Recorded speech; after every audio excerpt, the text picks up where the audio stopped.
probably move the next time.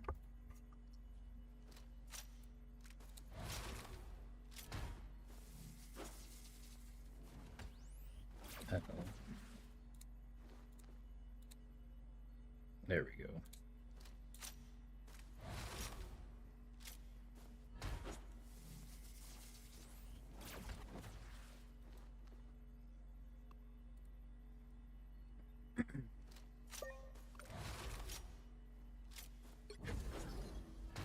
Turn the V-Sync off, so hopefully it looks better. What's up, Rainbow?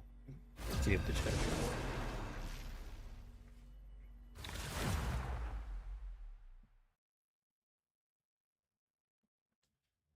This nigga look crazy. The right heroes could make all the difference. Agent F1. I'm going in. Man, oh, I know what map this is.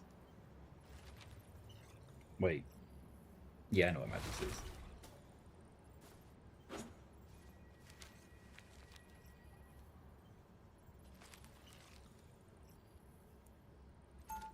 Oh. Wait, I just realized the voice lines might come through.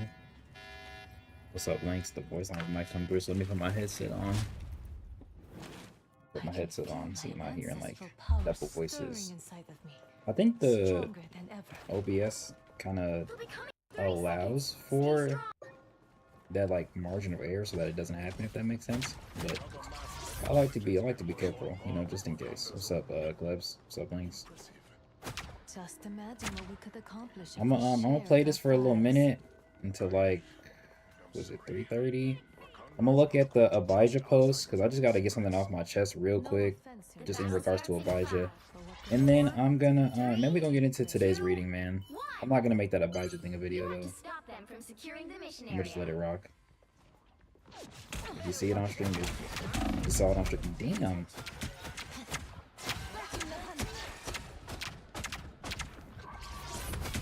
We didn't have one thing, that kind of sucks. I feel like if we were gonna do this comp, we should have pushed that forward some more. How about you need her to come up? There we go, there you go.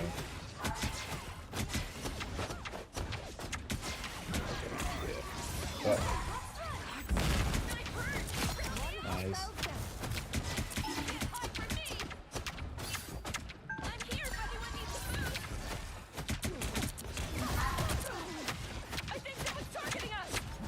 Is that statement true? What statement?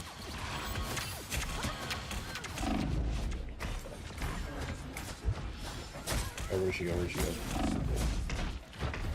Damn.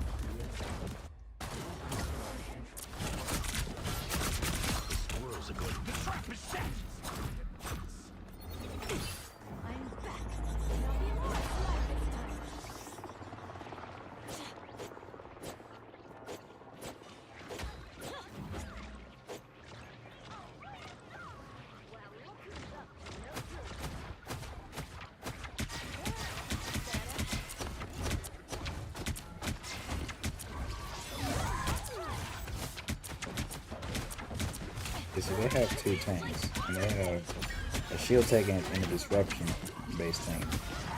You don't got that.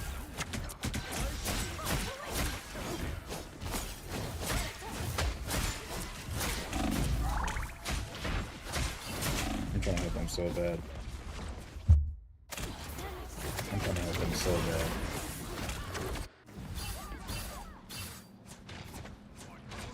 I've survived so much worse. Scan initiated. Vigilance activity detected. Initiating surveillance mode. Martial law in effect. You need to stop that vehicle in its tracks. Damn. Damn.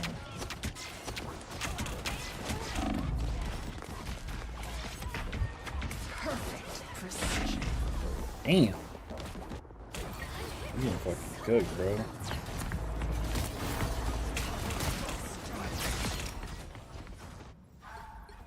Let me try Buddy real quick. Check your health gang is crazy. Better stop that vehicle. Who's that?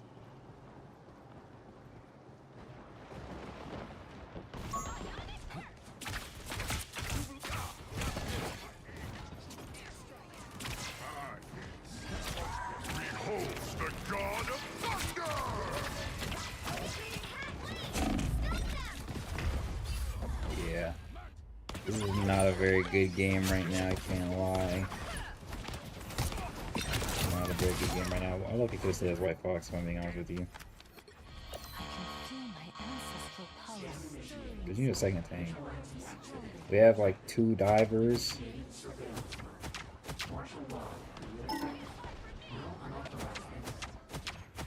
Wait, this. Well, hold on.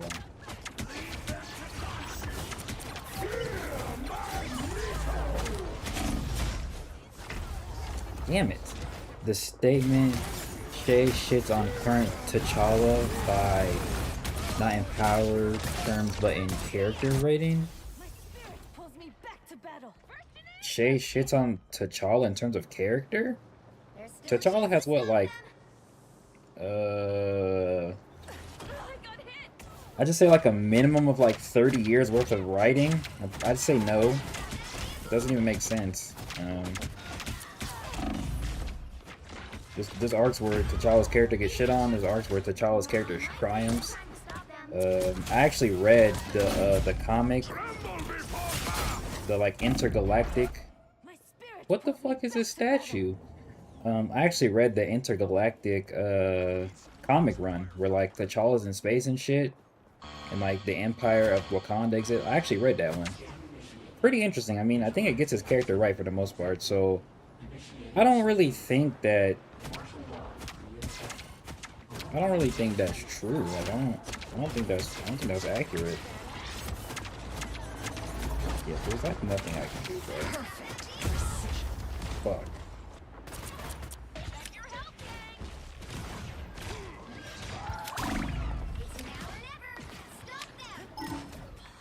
Yo, why would they put me right behind the statue, man? I'm gonna let y'all know right now, their team is so much better than ours. They have a better composition, bro. But somebody has to go. Somebody has to. Here, look. Look. Since they went second healer. Fuck. Since they went second healer or third healer, I'm gonna go Penny.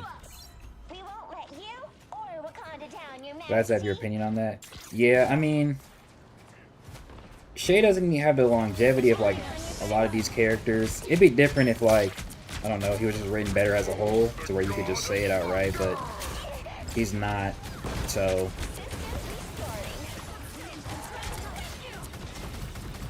Bitch, move. Look, I ran right past you. Walk him down, bitch. You're not scared of. No, don't run away, pussy. I'm trying to make sure he don't die. Bitch. Hell yeah. I'm with you. As soon as she pop up. Ooh. Bitch.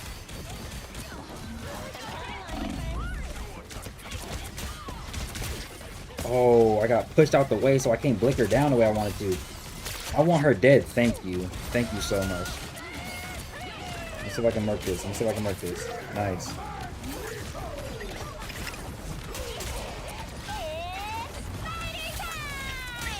No!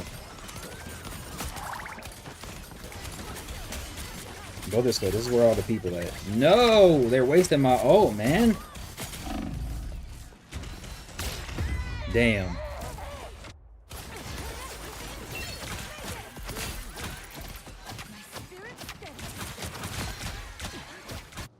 Don't count us out yet.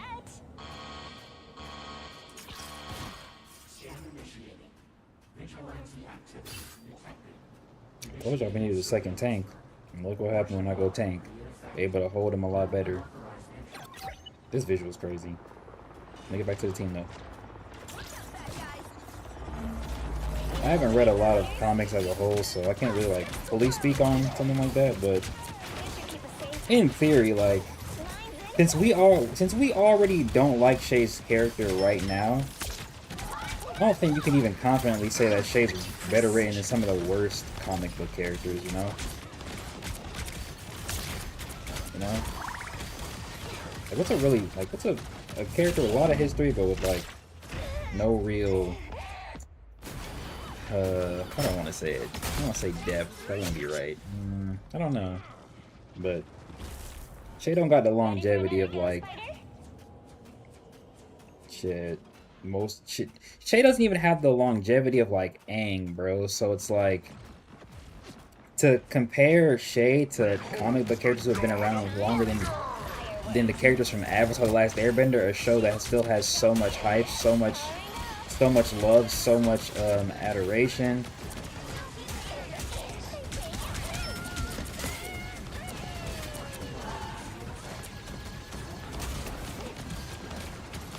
It's just not it.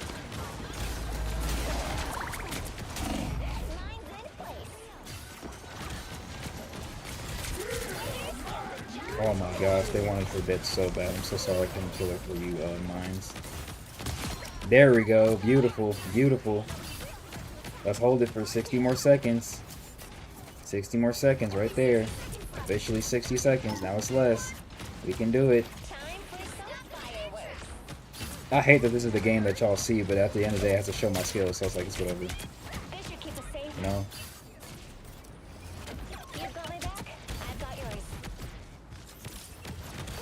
I missed that. It's okay, though. This is gonna hurt. Whoever they are, Down to 30 seconds. Bitch. Let's get him out of here. Okay. Let me pop it, let me pop it. This will keep everybody back for a little minute. That was not loading. Okay, there's one.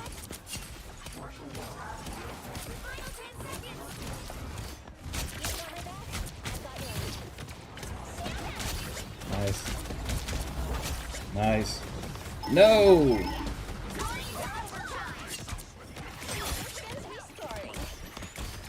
Kill the squirrel bitch, man. No disrespect. Alright, we should be good, we should be good. Let me put this down just in case. Oh, it was still back there. Oops. Great gameplay. Great gameplay. I'm on lunch if you want to run a game. What time is it? I tossed my phone. Hold on. Oh yeah, we still got fucking 25 minutes. Get in here, Nara. Look at how it slowly load the fucking... That was funny. Let's get in here, Nara. Let me send you a... You on? I'll send you an invite. No, he's on. Go ahead and hop online, Nara. In the meantime, I'm gonna pull up something over here. This side of the screen. So we can talk about this.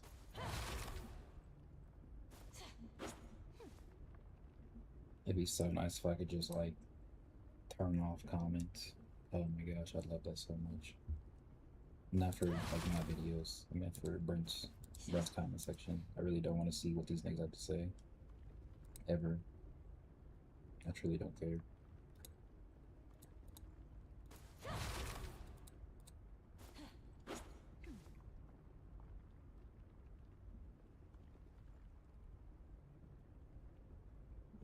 I might be too stupid to understand what that means.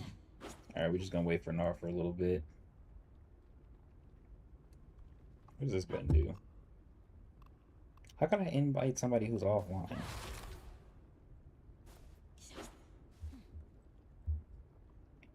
They said, damn it, gang. Oh, there he is.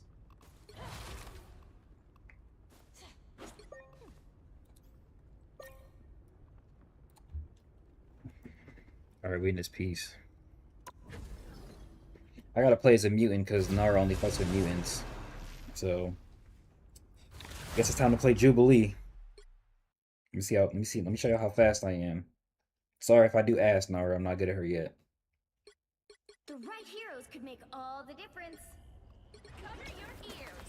Jubilee is here.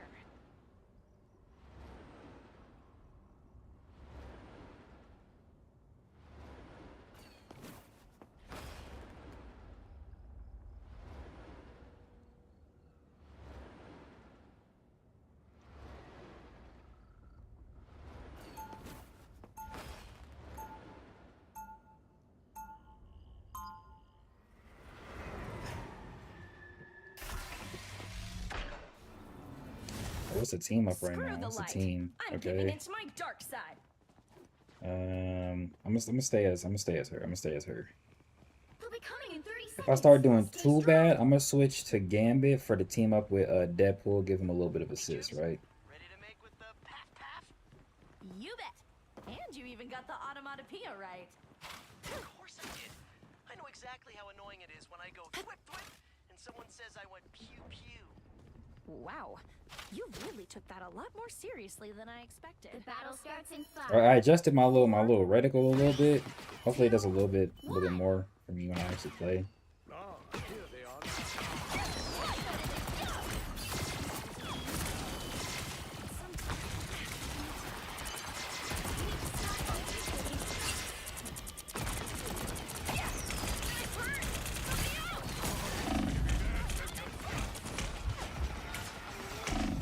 No, Nora, no, they're on your ass. I'm sorry. I'm sorry. I was right there, too. I was right there. Can't keep a vampire X-Man down. Better stop that vehicle. I'm ready to heal. They've made it halfway. Stop I was them. right there. My Who the fuck is that posing? Oh, that's I'm like, who is that? There's still a chance to stop them. Help's never hurt.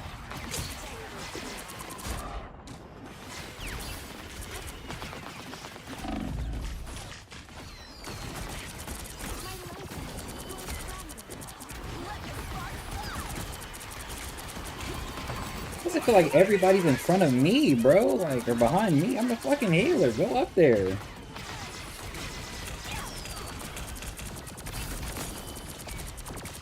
No. Oh, she ducked off. She ducked off. She ducked off. Come here. Oh my gosh. Better stop that vehicle. Yeah, it's definitely when I play as her, it's like everybody's just not in front of me, bro. They're all behind me or like to the side. It's like, come on, bro. When I play White Fox, this shit don't happen. Y'all saw it. Actually, y'all saw shit gameplay, so never mind. Finally, somewhere we can cut loose. Where'd he go?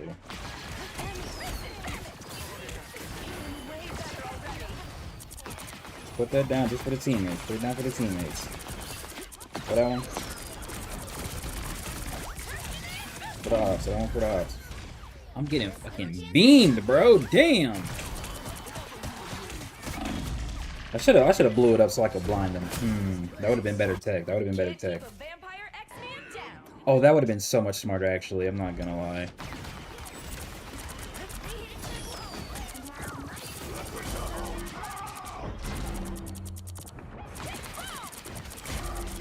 Oh, I didn't hit him because of the wall. Yo, what the fuck is going on?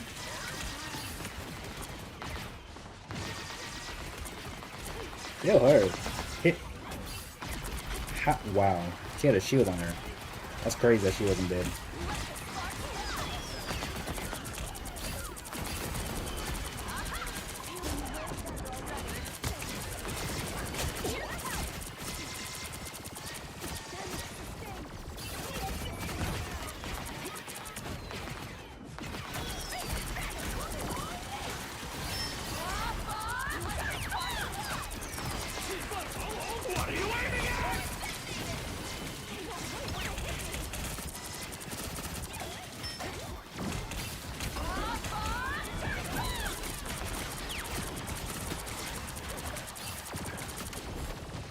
I'm trying so hard to be useful. Oh my god. This nigga.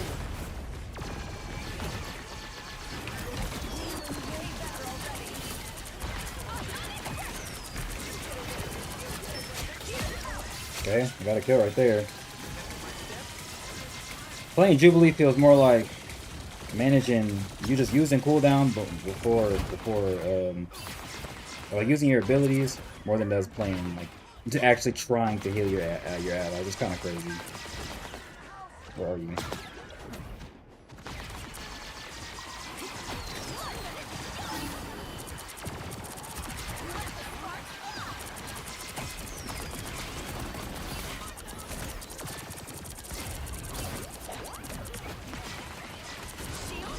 Like, I have to press so many buttons right now. Like, I can't really turn my brain off. You know what I mean? Which, of course, I wouldn't do that anyway. But I wouldn't do that anyway. He said I'm getting cooked, can't cab. Yeah, bro. We getting murked right now. We're holding them pretty good, surprisingly, but trying to do this for another 5 minutes just sounds like torture. Like, surprisingly, we weren't doing bad right there. He said, Dipple with tank.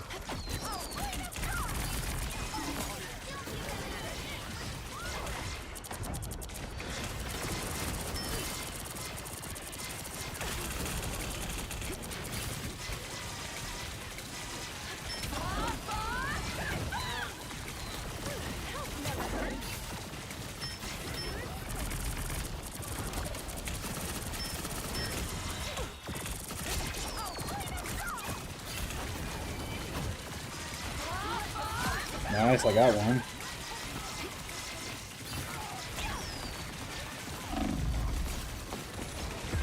Fuck! Oh, we have a white fox? I didn't even realize. This party isn't over till I don't know why I said that. I literally looked right at her earlier.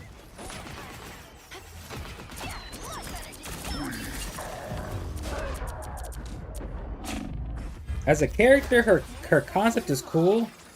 She's just squishy as hell. Like, she can get picked off if you're not really paying attention. And she doesn't really have a lot of movement to, like, get her out of places. So you're kind of relying on your other healer to make sure you're good, but also, like, hoping you're not the fucking target of the team. You know what I mean? We sure did try, though. We sure did try. Oh, I got SVP? How many heals did I have? 18,000. I had the most heals in the match. Oh my gosh. That's how you know I'm really a healer like that. I really support the team. What were you doing, dude? Where were you at? It's your job to have at least 10,000. Let me chill. Surprising, got 2 final hits. Don't know how. Nora was a nice wall. W wall. I think he was like 3 different people. Oh damn, he was 4. Fuck, Nora. Nora was like, all right, who's gonna work now? That's what happens when you get cooked, bro. You just gotta keep switching to something that works. I think I'm figuring out how to play her my way. Top-notch team to win this one. The J the God tier way. Jubilee is here. Y'all excited for almost a full week of streams? It's gonna be lit. I mean, it's gonna be regular. 22k damage blocked. Literally got a tank for the team comp.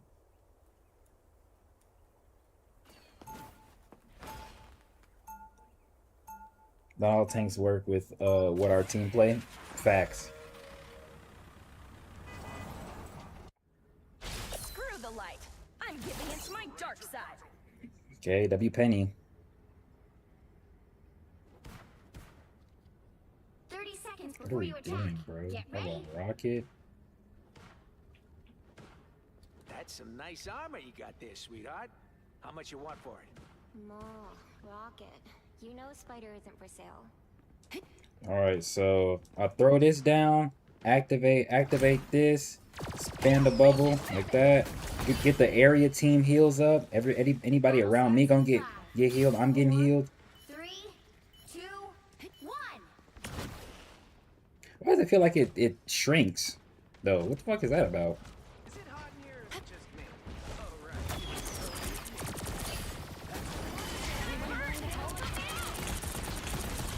The Loki clone. Got another one. That one going.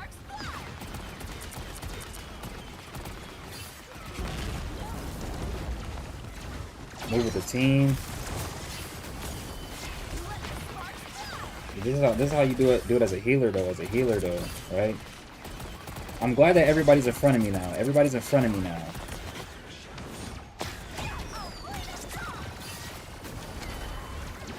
Also, another very important thing when it comes to this is I should look that up.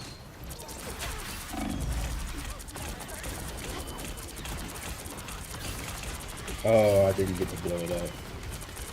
Oh no, where's everybody at? Where's everybody at? Hold up, hold up. I don't know who I just killed.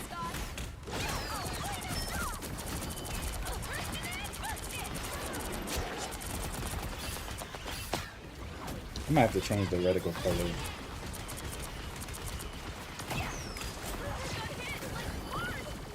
I lost my train of thought for a second. Hold up.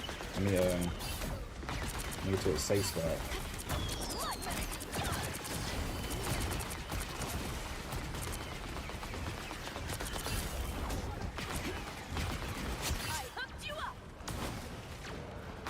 Okay, so what I was gonna say was,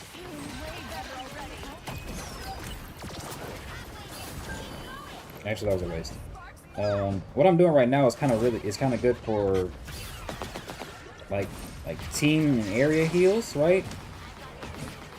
The other thing, so I basically just keep cycling the healing for the team, right?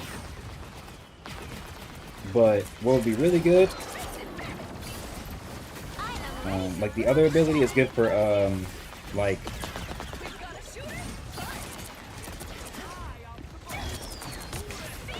good for damage, like offense, like right here. I put damage on them. Right there. Bam. I think I'm getting the hang of it though. I can't lie.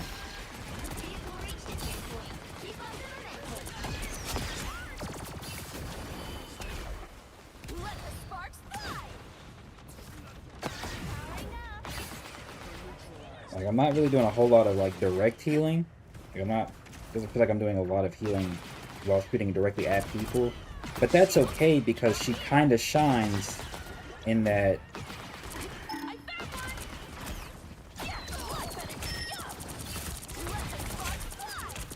Oh no, fuck.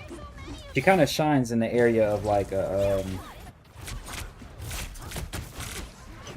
zone type of healing. It's like a form of zone healing, right? But she can also shoot pretty fast, so.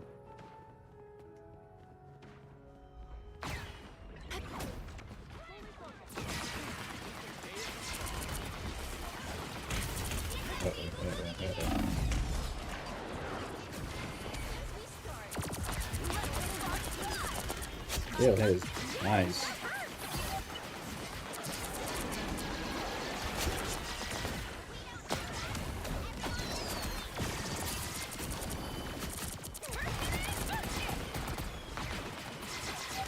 Like everybody's getting some form of consistent healing if they stay within the area. But that's why the recall is good, because I can take it back and just move up with the team better, right? Damn, I tried to heal you, Gamey. I really did.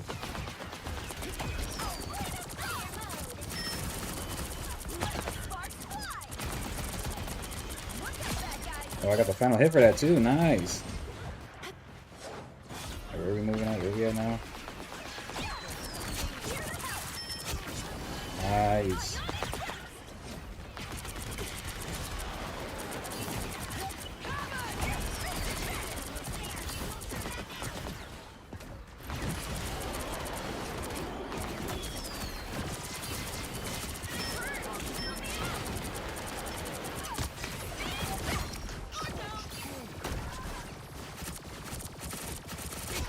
Nice. I'm still trying to remember the proper inputs, like the recall and the explosion, but I low-key got it down a little bit.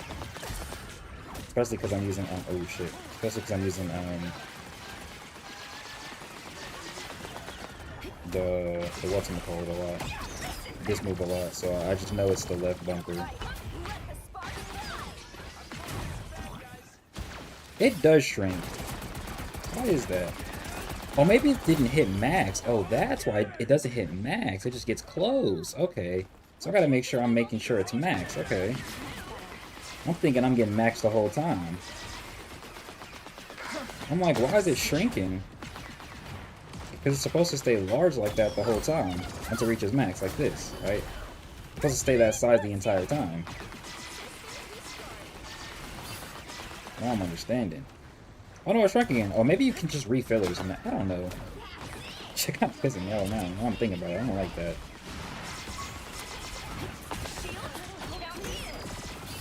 Oh, I missed. I am ready to put on a show.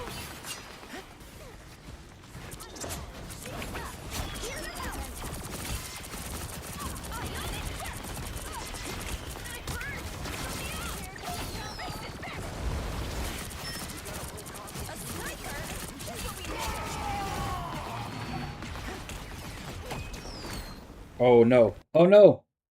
No, my game just crashed. Oh my gosh. I just witnessed the game crash live.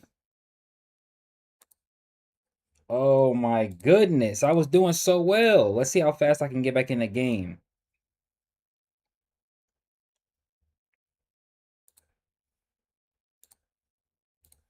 Hopefully it'll put me back in. Usually if you like lag out like that, they'll put you in the game.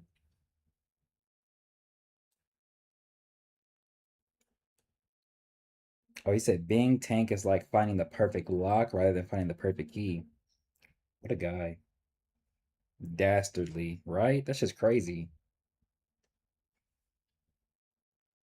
We were kind of close to the end. I don't remember how much time we had though.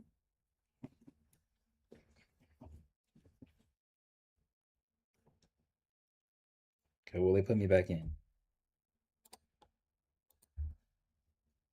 Okay, they will. They will. Nice. Are we still here?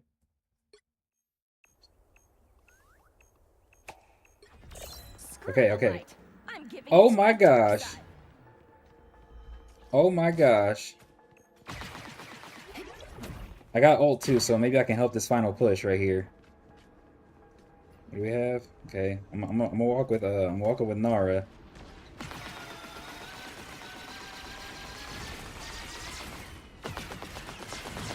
Walking with Nara. Oh, I messed up. I messed up. I messed up severely.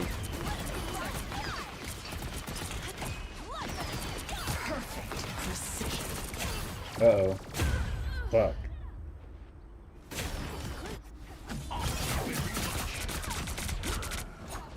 Oh, he don't got his ult. He must have used it already. No bueno. Can't keep a vampire at Don't I just let want anything to. stand in I your want to use way. my ult because it'll heal everybody and like give us a better opportunity to push. But I can't really do that if everybody's ahead of me. Or like dying, like circling in a bad way. If that makes sense. shields. Count me in.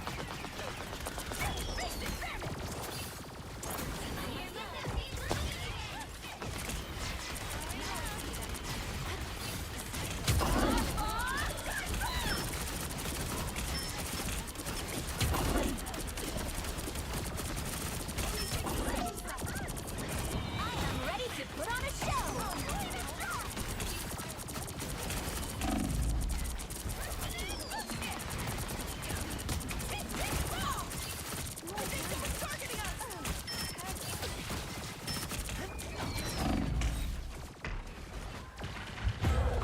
Yo, look at how long I was over there for, bro. I don't know how I lived for that long. That's what you call Can't keep a flow vampire state a X-Man little down. bit, a little flow state a little bit. I hooked you. We're short on time. Okay, we just gotta get in. We just gotta get in like this.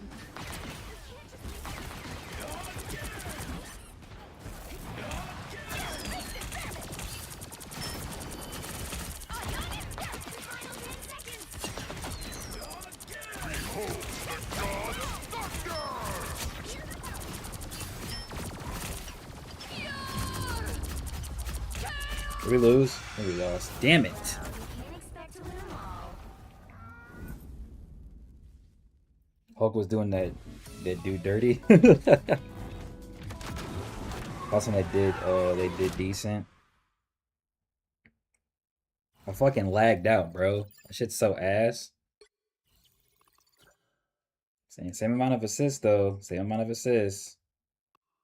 Should have had at least 10k heals, but I'm only 2k off from her.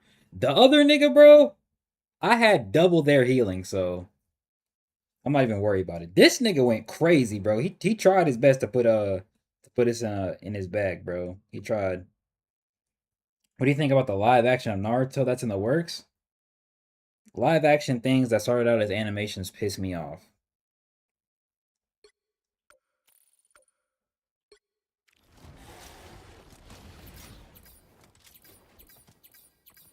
That shit pissed me off. Like, both live action iterations of Avatar, trash. And I didn't even watch the one on Netflix. Like, I technically watched it with my ex.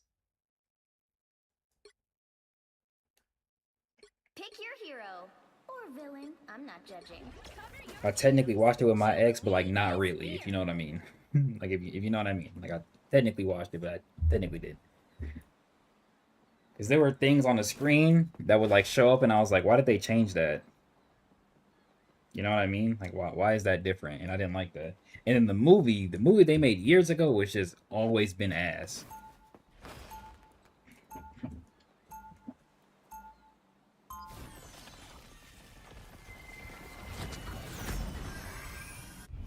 This is gonna be my last game, by the way. Screw the light.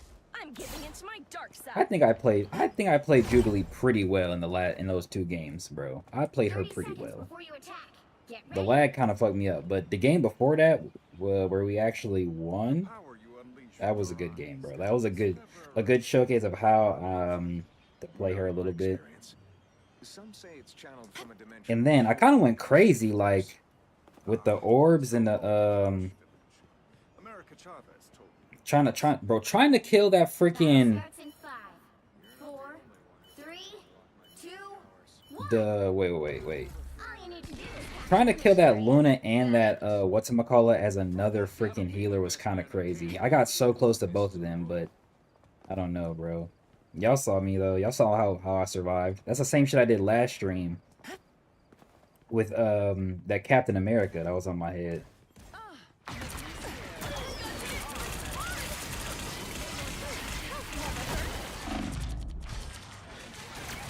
Oh, if you keep shooting at it, it stays. Okay, that's what it is.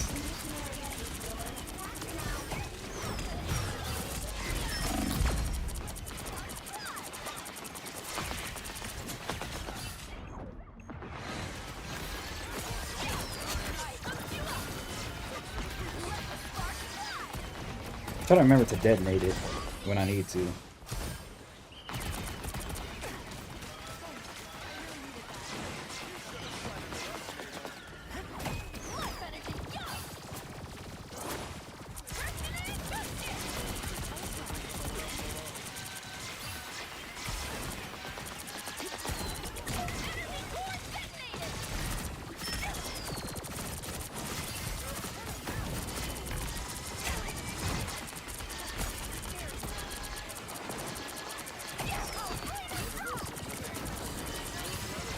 You really have to play her character. Like, you actually have to play her, use her, bro. But she can do a lot, bro. She can keep the team sustained if they're freaking in front of you properly. Like, I already have ult. That's crazy. Like, I shouldn't already have ult, bro. We just started, bro. You know what I mean? But, like, that's kind of what you want to do as her, basically. Like, cycle through and just keep the team sustained like that as best you can. No other character can really operate like her, if I'm being honest with you. Like, they're not like that. They don't function that way. Ooh, shit. Ooh, shit. Stay with the strange. Stay with the strange.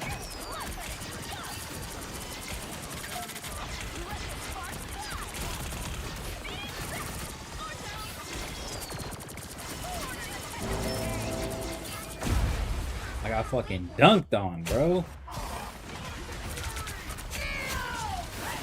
Is Jeff annoying as well? Really only when he ults. Like, that ult that he does where he kills himself. Like, most people who play as him do that. That's the only annoying thing about him. Certain characters can avoid it, like Emma. If you go Emma Frost and you enter her diamond form, he can avoid it. If you get high enough in the air, you can, like, jump over it, basically. They've almost got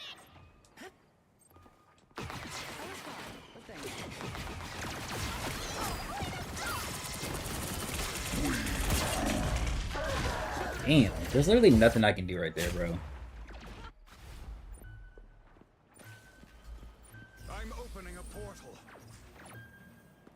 party isn't over till I. No winner yet. Going to overtime.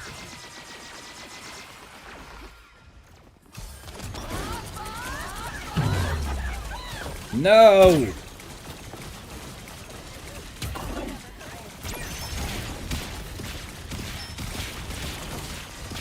What, bro? This shit's hard.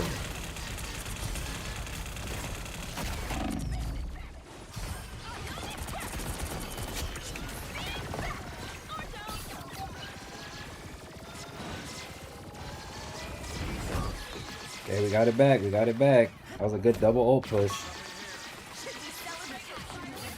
mission area. Keep going.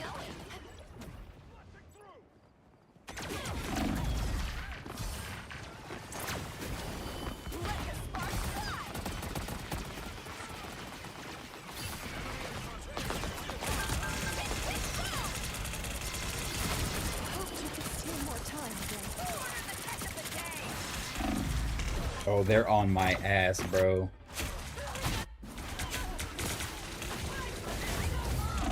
No winner yet. Going to overtime. An extra life? Sweet. Fuck.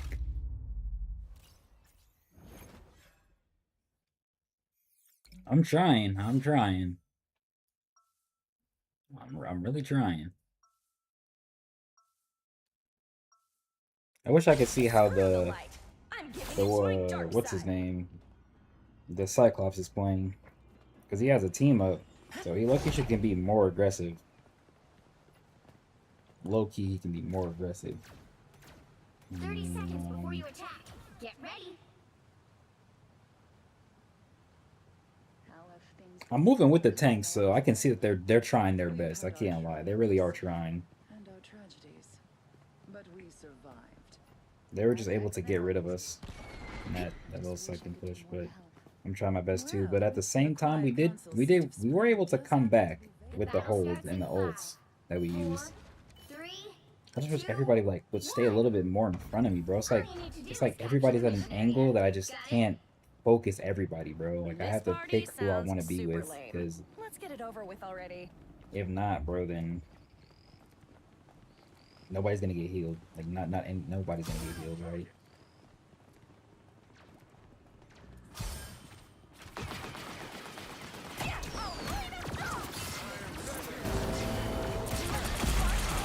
Again?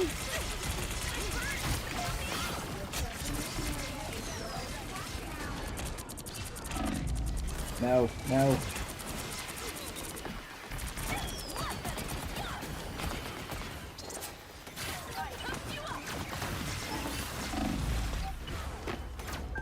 I don't know how my team is all the way over there, bro, but it's okay. What was that? Testament? That's the freaking Scott.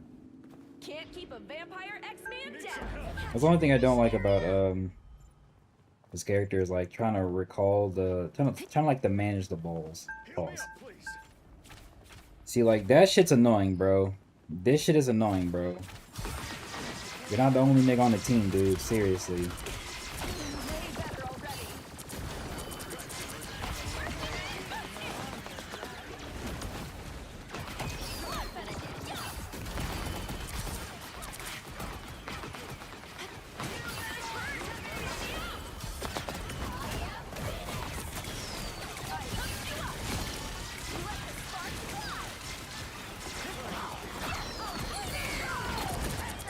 That's annoying.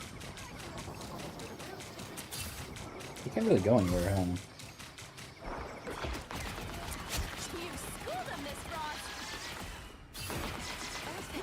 You're talking about Miss Frost. Your team's capture progress. You don't, nigga, I see, where you don't have to ping 3 times, like where you're literally walking back right back to us. Seriously. They're beaming you down, brother.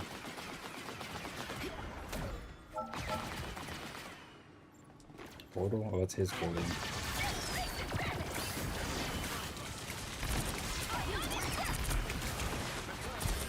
That was such a waste.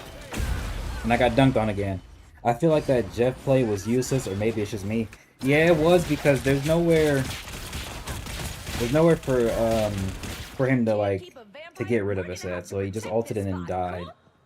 It would have been better if he ulted defensively instead of offensively, as because at least wait, we got a full team of mutants. Nah, we got a strange almost though.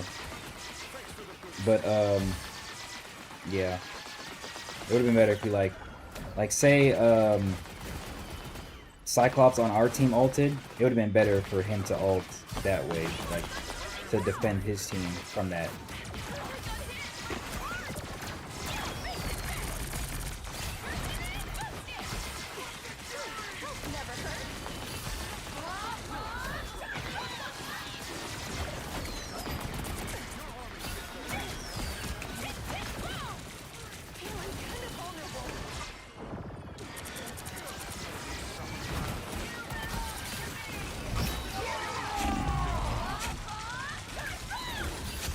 I think I ulted at the perfect time.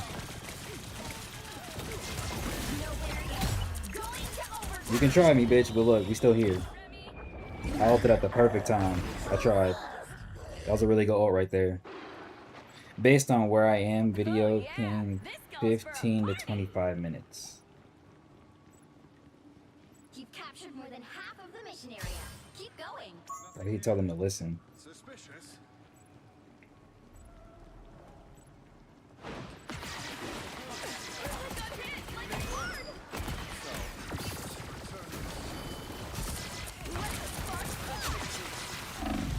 Oh no! He doesn't have the proper team up. Nah, he's just going crazy. But he has a tag team up so he can like attack us faster, I think. Can't keep a vampire. How many times have I X-Man died? down. 7? Okay, I'm not dying as much as I think I am. In comparison to the rest of the team, at least.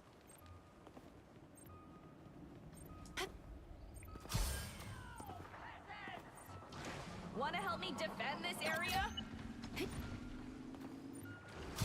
Phoenix is at full force.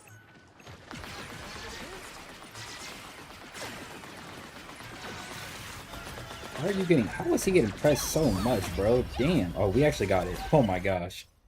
I don't know how, but we actually got it. I'm literally watching these niggas get beamed, bro. Like these niggas are getting beamed right in front of me, and I'm trying to heal them, but like the damage is crazy. Screw the light. I'm getting into my dark side. Okay. What are emu thigh highs, bro? Like the character? No, that's not even 30 seconds before you attack. that's not even a Get bleach ready. or not a bleach, a One Piece reference because it's emu with an I, not an E. Different What are we about talking you, about, man? Julie. New hair, new clothes, or maybe new fangs. Relax, Emma. I only bite the bad guys. Fine, but don't splash any blood on me. I just had this out. The battle starts in 5, I'll do my 4, best. 3, No promises. 2, 1. All you need to do is capture the mission area. Got it? I saw a pretty cool concept for a Quicksilver But it's up addition us to this make game. things right again. It made him a support too, which I think is cool.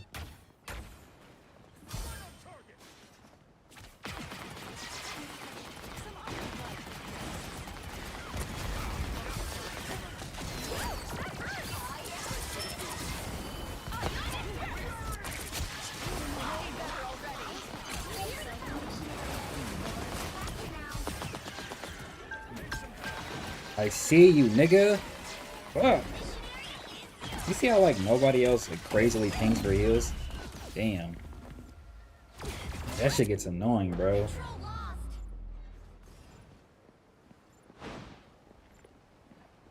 Can't keep a vampire X-Man down. I'm opening a portal. Perfect precision.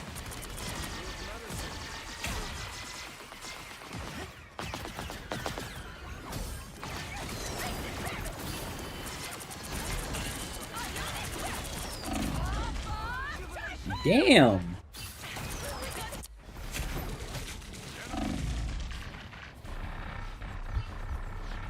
Damn. An They're trying his extra life? hardest. Sweet. Heads up. Youch, that hurts. feeling way better already. They have a Cyclops and a Namor, which is really, really bad.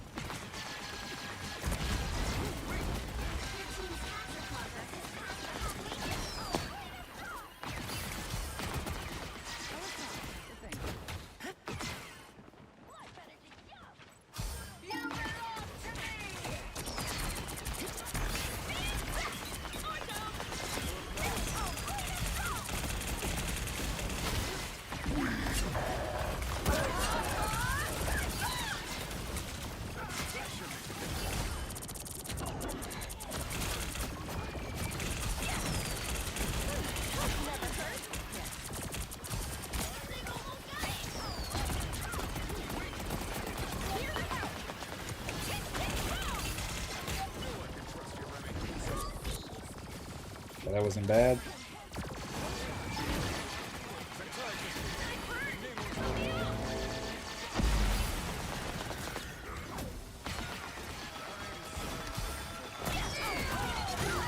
I am trying my hardest to keep her alive, bro. Y'all see that? Fuck.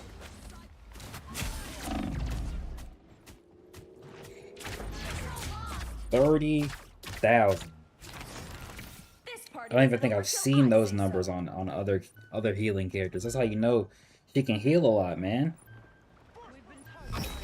What the fuck? Oh my gosh, that was crazy. That was crazy as hell.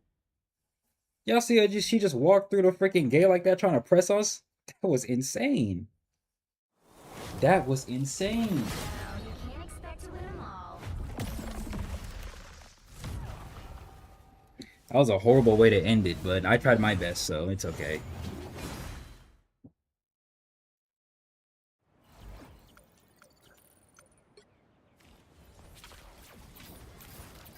I tried my best. 17 final hits. Okay, he did his job. Yeah, see, like I have some crazy heals. That's how you know I was actually healing, slightly doing my job. My accuracy is trash though. I gotta up that. Damage. I had like respectable damage. 19 assists. I think I had two really good like ult areas, but I don't really know how to use her ult just yet, like properly, to really maximize when I use it or how to use it. Let's look at that real quick. Proficiency. Okay. Abilities. Let's go to suggested combo. Here. Okay, charge up and release a massive ring of flying or outward flying firework clusters, launching of nearby enemies.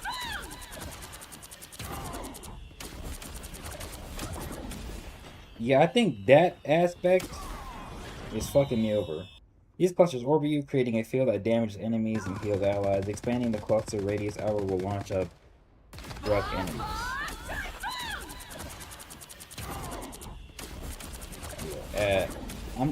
I'm gonna stop adjusting the angle because it's a little useless and it takes away from why the fuck are you here, nigga?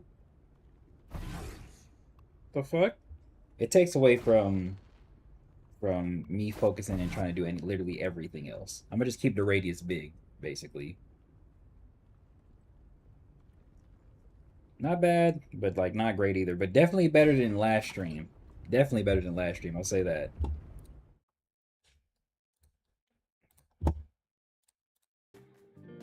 Gonna have background music on for y'all.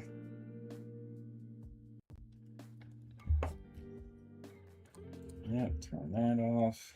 Let me reopen Steam to make sure that game doesn't update. I'll update that later. Okay, get this pause. Okay. I'm gonna talk about Abijah real quick.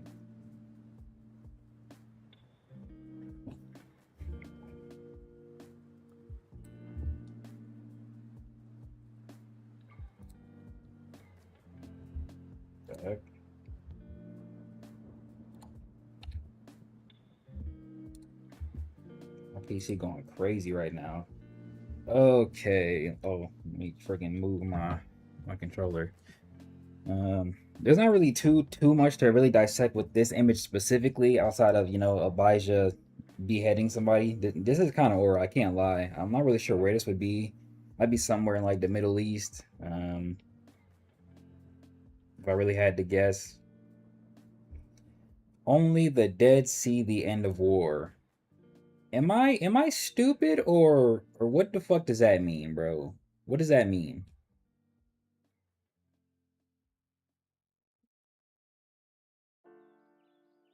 Am I tripping? Is it supposed to be like a dead people in the afterlife see the end of war? Should this not say only the living see the end of war? Am I tripping? I feel a little dumb. Like, am I not getting the vision with this? He said, "Ah, yes, Mr. Gaki Head. Yeah, that's actually great. From my perspective, war only ends when you are dead." Okay. Because my small peanut brain wasn't really getting it. I'm not gonna lie. I was like, only the dead see like see the end of war, and I'm like, huh? What does that mean, nigga? What the fuck? What does that mean? I'm not understanding, sir. But if we look at it from that perspective,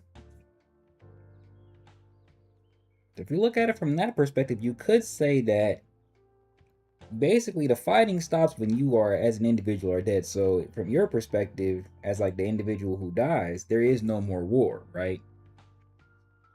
Right? So like in a literal sense, only the dead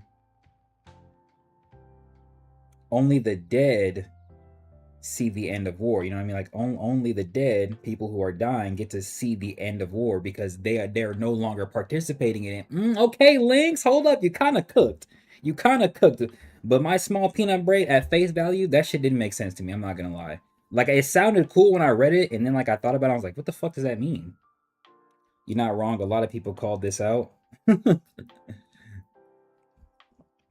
But I'm seeing the vision. See, sometimes you just gotta ask other people what their perspective is, and then you could take that perspective and enhance it to make it make way more sense. That's where a lot of people fuck up and fail at. They're not thinking and considering all points of view to actually lighten and make the proper take shine through. Wait, the totally 110% potential Gaki that Abijah killed on his own. That's funny. I don't think there's anything visually else with this image outside of this close-up. Good to see like Brent's art style, just kind of, you know, looking like his art style. What I really want to talk about with this post, and let me just look it up. Oh yeah, I forgot his art style is here too. Some of the other posts really are like enhancements of his art style. Like this one is a really good one, but like this one, really good one. This one as well. This is also like a really good enhancement of like his art style, you know. Showcase very well. What I really want to talk about is Abijah hate. I don't understand it. I was playing Marvel Rivals with a couple of the people that were in the Ordeal Discord, but that we was in a different Discord, you know. I'm not really understanding the Abijah hate, bro. I really don't see it. I'm not understanding it. Starting out from when he's introduced, yeah, you can dislike how he speaks to Azam, but Azam sucks anyway. I'm sorry, he's not that cool anyway. But if we want to go to the visual and like actually pull the proper reference image, let's really dissect what he actually says, because he doesn't say anything that crazy. Mind you, Azam hardly takes offense to what Abijah says because he becomes his student. So it's like, why do we even dislike Azam for what he says to, or why do we dislike Abijah for what he says to Azam when Azam himself isn't even tripping about it, right? On top of that, Abijah is one of like 3 god tier who is always on go when we see him. Every other GT is like hardly on go consistently. Abijah, when he fights Kirito, on go. When he sees Konos, he's about to whip out his strongest attack. He shows up for Roberto, and they're gonna fight there too. But Ian interrupted. We see him again with Reed, and he and Shay go to where Vayal and Kaguya were, right? The only time Abijah really isn't on go when we see him is, or I should say, in any full form or fashion, when it's appropriate for the situation, is when in 128, when Shay booms everybody and most of the other GT are pressing him, specifically Reed and specifically Kofi, and they're more on go than the other GT, but the other GT are more so on go when it comes to their verbiage and how they're actually speaking. The only thing Abijah says in that episode is, "You have renounced our trust." And then later on, Abijah shows up again. So it's like, you know what I mean? And again, the only other god tier who's like even close to like that is Minamoto. But that's because Minamoto shows up almost just as much as Abijah, and they both get a chance to kind of show their god tier like role. Once Minamoto saw that Banshee wasn't gonna put down that big ass dog that showed up with the Beast Gaki, that's when Minamoto was gonna step in. That's his job. That's the moment he should step in, right? When you think Ordeal god tiers are kind of frauds, they haven't got a chance to do anything, so no. It's not their fault as individual characters for Brent's lack of actually showing what they can do and how they act. That's not their fault. I will never fault them for that. When Roberto and Ariel showed up, I think the first person we see, or the second person we see, is Minamoto and what he does. I think Abijah deflects Roberto's ring blade, that magnetic shit, and then Minamoto breaks Ariel's mask, right? So Minamoto is just on go as Abijah. And then when we see Minamoto later, right? He doesn't take out Tanjiro because he's testing a theory. The moment Minamoto showed up, he could have cleared Tanjiro in that moment. He's counting, he's testing a theory. He lets him get away to test the theory, to properly confirm it, right? Because if he dies, he can't test the theory because he'll be dead anyway, so it doesn't really matter. But he's alive, bam, he disappears. Okay, now it's confirmed that that these characters have a way to disappear, right? Yet they've seen it in action when it came to Kirito, Konos, and the Beast Gaki and his dog. And then they kind of saw it, they likely saw it again when it came to Roberto and Ariel, right? But Ian threw his lance, so it wouldn't make it as clear, right? It wouldn't make it as clear. That could also add to Reed's surprise in season 3, because Ian activated a G4 level talent through his lance, blew up the area, and then they were gone. So you could suspect that they either assumed that they got killed and eviscerated by Ian, or that they just had an inkling that they disappeared, right? Because Abijah is also the one who brings up the fact that the Beast Gaki, Kirito, and Konos disappeared in the first place. So I'm not really understanding Abijah's hate when he hasn't done anything to warrant true disdain, right? But again, let's actually look at the source material, right? Let's look at the whole interaction from the jump, right? I'm scrolling hella. Fuck it, start from right here where it says Ordeal. We got the beautiful scenery. We got the crows flying around. W Trinidad, all right? Port of Spain, Trinidad and Tobago. Look, we got the door. It's 5:47 in the morning. Bright and early. The boy Azan walked through the door. He see this murder of crows. He's like, whoa, I never seen nothing like this before. Look at the sun gleaming in the bottom. Beautiful. Look at my nigga Levi posted up, ready for all types of action. He turned. Good evening, he's waiting for you. Hand of the fourth, Levi David. His design not that cool either, I can't lie. I'm not sure what this is. This gotta go. He needs some cool shit the next season.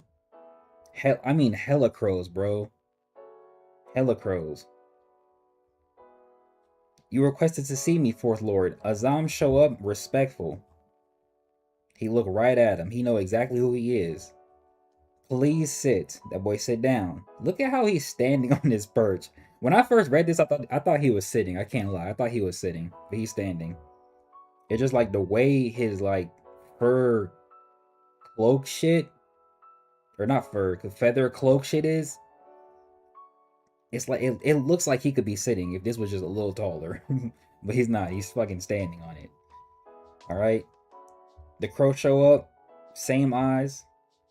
He said, "Oh shit, Lord Abijah, do you share vision with these crows? Their eyes are the same as yours." "Yes, their sight is my very own." This is a fire ability, by the way. "I've placed them all over Trinidad and Tobago for our stay. It's a security that was used to protect my tribe many years ago." Abi look like he got some shit you see at Yay Fashion Week. Wait. Let me go back up. Wait. Let me go back up. This is actually crazy. He got that peacock shit on, bro. It's not crows. This is straight peacock. They just dyed it black. Okay. Protect my tribe many years ago. This talent has been passed on through my family for centuries. I am of the ancient tribe of Judo. This was a fire biblical connection in my opinion. But you, Azam Aziz, I know what you possess. You are the bearer of the kidding talent. He's like, "Oh shit, you know about me?" Look at his eyes when he talks about this. Like, look at how wide-eyed he just was when he looked. Okay, maybe not that wide-eyed. Never mind, I'm tripping. You get the idea. There's a different sort of visual right here. There's like a visual acknowledgement, like a mental acknowledgement, like, okay, yes, this is who I asked for. You show up. A truly powerful talent. I knew the former user personally before she died. She was an old friend. There's like a little bit of sincerity in his eye when he talks about this. With enough dedication, your talent has potential to enter our ranks. Confirm. A GT just confirmed that Azam has GT potential. Use it wisely. Develop your strength and overcome your weaknesses. This same idea was already brought up in Season 1 by Rokash. And then we even see it again come back into play with Ephialtes and Azam in their fight. The last user, look at the sincerity in his eyes, bro. Like, he seems sad by this shit. The last user succeeded in reaching her full potential, however, she became arrogant and refused admission to Patmos. She didn't have to die the way she did. She should have seen her own pride. And then Azam try and be like, "Damn, that kind of sucks. I'm sorry you lost a friend, Lord Abijah." But this is where Abijah really shows he's like that. And that sets up a precedence for the rest of the series. Lost? I am the one who killed her. You read this and you're like, damn, he was just sincere about it. But he's still so real that he can acknowledge, no. Yeah, she dead, but I did it. Nigga, I had to. And look what he says right here. Be not mistaken, boy. I did not call you here for friendly banter. This is a warning. Your talent is greater than most. Already setting up that the kidding talent is one of the stronger talents of the verse, right? You must guard your morals and maintain your values. This is a lesson. Yes, Abijah threatens him right here, but he's teaching him how he should be before he actually shows him and tries to show him how he should be, which is the implication in Season 3. You must guard your morals and maintain your values. This sentence by itself is so relevant to what Azam becomes later. This almost essentially proves that, just like Miranda, for whatever reason, Azam is wilding out in the future, right? because we see him later on. We haven't seen him officially do anything overly crazy, but he's teetering on that edge, right? He's teetering on the edge.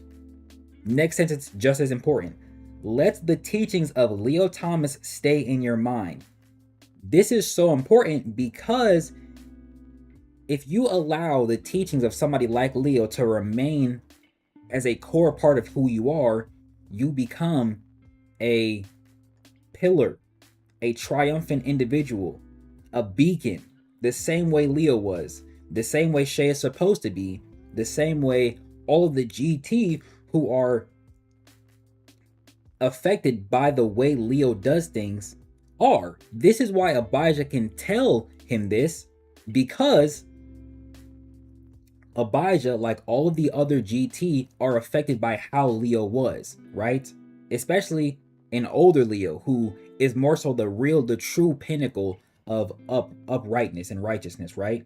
So supposedly, I put that in air quotes because we don't know a lot about Leo as a whole when it comes to that old age and that middle early age, right? But that's who Leo is. And it's already stated by Aldridge, I think, that all of the GT are affected by that way of thinking, that more upright, more righteous way of thinking, right? And we know that's the case because to some capacity, all of the GT, well, I should say the ones that we see when after Lewis dies, are sympathetic towards Lewis's death. And they're sympathetic towards Shay, Tevin. Technically, that would include Azam here. They are all sympathetic towards the situation that just befell them, that they were at, that they couldn't prevent, right? This is something that Leo himself likely would feel the same way. That's why this sentence and these two sentences are so important, and why somebody like Abijah is one of the few characters who can directly say it to Azam because of their innate connection through talents, right? Which is a very important thing in the series. Next sentence. Take no chances to explore the ways of the wicked, for if you stray, I will come for you. Yes, that's a threat. He just threatened his life. But it's important because the history Abijah has with the previous user led him to have to do that himself. So the next person who has that talent, he's expressing that connection and telling him, hey, I actually knew the person who had the talent before you. She's strong. She was strong. Your talent can reach the level that I am at, right? However, do not end up like them. Do not go down that wicked path. Maintain the morals that your father figure taught you. Maintain the lessons he taught you. Because if you don't, and you explore the ways of the wicked, I will have to come for you the same way I had to do for her. Why do we dislike him for that? That makes sense. That makes perfect sense. That makes perfect sense. And then Azam, later on in the season, is still being directed by this individual. Azam at no point is pissed off or angry at Abijah, right? His character does not revolve around this interaction leading to a negative outcome for these two characters. At least in terms of from when we initially see Azam to how he is in season 3, right? After, that's a different story because it sets up that they could fight, right? That's a different story. But from this moment to what we see at the start of season 3, and really after, you know, the Ephialtes fight and the connection between Azam and Abijah is established as a I knew the person who came before you. This is my olive branch to try and teach you, to almost ensure that you don't end up like them. Which is what I said in the review way back when season 3 started. But this is the start of that. You can only do that when you let the person you know of your history with the person who had the talent before them. So why do we hate Abijah for this interaction when in reality it makes sense?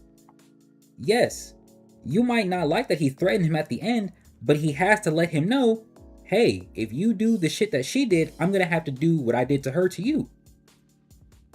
And it fits in his role. Now, if he didn't threaten Azam as a GT, it might not hit the same, right? If he wasn't a GT, it might hit the same. It might be like, this guy kind of sucks. Why is he threatening Azam like that? But he's a god tier. His job is to, one, he's bound by oath to ensure that the world is free of the Thanatos threat whenever it may arise. And two, keep the peace between humans and Chimios. Ensure that evil in the world is uprooted as best he possibly can. He had to do that with his past friend, Miranda. If Azam ends up like Miranda in any form or fashion, he's gonna have to do that to her. That's his job. Why are we mad at him for expressing what his job entails? That doesn't make sense to me. I can't wrap my head around it. And then, like I said earlier, Abijah is one of the few characters who's always on go. Every time we see him, he is with the shits. The only exceptions of that are in sympathetic moments like this one, but even again, this threat could count. Right before he actually goes to face off against Kitty Toe when he's sitting and guarding, he's sitting there calmly, and after Lewis dies, he's more so sympathetic. In 128 as well. Again, he doesn't threaten and he doesn't want to face off against Shay. He doesn't express that the way some of the other god tier do. Even Minamoto is one of the god tier who's like, I don't really want to fight, but like, you know, we kind of have to, nigga. Like, we kind of have to. Abijah's just like, I don't know. We don't know where Thanatos is at. You kind of have his chi. This a little iffy. He's not even on go the same way Kofi and Reed were. Even Zuri is like, you know, I don't really vibe with this. Anything that could threaten my people won't be permitted to live. Abijah doesn't even say anything like that when it comes to Shay. So why do we dislike his character so much? I don't get it. He's barely done anything in comparison to the other characters that would warrant such hate and such dislike and such disdain. I'm not seeing it. It doesn't make sense to me. The characters in the series hardly have these levels of action to really say, I dislike him, right? Take Avatar, for example, right? I was talking about it earlier. Take Avatar, for example. There's a few characters in there that you cannot like Jet. I feel like Jet gets a perfect episode to show why we wouldn't like somebody like Jet, right? But then he gets a chance to redeem his character at the end and then he dies. Perfect story. But a character that you would not like the first time you see them and then you dislike the more you see them, Admiral Zhao. I don't know anybody who truly would put Admiral Zhao in their top 5 favorite characters. I don't know anybody who would say, I like Admiral Zhao. You might like his character and what he's supposed to represent for the writing, but as an actual character, I like Zuko. I like Katara. I love Toph. Admiral Zhao will never touch those characters. But Admiral Zhao has a lot of moments where we continually see him do things that we just don't like, that we don't agree with, that would lead us to hate him forever. And then he pays for it by the end of the book 1, right? None of the characters in Ordeal had that same level of character exposition that would lead us to go, okay, I'm seeing this, I'm seeing this, I'm seeing this, I fucking hate this guy. At most, we're halfway there. We would need to see two or three more things from some of the characters, especially the god tier, the Gaki, you know, even some of the side characters like Yukiko, Elon Jr. Elon Jr. hasn't done anything for us to really even like him, per se, right? You could only really like him because he's a legacy type of character. That's why I like him, but he hasn't done anything to really warrant praise or disdain.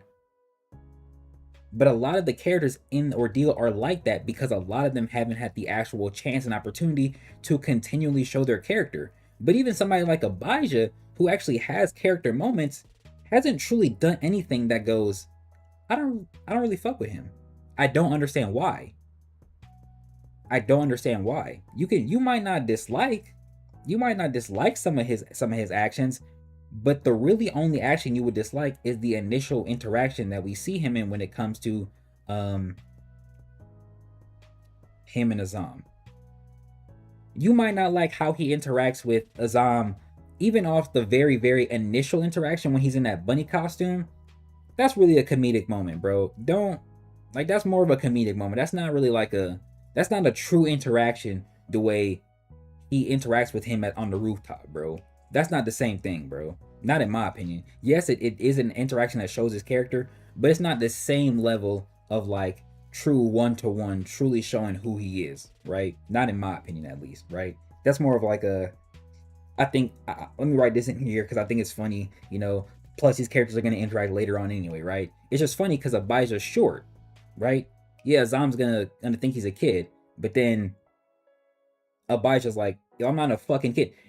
You imagine, like, as a grown man, imagine somebody treating you like a kid as a grown man. No grown man is gonna like be okay with that, regardless of how they actually react. They're not gonna like it. That's all that interaction is. It's just added because Abijah has power, and we already see how power in the verse interact with emotions at certain points, like with Shay, right?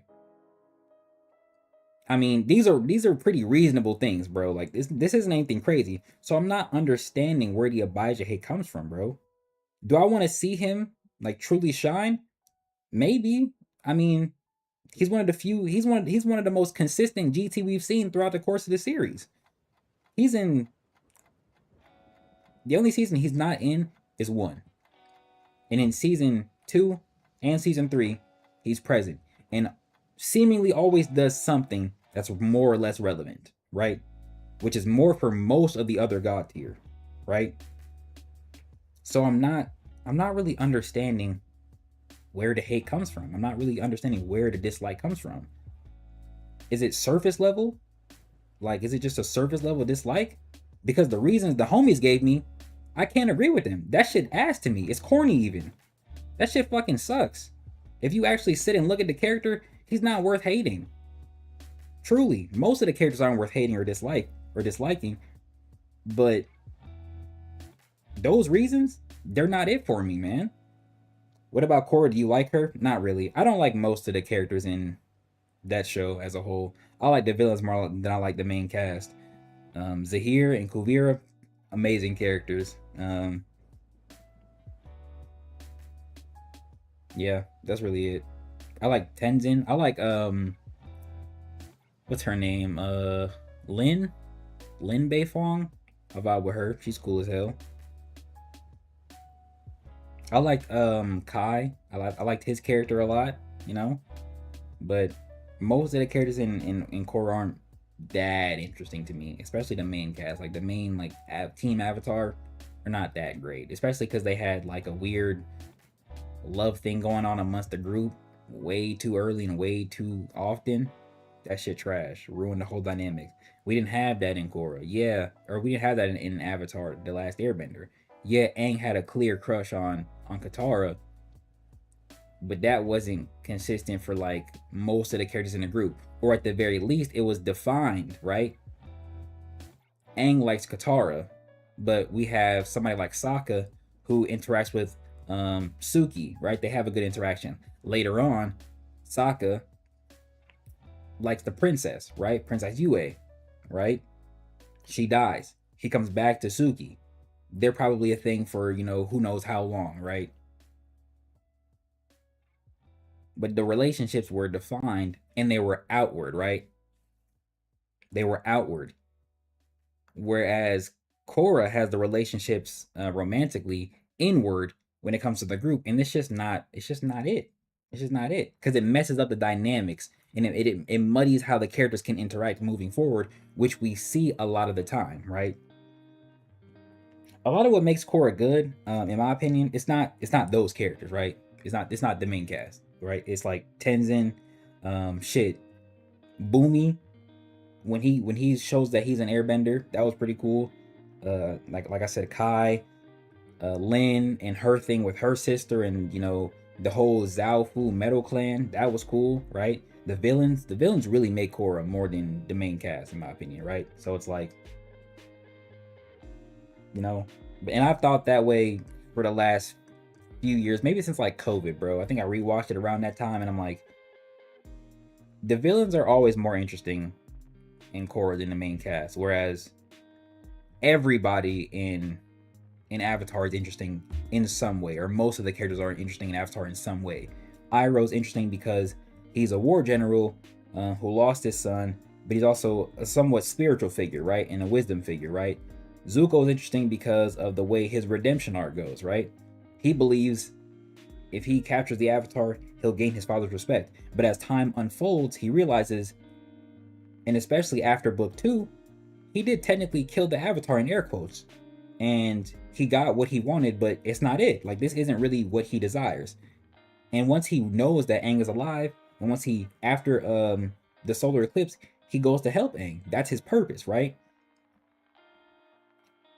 Suki, actually, yes, Suki has some crazy moments, bro. Suki has some crazy combat moments, bro. Especially like when the like riot happens in that prison in book 3, and she like jumps over and runs on everybody's head and like goes up the tower. Suki's fire, bro. Especially since she's a female character. That makes her that much cooler because you can get that same thing to a dude, but for it to be a girl, it's just that much better for representation, right? Especially in a sort of like a gymnastic type of sense. I feel like when you look at gymnastics and feats related to that, you look at women as opposed to men, right? And that we can translate that to somebody like was it Ty Lee, the girl who was in the circus, and she has the chi blocking capabilities, right? Very cool. So a lot of the characters in Avatar: The Last Airbender are interesting on their own, or it's because the way they connect to other characters, right? But a lot of them are interesting on their own, whereas most of the characters in Korra aren't that interesting. Like, a lot of the characters we see and we follow and we see reappear aren't as interesting as they could be, right? Or they are sort of interesting for one season, i.e. the villains, but the villains and the antagonists are interesting almost the entire season, right? Because they are the spotlights. But the main cast and the characters we consistently follow, they don't outshine the villains or, you know, other side characters in certain aspects, right? But yeah, Abijah versus Azam has a potential to be the best fight in Ordeal between speedsters. Oh wait, you should have put a period right there. Fight in Ordeal, period. Fight between speedsters are always crazy. That just depends on Azam's actual skill set, in my opinion. But I think to really showcase that that's true, we would have to see how Abijah versus Miranda went. Because if that interaction is like actually as crazy as Azam versus Abijah has the potential to be, then yes, right? But Brent would have to do a little bit more with the speed of the characters, because right now certain speed related movements aren't, I don't want to say they're not impressive, but like when it comes to certain interactions, they're not the focal point, right? Like a good example would be we've seen Shay and Tevin do like cool bursts of speed, I think twice now, right? The first time it's when they fight Goro, right? It's a good speed showcase for them to show that how they can move fast in like a quick burst. And then the second time is in season 3 when they are informed that Veol is present, right? They go directly to where they should be at, right? A good speed showcase, right? But oh, and then we also have Shay and Abijah doing something similar, right? But when it comes to characters who are consistently fast, Brian doesn't do the best job at really showing them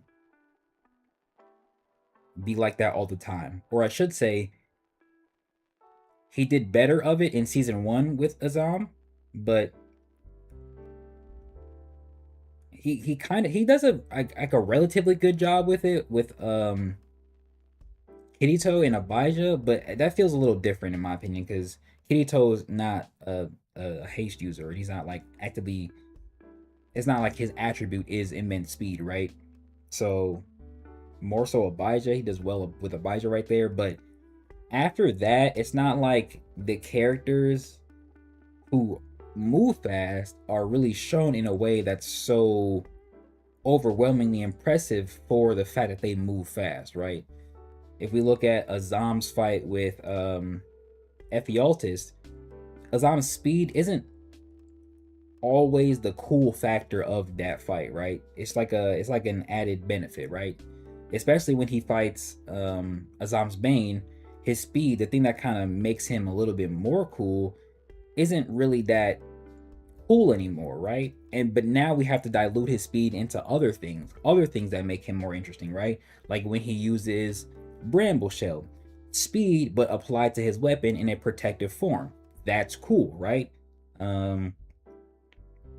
The other thing that makes him cool would be the speed but the predictability thing, right? That's what makes him cool. So, but a character like Abijah, who's stated to be a haste type of individual, right?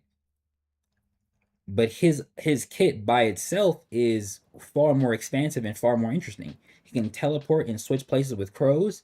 He has shared vision with the crows, and then on top of that, he has wind related potential, right? Like attack potential, right?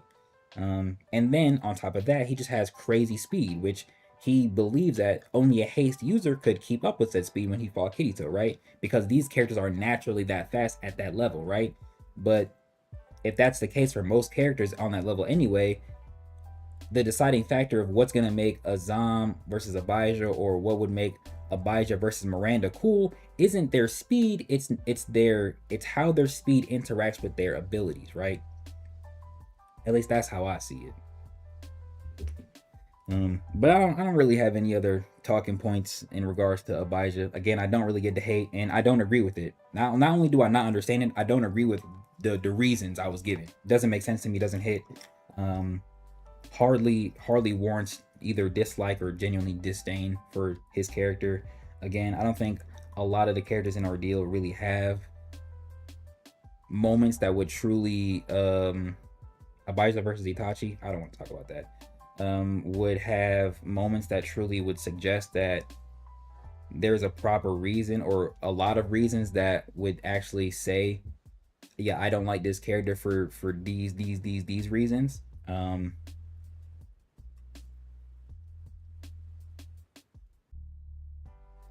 I excited for Abijah? Not necessarily. I'm still excited for Zuri and what's his name? Mikhail, right? And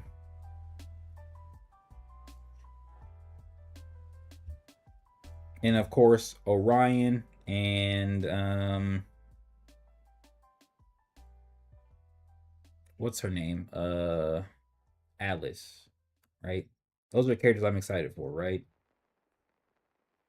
Or I want to see from. Also the Beastgaki, right? Abijah is just a character we've seen a fair amount of in comparison to the other characters, right? So it's almost like easier to point out and be like, I don't really like him. But when you actually look at him, it's like, I'm not gonna say what is there to like not like, but it's like,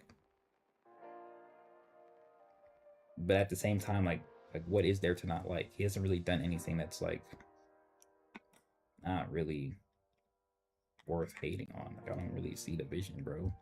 Do they also say they don't like Shay? I would say so.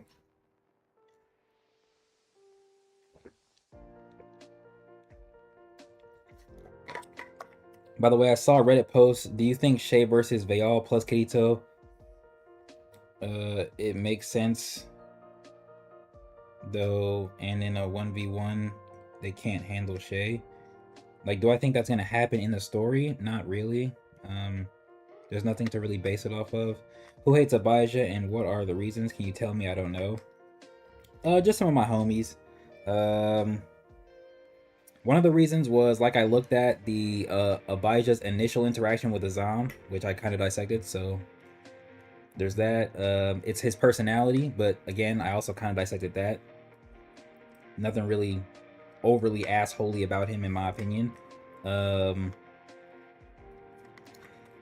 But if you want to talk about his personality, it's in relation to Azam, but that's because he's also Azam's mentor, and a mentor doesn't always have to be nice.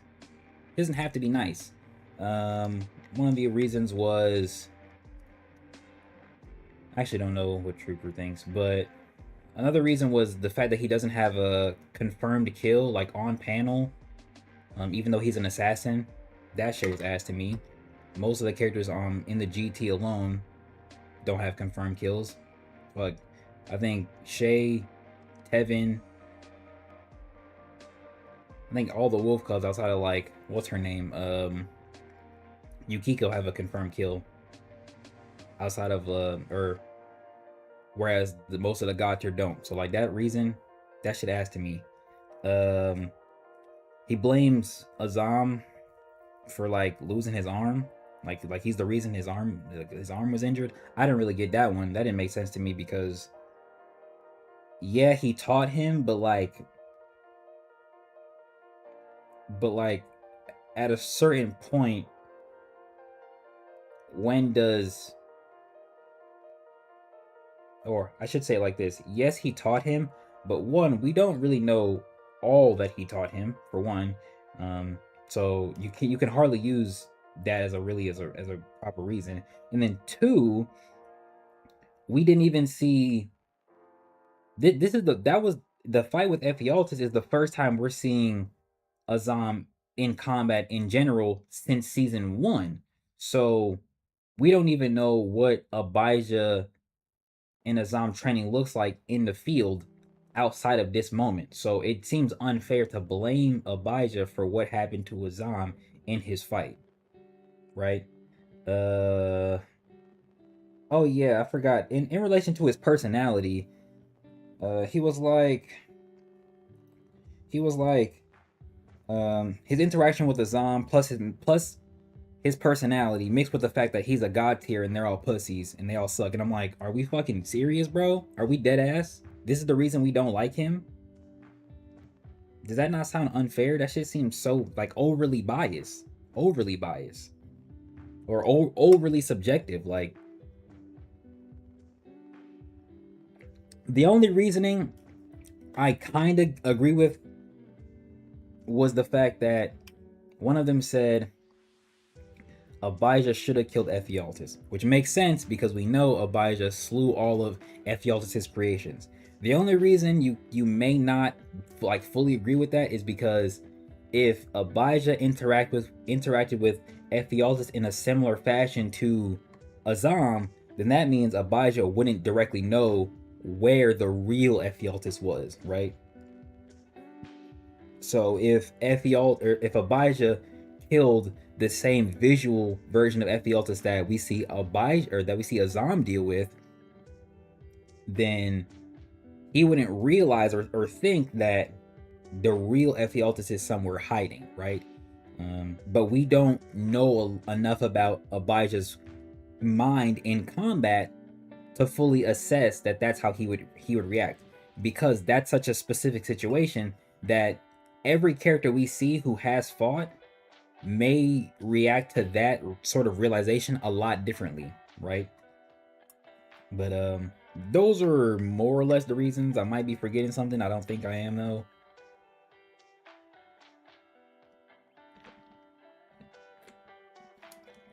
But like, I'm just not seeing it, man. I'm just not seeing it. Not seeing it, not agreeing with it. It just doesn't hit for me, man. Feels like a wasted effort. Let's get into today's reading though. I'm done talking about that shit.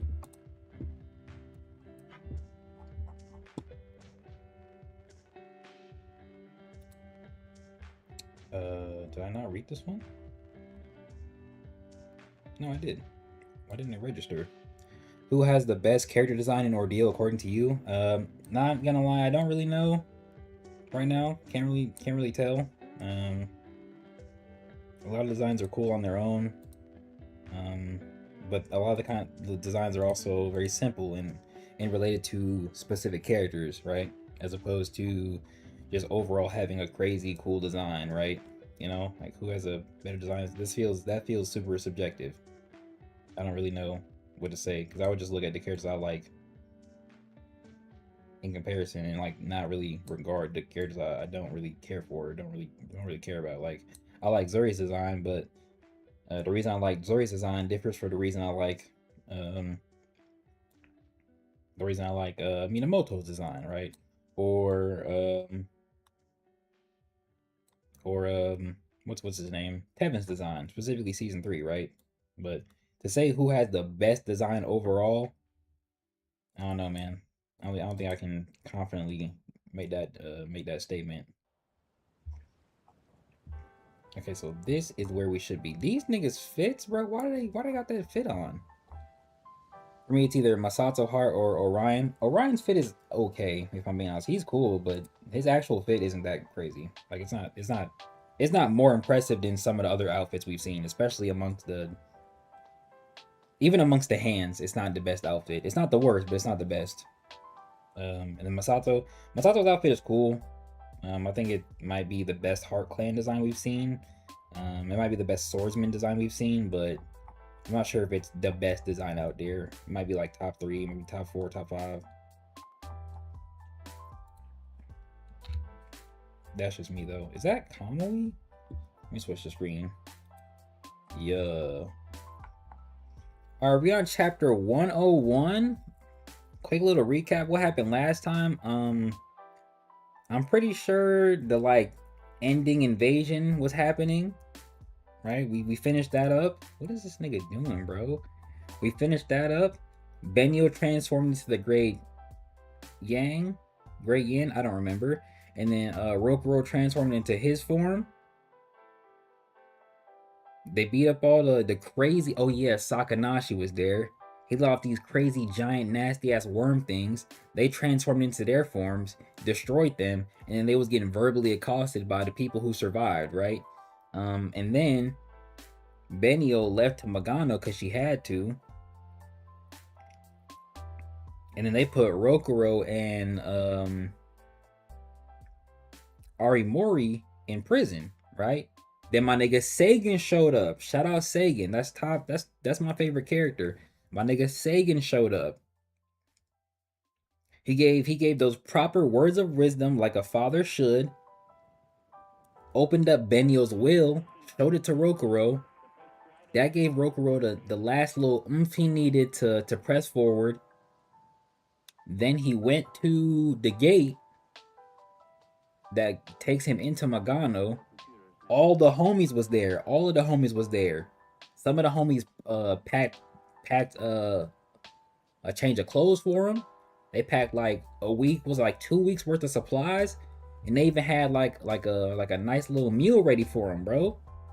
And then he entered Magano, and that's when the chapter ended, right? And now we're gonna pick up basically more or less from that moment, man. Chapter 101, a visit to Magano. Shout out Twin Star. We're almost done with this, man. This has to be Kamui because not just because of the hair, but because of the eyes, right? You see, like this is the sign of like a Basara. There's that red eye and then the gold eye, like the human eye and then the Kagare eye. But he has 2 human-like eyes. That shows that he is more human, in air quotes, more human.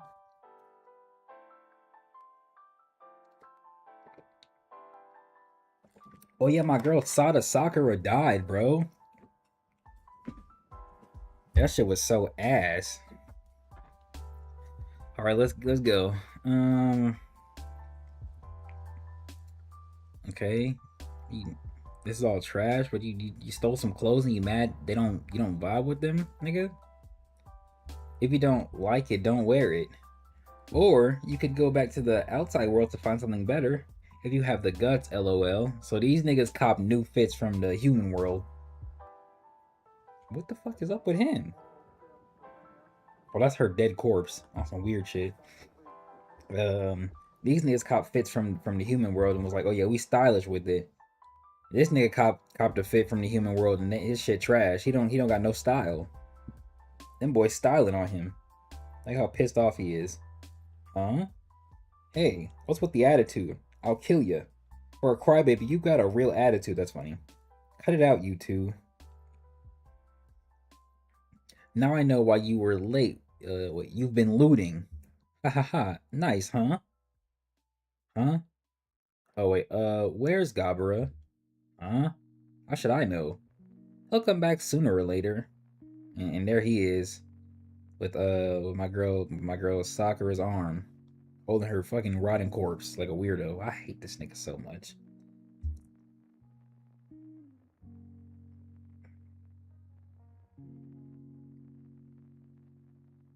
Okay, he going to visit Benio. He done brought her a meal. Eat. We've got a long journey ahead of us. I don't want it. Besides, I'm a Kagari now, so I can't starve, right? Look, Ohagi.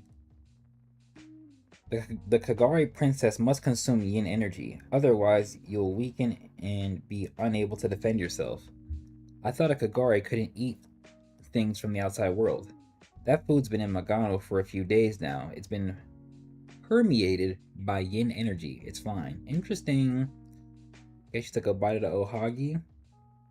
Doesn't taste of anything. That's what happens to That's what happens to food exposed to yin energy. Besides, we don't have a sense of taste like humans. That means I won't ever be able to. Damn, she's not gonna be able to cook for her man and eat Ohagi with her man no more. Shit, sad for real. Look, so sad she crying for real. Enjoy the sweetness of Ohagi dumplings or the spiciness of curry again. And I won't be able to cook a nice meal for him. See, she's still thinking about her man too. If she don't think about you like this, she probably don't love you. I'm sorry. Over there. You're finally here. What took you so long, Kagari princess? 5th ranking Basara, Yuzuriha. Oh, okay, so see, she still is alive. Nice. And she's still a kid. That kind of sucks. This way. Wait, not that ranks me anything anymore. For real. Okay, here go this nigga. Welcome, Benio and Mado. We ask that you come with us to help bring an end to this 1,000-year war. With your help, we may defeat the king of Kagari without sacrificing the prophesied child.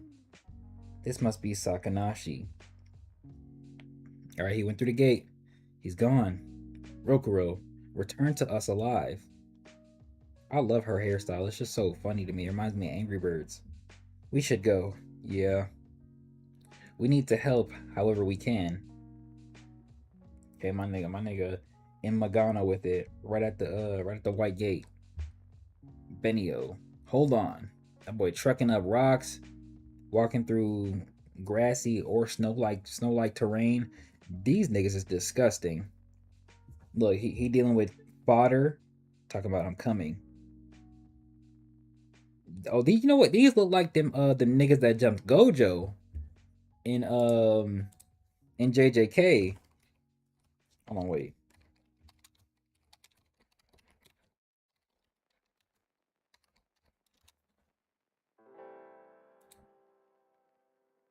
This nigga's so lame, bro. Look at this dude. This dude fucking sucks, bro. Yeah, who made this video? Full Potential Bagman? Cloning technique used by Bag Mask user, bro. Y'all hilarious, man. Nigga had a bag on his head. Right? He walking. The trials of Benio. Oh, wait, that says trails. The trail of Benio's spirit power ends here. Okay. Which means this must be where the hub force field is. What the fuck is that? What is this, man? Each of the main layers of Magano exists within a different dimension. Some say they exist in different timelines or alternate realities. Wow, okay. Each layer is connected by a dimension called the Shozu River, like the river Styx. Okay, that's a good comparison. The hub force field is an entrance to the Shozu River. Hub force fields are said to be hidden in several locations within the vast overlapping layers of Magano. At times, not a single one can be found, and a wide-ranging, arduous search is required to locate a point of entry. Okay. Interesting. W additions to the lore. So he put this big ass device down, I guess, forced the gate open, and then entered it. Okay, this is the next little area, but he never been here before. This unseen territory. This is a nasty ass fish. Hey, somebody make this a talent. This layer isn't registered either. Yep, that boy got no data. This is what happened when you go to an area with no service. Your network plan don't matter no more. You don't got no bars. It's ironic. I'm discovering new routes I would never have found if all of this hadn't happened. Here's another layer I didn't know about. What is that? Should like brain matter. Maybe I should take a break and rest. It's been 16 hours since I left our world. My great Yang form doesn't tire easily, but there's no day or night in Magano, so it's hard to tell how much time has passed. Oh, that's the time? That should mean just what? 2? 2 in the afternoon, maybe? By earthly standards? This visual's so damn crazy. Okay. I'll get moving as soon as I recoup some of my spiritual power. I don't want to sleep too long. A tent that allows one to replenish a small amount of spiritual power through meditation. A campfire spell has been cast upon it to avoid detection by Kagari. Okay, they got some cool tech. Oh, right. I almost forgot. What was it Arata wanted me to know? It's only got a note and a video app on it. Okay. Nice work, Rokuro. Inside this app, I've recorded the results of crucial studies on the 1,000-year war between the Exorcist and Kagare. To be honest, I hope to have more time to tell you about this, so I apologize for disclosing it to you in this manner. The first thing you need to know is what happened to Yuto Ichika and what Sakanashi seeks. He sounds so serious. Huh? What the... Oh, so he's learning what we learned, huh? Okay, that makes sense. Sometimes I wish like the text bubbles were moved out the way so I could read it just in case I wanted like to remember the full context. But he's learning what happened in the last reading session with him learning about Yuto, him like what I guess being alive in a form or fashion. Sakanashi showing up with Yuto or to capture him, right? My nigga losing his arm because of the bullshit, right? I didn't know anything about this. On top of that, this was all under Arimori's father's orders. That guy is causing trouble from beyond the grave. Sakanashi left with the words, "Visit me in the abyss." He must have kept me alive so I would pass this on to you. Forgive me for making such a spectacle of myself. All the records of former Chief Ari Masuchi Mikado's investigations are inside the other folders. Please read them thoroughly. Man, I would hate to have to read all this bullshit. Oh, so many. In addition, the video app contains my favorite anime, Magical Girl Bonvina. 877 episodes of all 18 seasons, plus the movie and TV special. I don't need that. I bet most of the storage is taken up by this. Nigga included proper intel and some entertainment. He's too much. I'll read these notes on my breaks. Time to get going.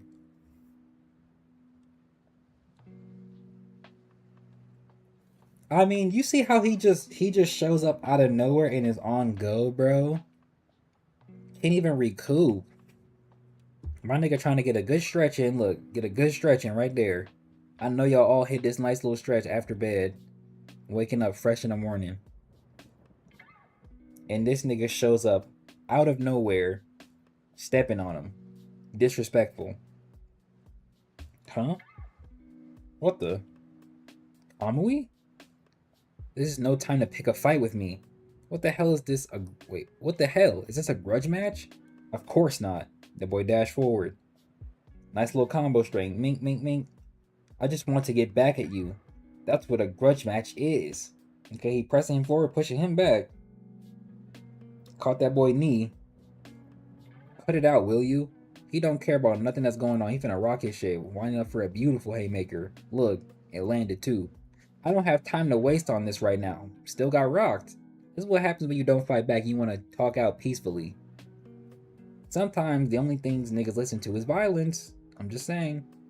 Do I condone it? Kind of, a little bit. Like, not too much, though. His speed and power are much greater than when I fought him on Tsuchimikado Island.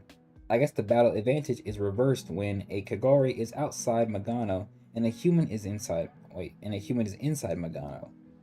Kamui. Wait, he's not.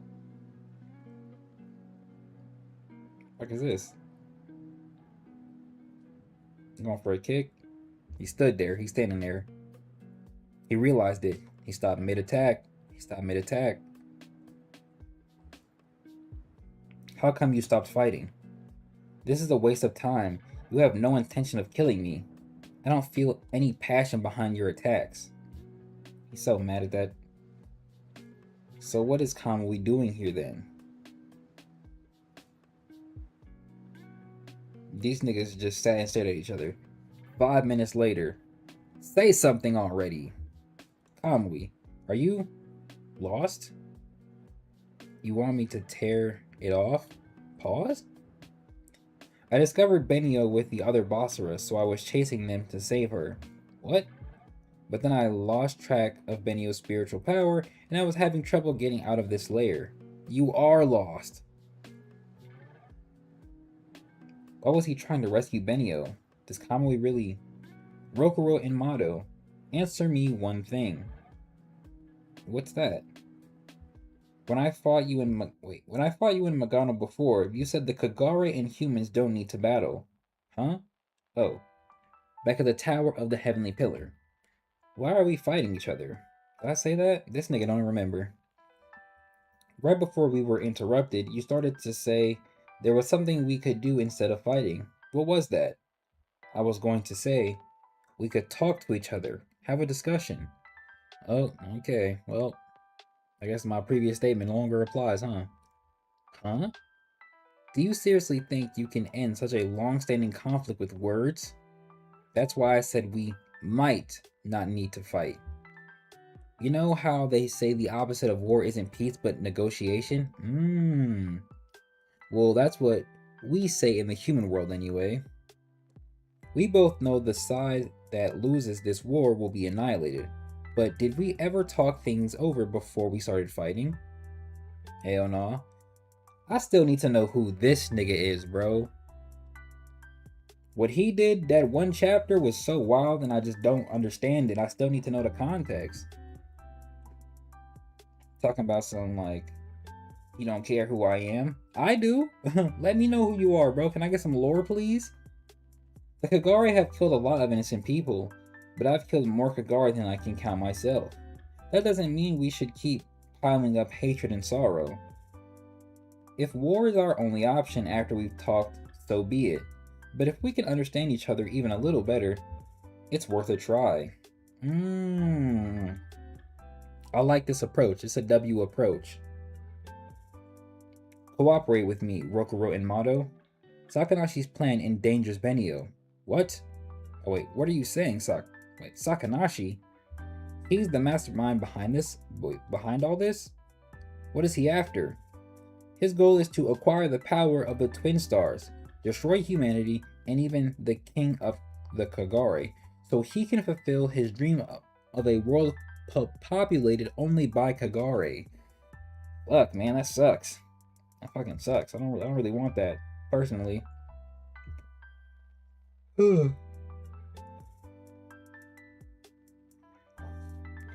Excuse me. Sakanashi is shrewd. It was his idea to attack your world. If we Kagare follow him blindly, we may live to regret it. But why would you want to...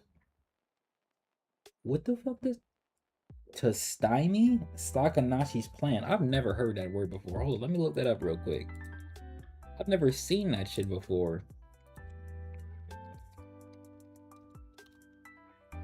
I spell it right? No, I didn't. Hold on.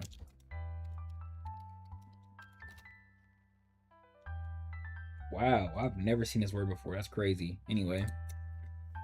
Okay, but why would you want to stymie Sakanashi's plan?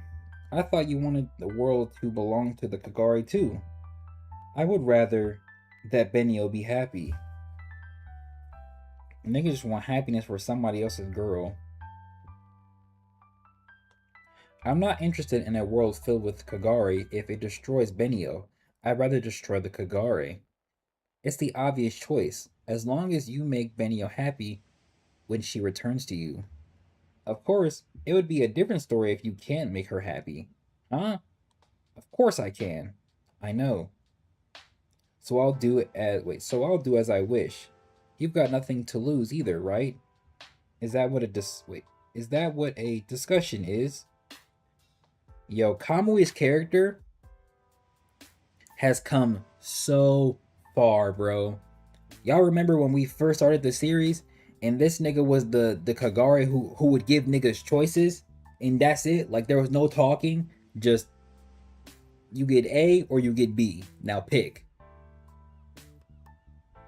Now he having discussions, talking about the intricacies, talking about I only want this.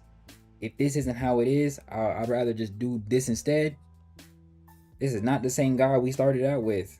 I'm kind of glad that he's the one who got this sort of character exposition and this exploration, because the other Basra suck.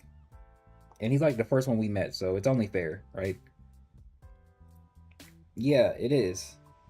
It is. Thanks, Kamui. I'm glad we had this talk. Shake his hand, nigga. I hate his outfit. Like, it's cool, but like I hate it at the same time.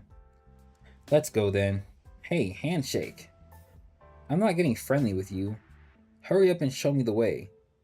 This little lost dude has a big attitude. Where are we headed exactly? To the lair where we Kagare are supposed to meet up with Sakanashi. Benio must be there. But to get to that lair, we have to pass through another area. One that will be very hard for you to get through by yourself. Is it that dangerous?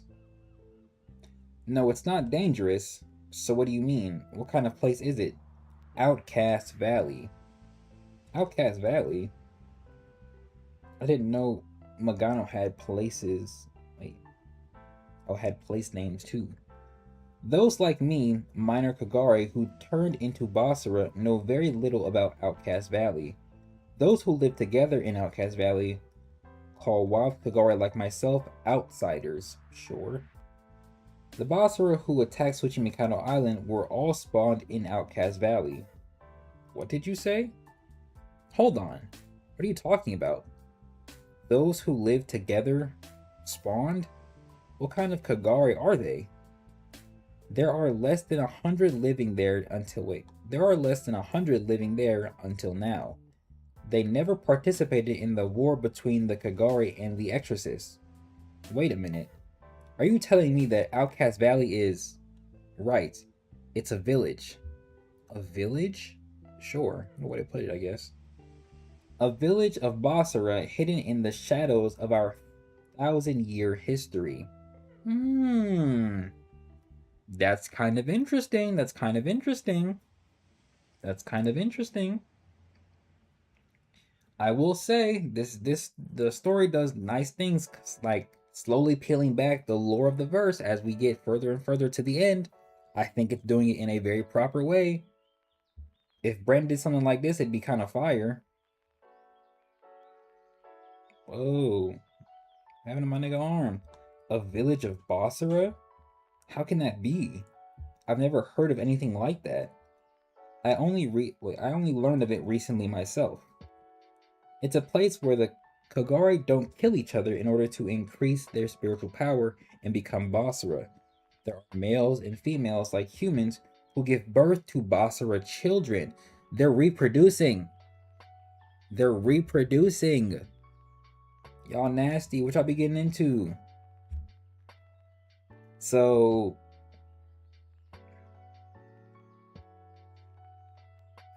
Basara are like... They're almost like humans. But wasn't it stated previously that a Basara and a human can't procreate? But if that's the case, then how can Benio and Rokuro in their great forms procreate and create what is supposed to be the Miku? Interesting. Let's keep going.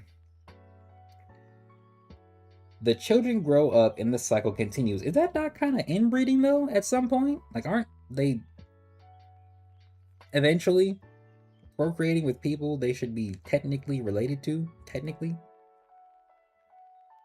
I might be reading too much into it, but it doesn't even say how many there are. Wait, how many? What did he say? Less than 100. So how many did they start with? You know what? I'm asking too many questions. Maybe we need to see it to believe it. If you'd said you wanted to kill all the Kagare, I wouldn't have told you about it. I'm taking you there Because you say you want to negotiate with us, to talk. I can't believe it. A village of Basara. By following paths only a Kagari would know, I'm gradually getting closer to the secrets at the center of this 1,000-year war. I'm discovering things... I don't like the way I said that. I'm discovering things that even the Association of Unified Exorcists and Kagari don't know about. Quite a few Kagari are panicking at the moment. I haven't killed a single human.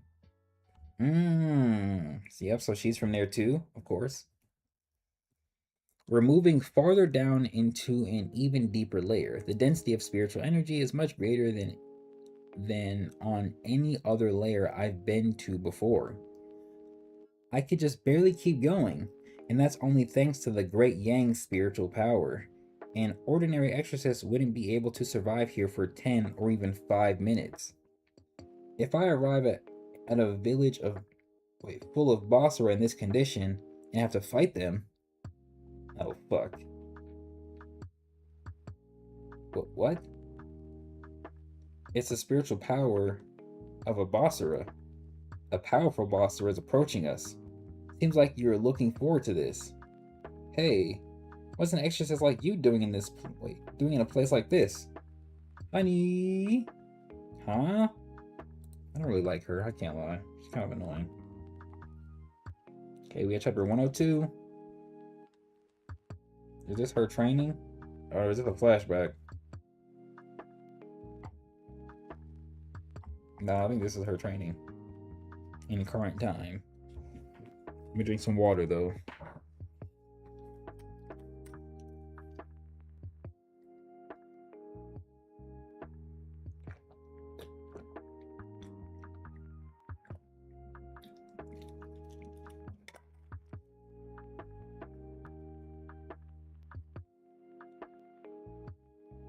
Okay, that monster. Just wait till next time. Look, I wish I had a snack. I see you, and I'm gonna exorcise the living daylights out of you. What kind of warrior cry is that? Helping out with reconstruction by day and training by night. That's quite the regimen. I applaud you. If you push yourself too hard now, you might not be able to draw out your full potential when the time comes. Shut up. If you're only here to criticize, beat it. Or would you care to help me train? Now there's an idea. Huh? Okay, you thinking about Sada Sakura cool ass because you fought alongside her? See, she a baddie, right? You respect her, right? Bitch ass nigga. If you fight alone, we'll wind up with another pointless death on our books. This nigga done made clones and shit of Gabara. Gabu. Pay attention. You're losing focus again. Oh. Hey, I'm gonna be tough on you. I need to let off some steam. It's fun. Those are my lines. Okay, so I'm gonna say again. Oh fuck, hello words over here, okay. What is this? Some meeting? Feel like some bullshit, man. I lost my family too, you know. I bet I started from over there. Someone needs to take responsibility or all these deaths will have been for nothing. I lost my family too, you know. If we don't take action now, this will happen again. If you have the time to complain, why don't you help with the reconstruction? You're the ones dishonoring the names of the dead. If you can't handle it, leave the island. Coward? What? Those who supported them are just as guilty. Why are the outsiders getting so riled up? It's like a debate in a children's classroom. Why am I even here? It's funny. Tenma's proxy. Oh, okay, he's not supposed to be there, huh? Have you read Arima's diary? Kazuhiko Tokusa, representative of the Shinzei group, opposed to the Association of Unified Exorcists. Yeah, I read it. But it only contains Master Arima's speculations, right? We can't assume everything he wrote is true.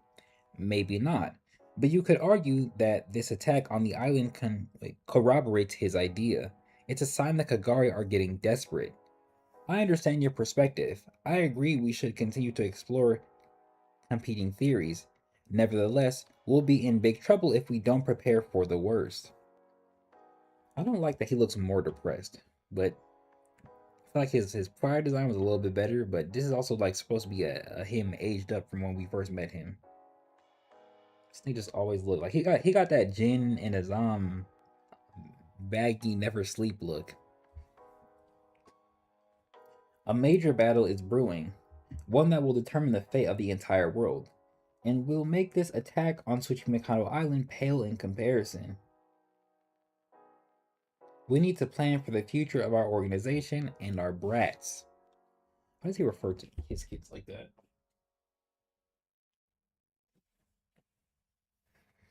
Are we, is that a tent? These niggas setting up camp. Why is he there?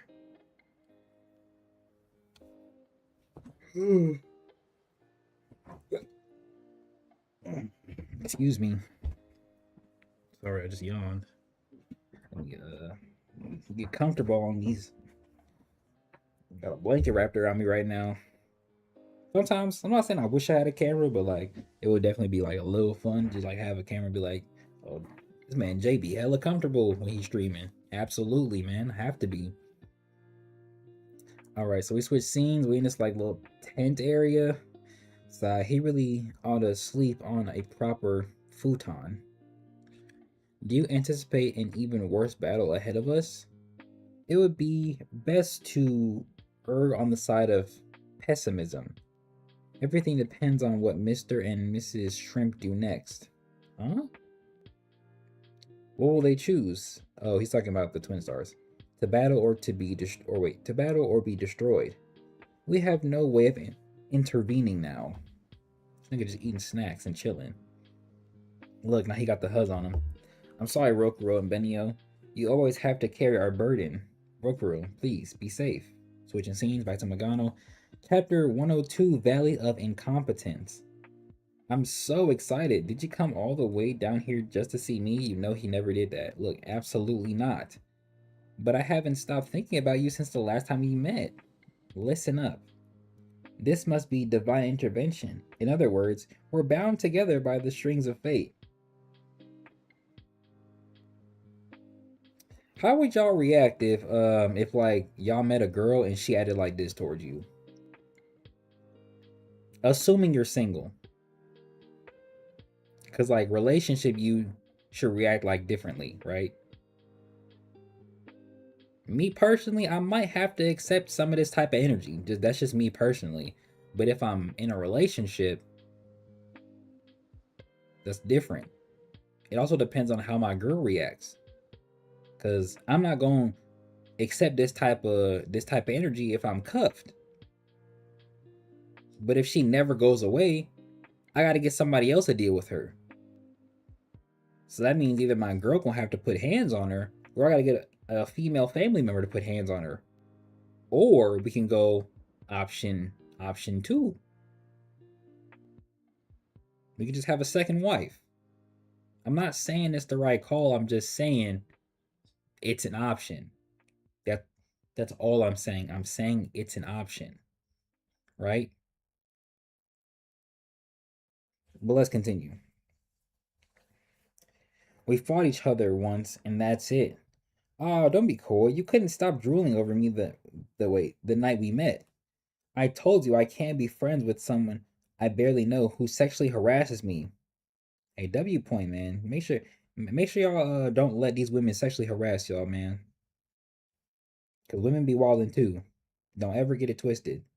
Yeah, but now that we have gotten to know each other, you're okay with it, right? That's not how it works. Exactly. That's not how it works at all. Consent is very important.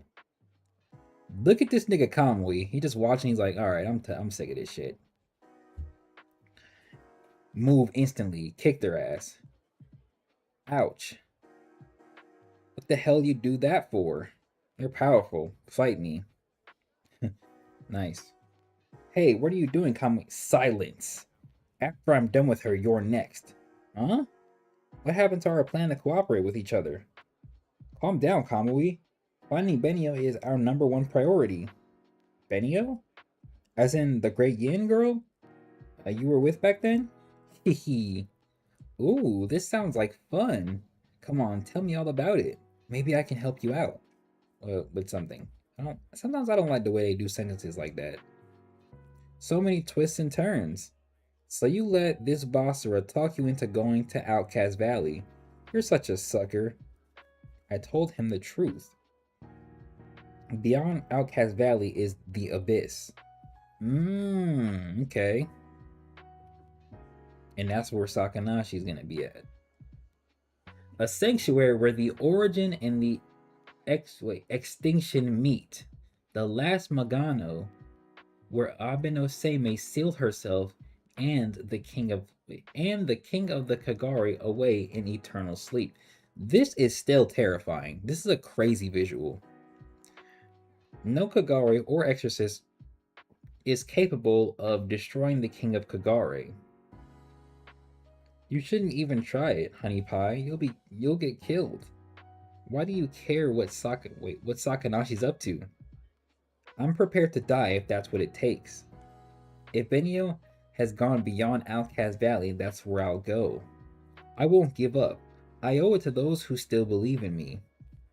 Giving up and running away is the same as dying. What are you gonna do if you find the Great Yin? Together, we'll figure out a way for humans and Kagari to live happily ever after. Enough chit-chat, we're in a hurry. If you're not here to fight us, let us pass. You might know where Outcast Valley is, but do you know how to enter it? How to enter it? Boy, turn around quick. What do you mean? Hey, you Bossera, how are you planning to get into Outcast Valley? Wait near the entrance and force a Bossera coming in or out to tell us how? That's what bandits do. The entrance to the valley is cleverly hidden. Only those in the know can get through it. How can we get in then? I'm from Outcast Valley myself, so I can take you there in no time. You're from? Why should we trust you? If you take us to your hometown, we might wind up in a battle with the Bossera that live there. Are you okay with that? Why would I care about a dull, pathetic place like that? The only thing I care about is not being bored. You're planning to destabilize the 1,000-year relationship between the Kagari and humans. Now that's entertainment. Okay, that'd be entertainer. There's no distortion in her energy. She doesn't seem to be lying. Well, if I trust you, Kamui, I guess it's only fair to trust her too. Hey, don't say I didn't warn you. I prefer to think positive. And isn't this cool? Our sides have been in conflict for so long, but we're actually working together. Don't you feel like we're on the brink of something transformative? Thanks, Suzu. We accept your offer to guide us to the valley. Okay, she excited. Who are these others? Are these like Kagari that are almost Bossera? Okay, we in a dimension of just giant ass cracked fucking golf ball looking shits. Whatever the fuck this place is, this looks crazy. This looks like water. Like this looks like a shoreline that just like stays a shoreline kind of. What the hell is this? Y'all remember that one character from Hunter x Hunter?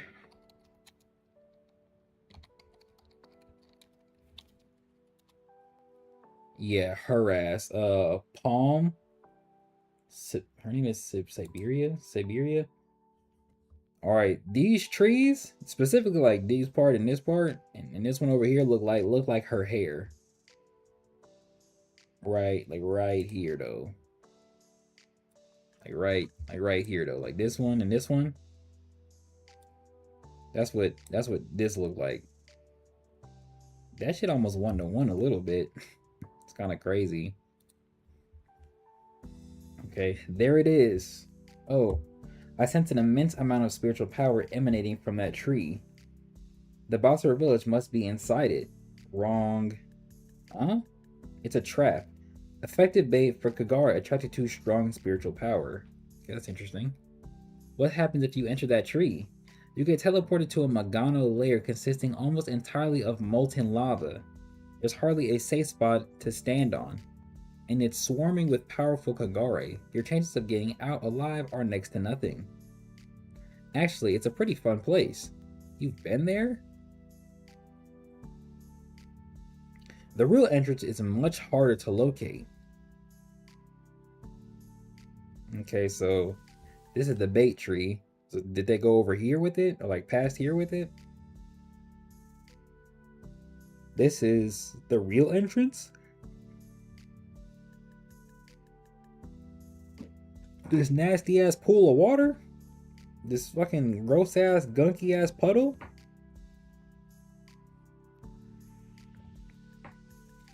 We have to slog through this gross swamp. Oh, it stinks. This sucks. The water isn't just dirty, it's slimy. I've never seen a pig farmer's slurpy pit. This must be what it's like. I recommend taking off your clothes.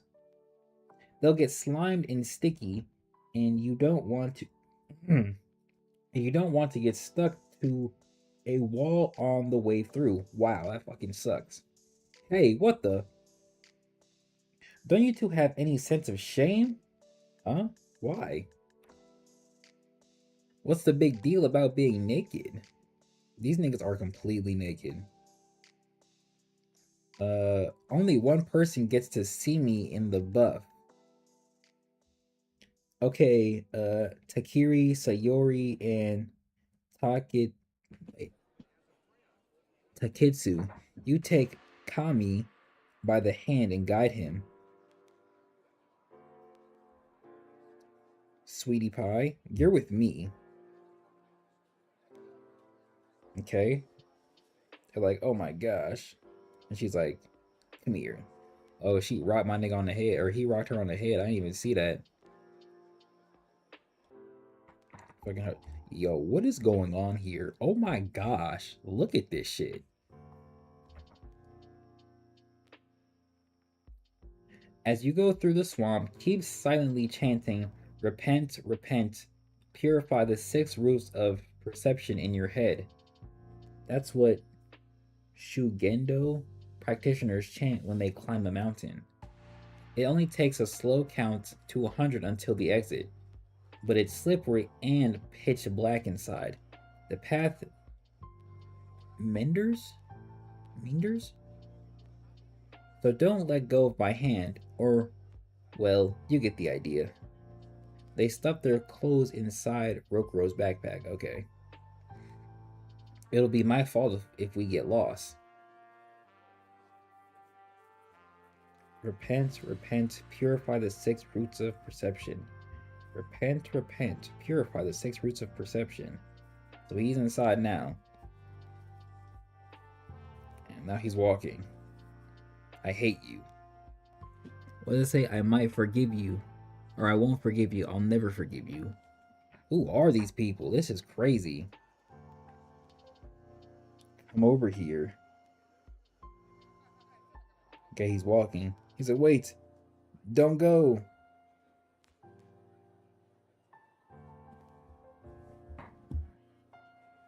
And they made it out. That shit's disgusting. Are we there yet? Is this Outcast Valley? We've got a long way to go still. Seriously? Talk about tight security. Wait, they've done a good job keeping this place hidden for a millennium. It's not because of them. The residents are a bunch of pathetic wimps. Okay. Did you go through the swamp the last time you were here? Nah, I used Sakanashi's void transportation spell. What? No fair. Huh? What are those dark shapes? Grass? No. Maybe trees? What the? Is this? Oh, okay. Capital punishment. Huh. This is like that one boss already did it, but not at the same time. There are a ton of rules in Outcast Valley. Death is the penalty for leaving the village. We're on the outskirts now. No one's allowed to step beyond this perimeter. Some of these Kagari were sentenced to death for other reasons though. This is sick. Their bodies left here to set an example. Women, old people, even children. None of them are human. They're all Basara. So it's true. This really is a village populated only by Basara. Crazy. Hopefully we see some interesting characters here. Wait, doesn't that mean you'll be in big trouble if you return to Outcast Village with us? It took you long enough to figure that out. Anyway, we're already here. And look, we've got company. Basara? These niggas is old. Not just grown men and women either, but children and old ones. An entire society of Basara.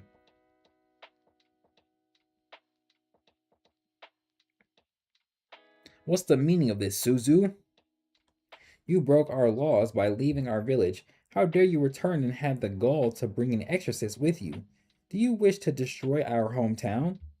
Get out of here, leave. Be gone, harbinger of bad omens. Why did you come back? You betrayed us. You're dead to us. Sticks and stones, etc., but names will never hurt me. What do I care what you mouthy maggots think? You're trash. Wait, you're trash. Every one of you. And you're all full of crap. I hope you drop dead. What? How dare you speak to us like that, you little slut? Wow. I haven't had that word in the reading so far. Death is too good for you. Away with you. If you want me to go, try and make me. But you don't have the strength to fight, do you? Don't have the strength to fight. And what are they arguing about? Please, just hear me out for 1 minute. My name is Rokuro Enmato. I came from Tsushimikado Island. I'm the twin star exorcist prophesied to inherit the power of the Great Yang. What? Look, confused as hell. My wife, Benio Enmato, is the other twin star. She inherited the power of the Great Yin and passed through your village recently. I just want to find her. I have no intention of attacking you or anything like that. Please let me pass through your village so I can get to the other side of Outcast Valley. The twin star. Tim? I cannot permit that. We refuse your request. For the past 1,000 years, we have refrained from battle with outsiders. The Kagari spawn outside of Outcast Valley, and you exorcists. That is our creed, and we have upheld it these many centuries. As long as you are an exorcist, we cannot grant your request. We merely wish to live here in peace and quiet without obligations to others. Hold on, I get that you don't trust me. After all, we've just met. But what if I prove to you that I have no intention of fighting and, excuse me, your affairs are not our concern. We simply wish to remain neutral and avoid pointless conflict. Huh. If getting involved with outsiders is going against your rules, then all of you ought to be executed just for talking with my honey bun. That's hilarious. Shut up, Suzu. Why can't you respect our elder? He's just trying to protect Outcast Valley. Protect. More like survive at any cost. Comedy funny. Damn, why she punch him like that? What's with these Kagari? They're unlike any boss I've ever met before. Honestly, I wish they'd just attack me with weapons. That's the easy way. Another thing I don't get is, how come their spiritual power isn't any higher than an ordinary human's? Hey, calm down. Get back. Stop. And shut up. Let me go. Stop her. What the? How dare you? Show your face here. Who the fuck is that? She rock his shit. You pregnant? You ungrateful bastard. You killed her. You killed Sutara. Grab her. Calm down, Asuha. Asuha. My name is Sutara. I wonder what Asuha would have to say about that. I shouldn't have let you leave. Wait, I shouldn't have let you live. Murderer. We'll deal with her. Please, just go now. Wait, we're begging you. Leave our village. That nigga killed himself. Please. What the? They're just a bunch of pathetic wimps. I'm taking you there because you say you want to negotiate with us, to talk. Be right back. I need to take a leak. Think I'm gonna pee?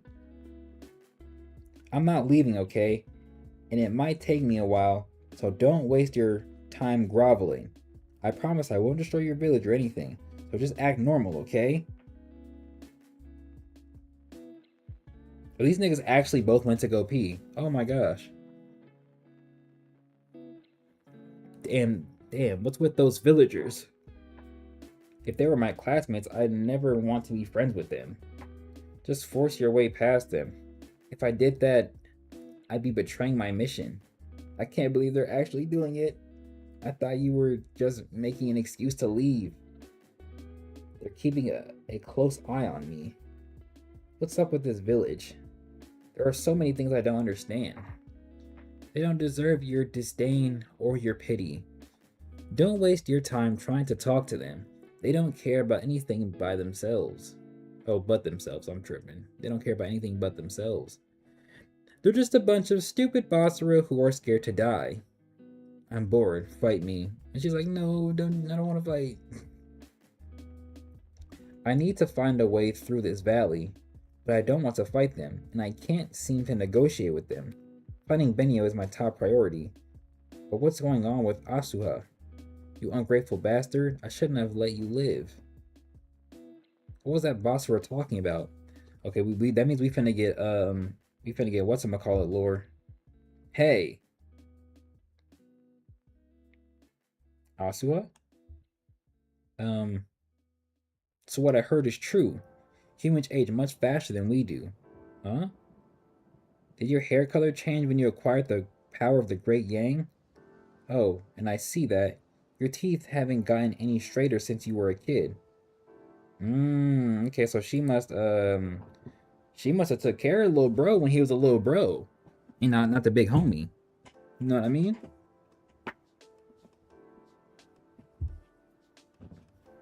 That means what's his name was probably a part of it too.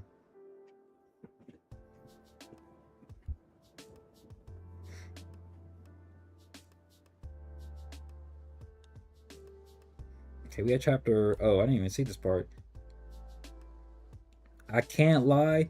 This shit kind of tough. This is kind of tough. I love when they actually show the freaking cover images, bro. This is fire.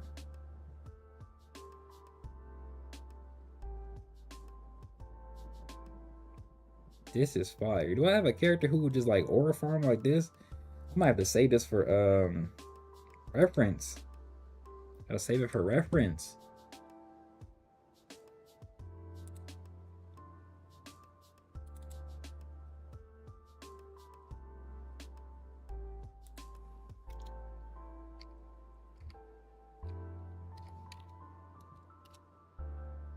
Say that one for later. That's too fire. Oh, let me drink some water.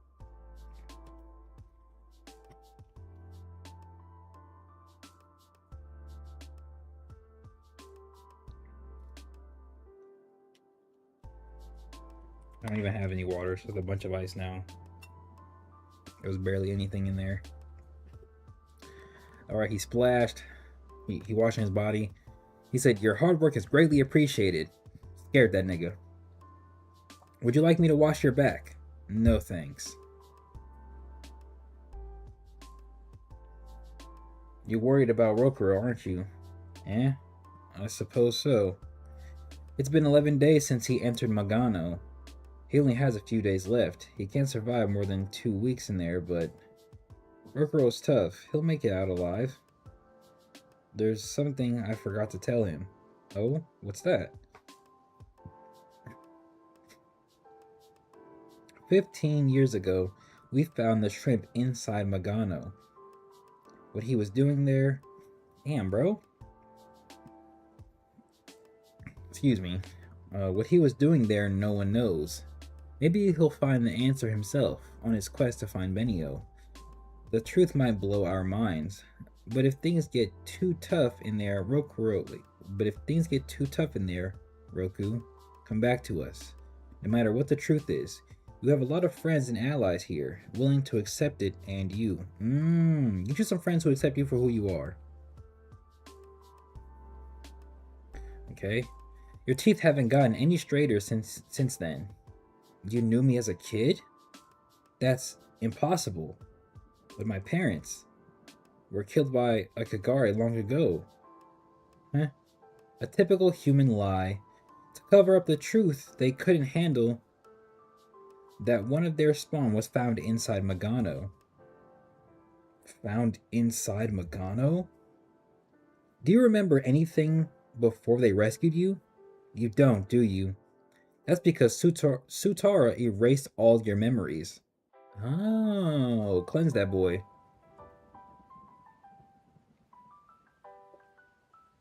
Before the Exorcist found you, Sutara and I raised you in secret in Outcast Valley. Whoa, that boy from there. He from there. How did he end up in like the regular area then? What are you saying? Okay, she looked to the side. She finna stab niggas. Weave too easy. Gotcha knife, nigga. She's armed. Ow, ow, let go. Am I tripping or does she look pregnant? Or she just chubby? I don't know. Looks like she was planning to kill you. What? Hey, what are you telling him? You're lying. My honey bun couldn't have been raised in Outcast Valley. I was raised here myself. There's no way you could have hidden a human child here. The old geezer told me he'd forgive me if I killed Rokuro. Whoa, he knew about it? But the story about me raising him in Outcast Valley is true. Huh? Did you want it to be a lie? Hey, pull yourself together.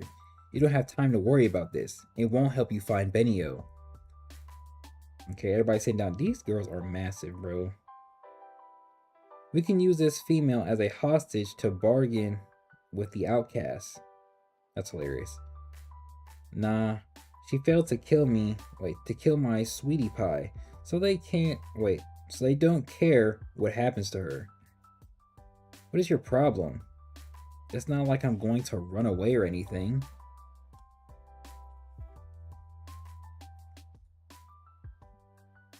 See, I knew she was pregnant. She just light a cigarette? Your baby, is it... Yeah, it's Sutara's. Isn't it obvious? I don't think smoking is good for babies.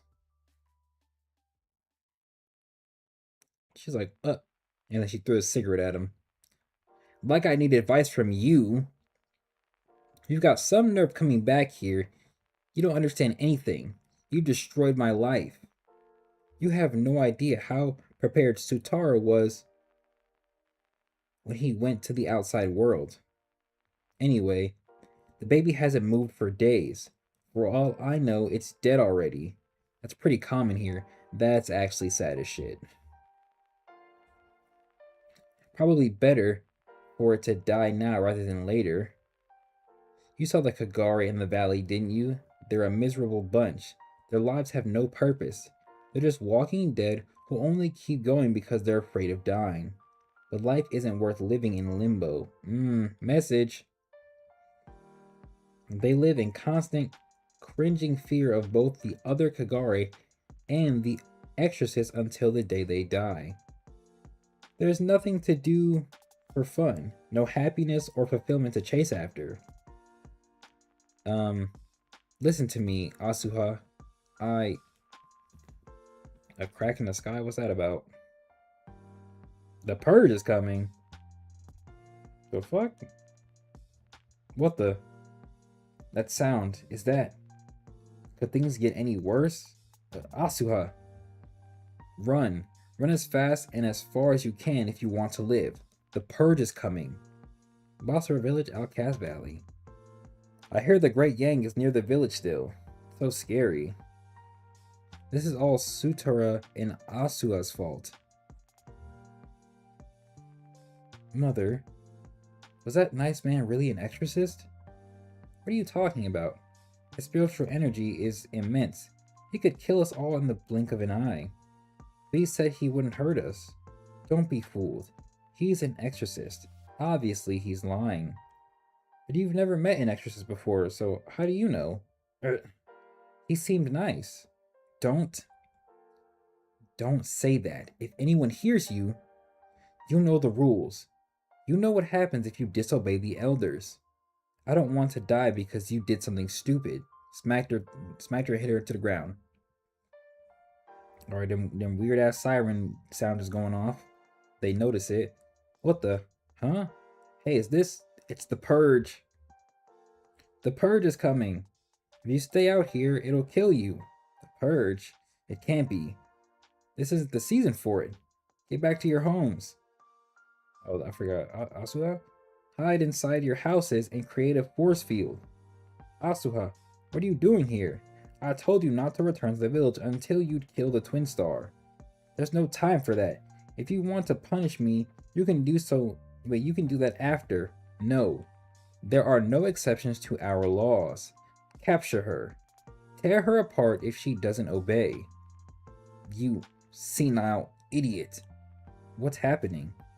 Hey, tell me, what is this purge thing?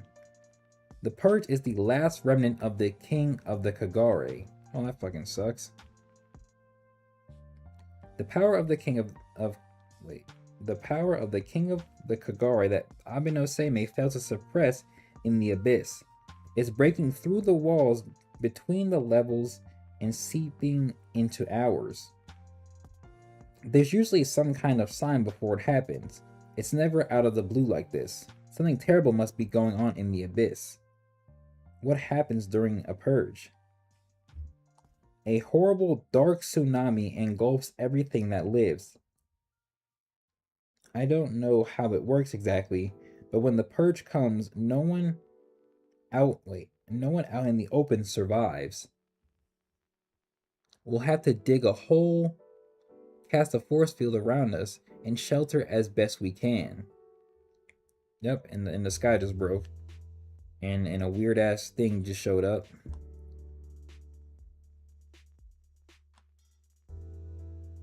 Okay, that's kind of nasty. This should look like an amalgamation of just human bodies. Like Envy from Full Metal Alchemist.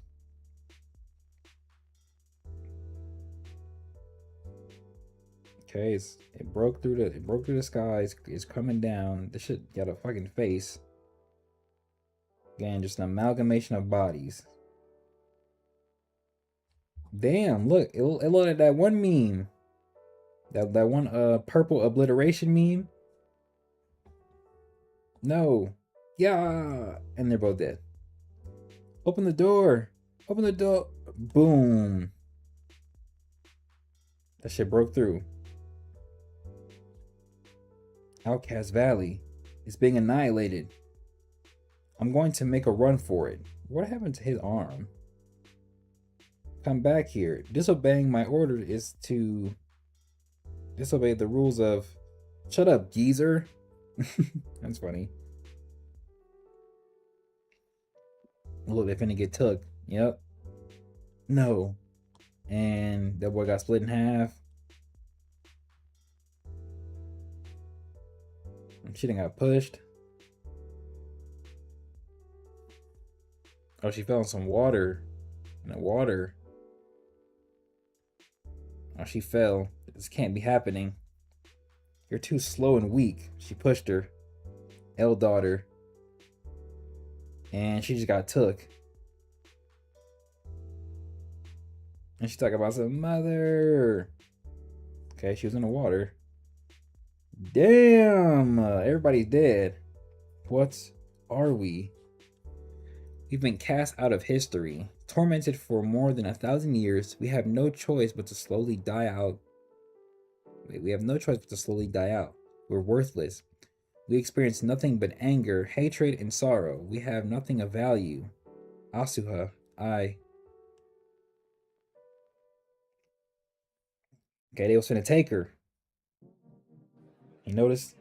She thinks she dead? You! Let go of me. Ow. Ouch, it's too dangerous. I didn't ask for your help. What do you think you're doing? Exorcists aren't permitted to interfere with our lives. How dare you try to aid us? We'd rather perish than accept help from the likes of you. Nigga corny. Look, now you fucking dead, bitch. I used to be just like you. My only goal was to destroy all of your kind. I thought that was the right thing to do, but I was wrong. This power bestowed upon me is meant for something greater. Tell me what you need, Asuha, even if it breaks the rules. I'll exorcise every evil and every sin. Asuha, you and our baby are my life. I'll do anything to protect you two. I'm not gonna lie, he's still clean as shit to me. I can't lie, he clean as shit. And he had a wife. So not only was he clean, he was kind of real, and he had a wife and a baby. A real nigga. A real nigga. From this cruel world, I finally have something worth living for. My family. I don't want to die. I want to have this child. I want to live. Okay, she on her Nico Robin shit. He said, "Oh, okay." Immediately locked in, activated his true power, waved a hand, and blew all that shit back. He too clean, he's too nice. Basically saved his mother figure. What a real nigga. And his sibling, more or less. Meteor Smash Incendo. Okay. That boy Kamui getting active too. Kamui. Thanks, you came to help too, didn't you? Can you please look after Asuha for me? Why should I? Thanks, she's pregnant, so be nice to her. He talking about why should I? Like he wouldn't erase you if he could. Nigga, just listen and be helpful, please. I'll deal with his true form and exercise the hell out of him. Okay, you gonna deal with that? See how he flying up on some Dragon Ball shit? Slammed right into it. Bam. Oh, did he actually exercise it? Oh damn. Hold up.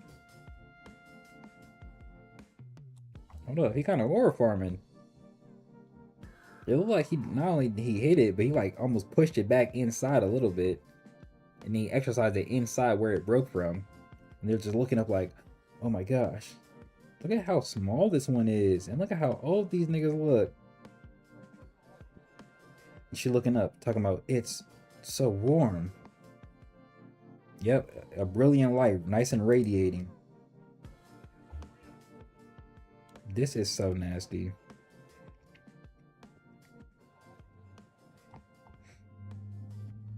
Okay. He's still going crazy. Look, he finna get gone. Booker said, boom. Fall back. If you need help, call for me. They ducking down. Shit blasting everywhere. He jumped up. I won't allow you to spill any more blood in Outcast Valley. I will exorcise every evil and sin. These flashes are sad as hell.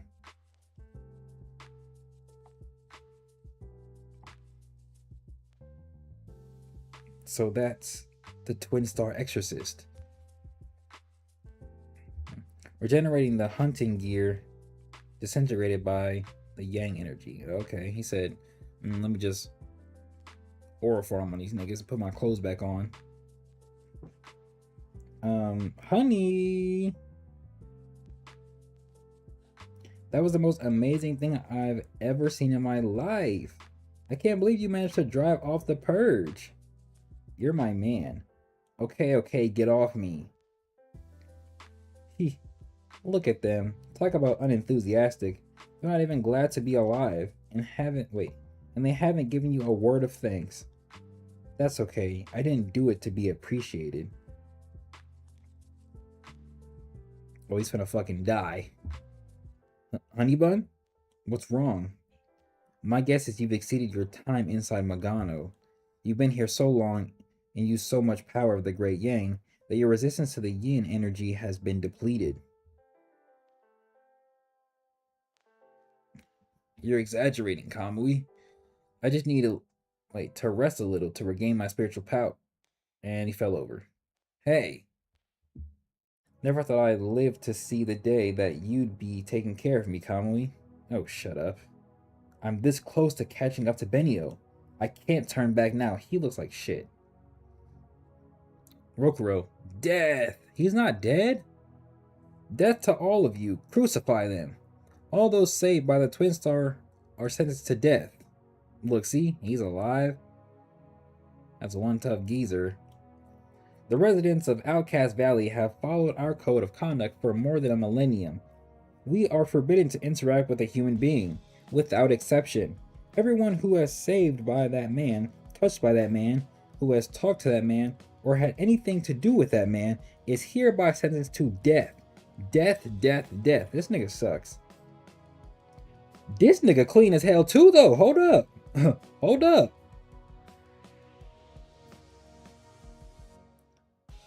If it be our fate to perish, we must accept an Orifarm. We put that nigga to sleep.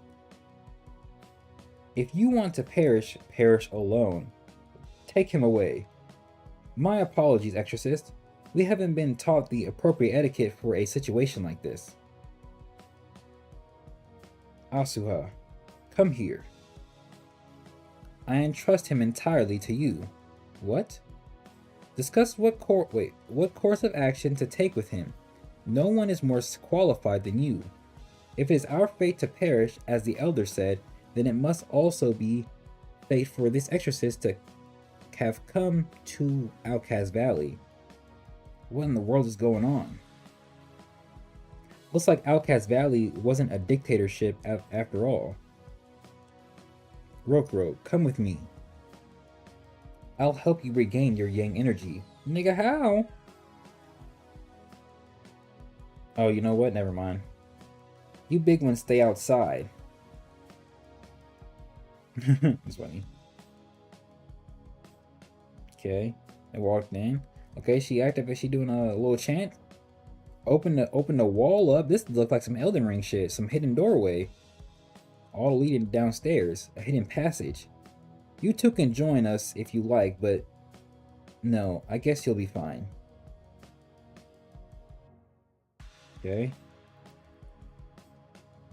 Nigga, is this grass? Nigga's got water? He got a little bed down here? This furniture? What is this? No, this is a broken table. What is this place?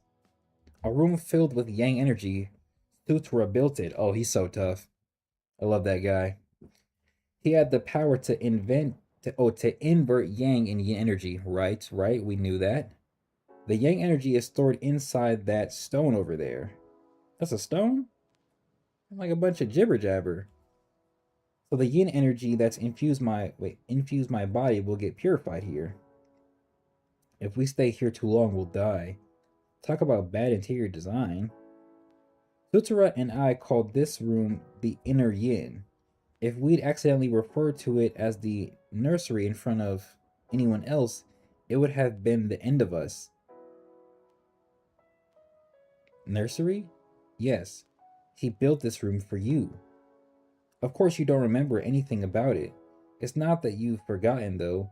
Your memory was erased. No, I recognize it. Huh?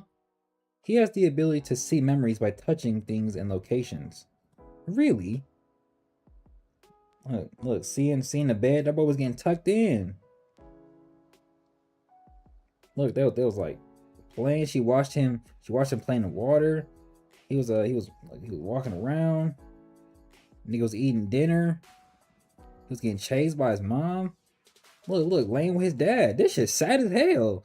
I hate that he's dead now. Why did he have to die? Oh my gosh, why did he have to die? It was kind of cool. Did he have to die though? He like forced the situation a little bit.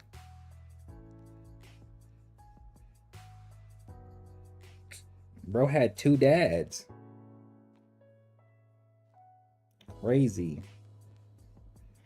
But your face hasn't changed much. I'm the reason you're still alive, you know. I shouldn't have let you live. How dare you show your face here?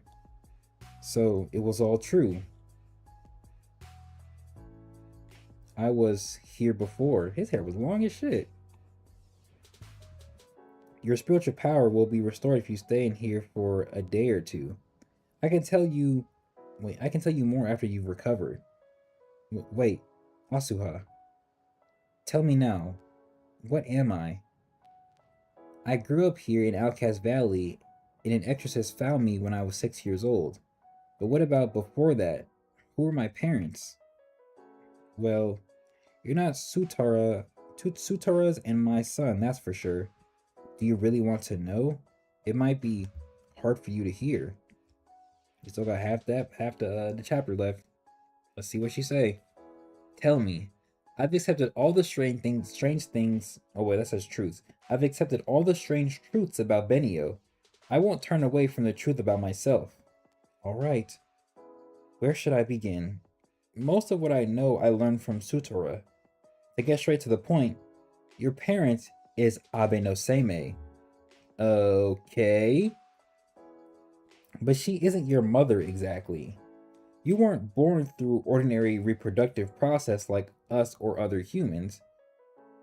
What are they called in your world? Copies? Clones? You're not human. You're an artificial life form instilled with a soul, created out of Abe no Seimei's cells and spiritual power. Nigga, how? Excuse me? Are we finna get a flashback? Whoa. We are getting a little flashback. Hold up. Alright, so this is the King of Kagare. And this is Abe no Seimei. Are all of the Rokuros, like I guess of all the ages like this? All the twin stars, the great yins like this? Are they all created like this? So he's like one of a few. Cause like there's like some right here too. If this is where she's at.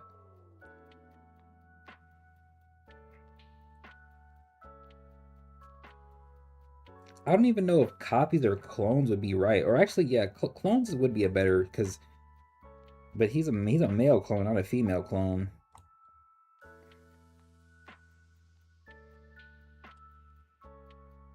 Abe no Seimei cells in spiritual power. Artificial life form instilled with a soul.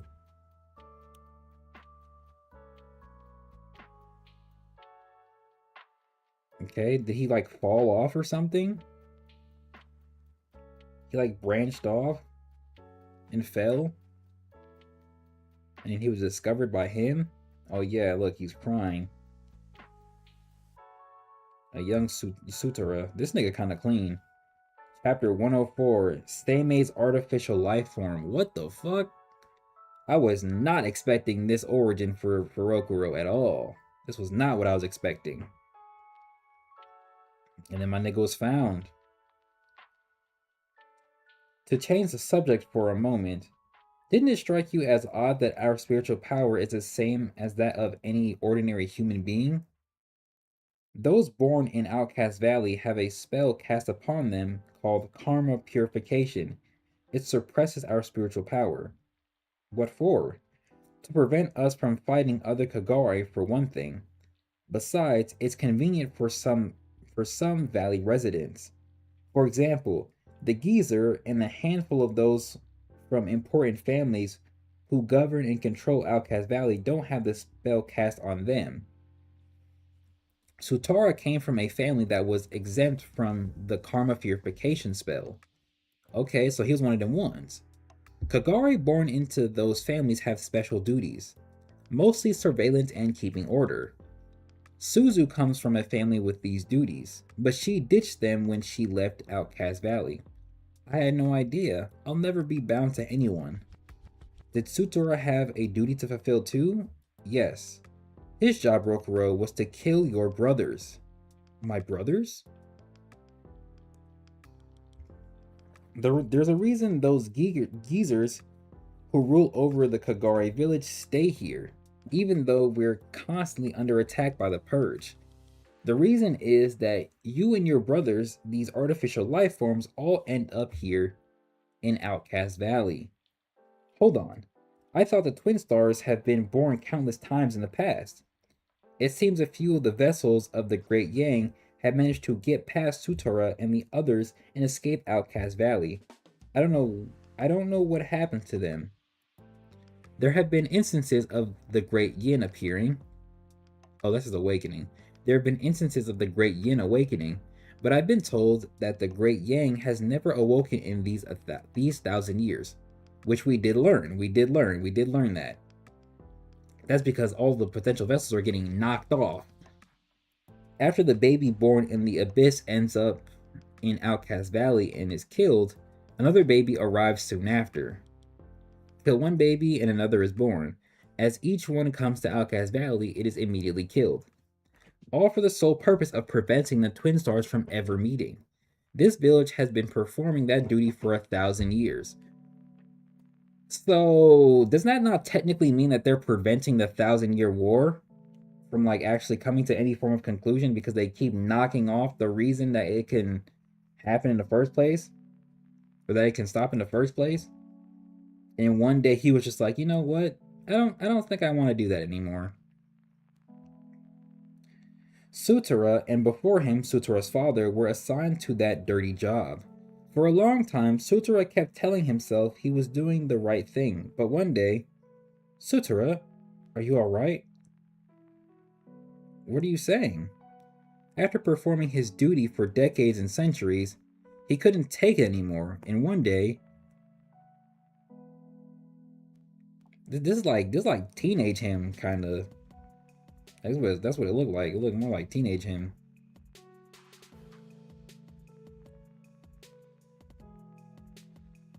But what is that? Sutora, don't tell me you... I don't understand, Asuha. I don't know why I did this. He smiled. All the babies I've killed in the past cried and screamed, but this one smiled when he saw me. He smiled? So damn, this nigga sad as shit. I fuck with him heavy. Sutora. We hadn't been blessed with a baby ourselves, so we decided to hide the boy from the rest of the village and raise him ourselves. I don't know if it was thanks to the yang energy inside him, but the child kept growing for the first few months without eating anything. We used that time to build this room and prepare food that a human could eat. Our pseudo family continued for 6 years, but then, as the child's yang energy kept growing, we were unable to hide it anymore. So we did the only thing we could. We erased all his memories of his life with us here and abandoned him in the highest Magano layer we could reach. Oh, and that's how Sagan found him. So he found them. Does that not mean he found him on Tsuchimikado Island, technically? And that child was me. I'm sorry, when you first came to Outcast Valley, I snapped at you for daring to show your face here. But it shouldn't have been... but it should have been the other way around. What do you mean? You have every right to hate me because we abandoned you. No. Why would I hate you? You and Sutora saved my life. Oh, that means I killed the man who raised me. Don't regret that. Fuck, this is sad. Sad as shit.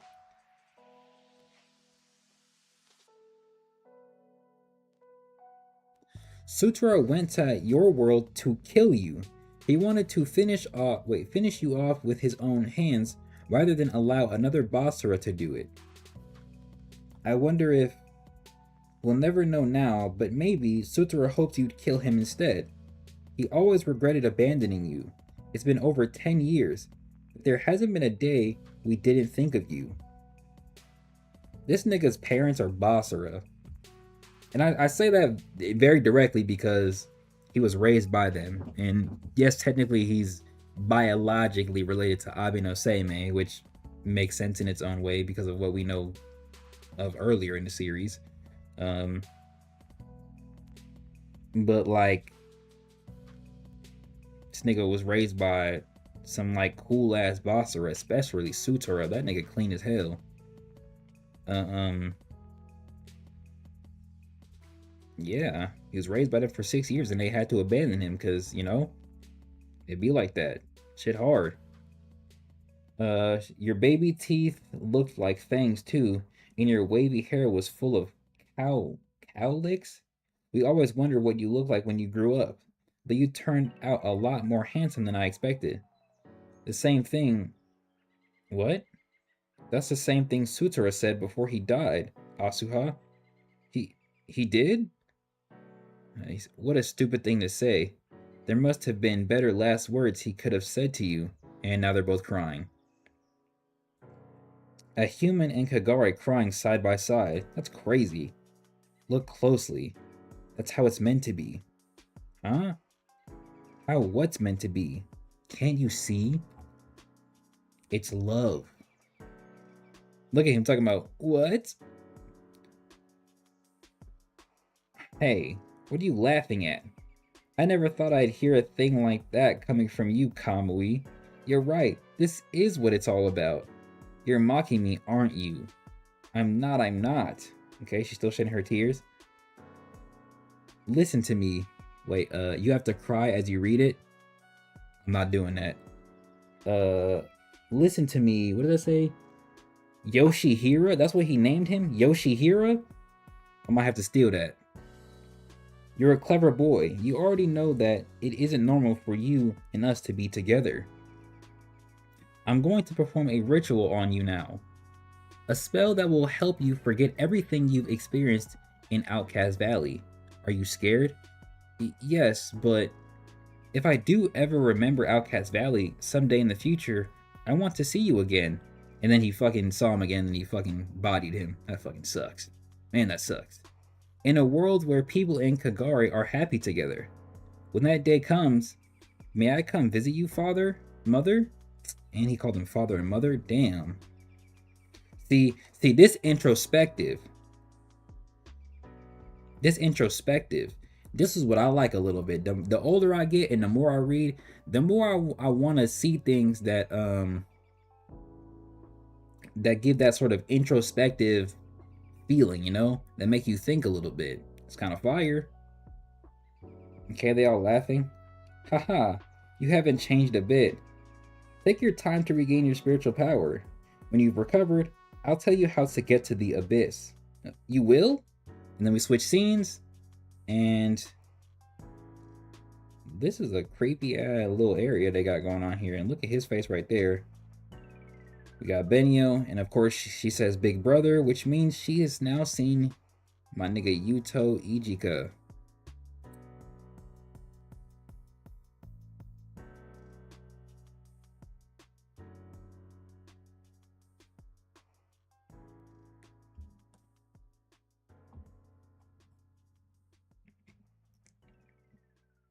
I just read Klebs' earlier comment. I completely missed it.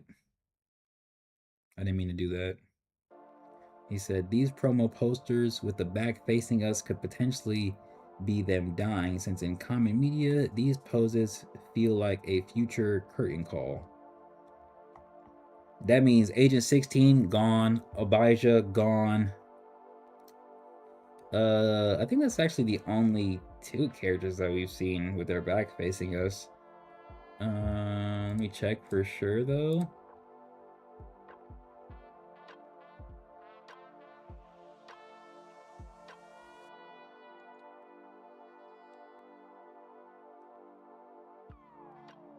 Yeah, even Masato is facing us, but we just assume he's gonna die anyway because Shay has to get the Eye of Time, so we can just assume he's gonna die. That's it though. So that's like technically the only two we've seen: Agent 16 and Abijah. I won't be mad if these characters die. But the reason I don't want them to die, or I should say a reason I wouldn't want them to die in like a grandiose way, is I want to see them do more than one thing. I'm tired of characters doing one thing and then leaving. But Bjorn died, but before he died, he did, like, I want to say 3 things, I guess. 1, he trained Shay. 2, he fought alongside the army, and then 3, he fought Vayal. That's 3 things in the arc he's really introduced in. That's technically 3 things he did that I'm counting as separate, right? Whereas Kofi showed up in season 2, didn't really do anything. Showed up again in season 3, was mad and argued, and then he fought Konos and then potentially died. Same thing with Sonya, right? Potentially died. So I'm okay with them dying. I don't really care if characters die. I just want their death to either be meaningful, or for them to have more, I guess, more showcases before they die, right? Like, give me like 1 or 2 showcases before they die. Like, Lewis's death is cool, but it would have been slightly better if we actually saw him fight some Titans by himself, solo, in season 2, right?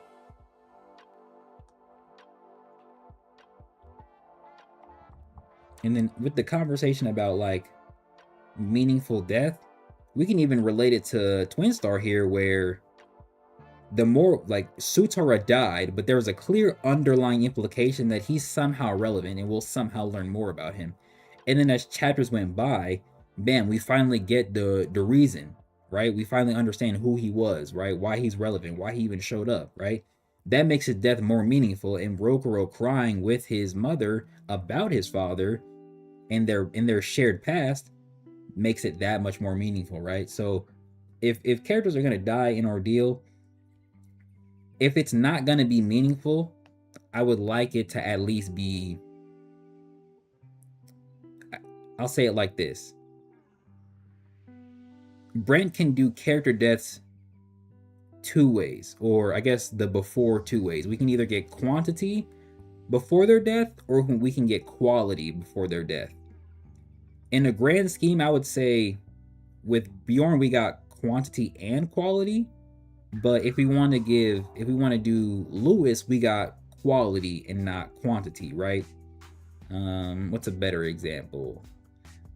With like Shay, we have a lot of quantity, but not as much quality in terms of their characters, right? Or his character, right? So before we stop seeing a character, it would be nice if we either see more of them, or the last time we see them, it's so much that it would overpower any more amount that we could ask for, if that makes sense, right? Yeah. I'll just say it like that. I might have to go get some water. We're on chapter 105. I have to go get some water.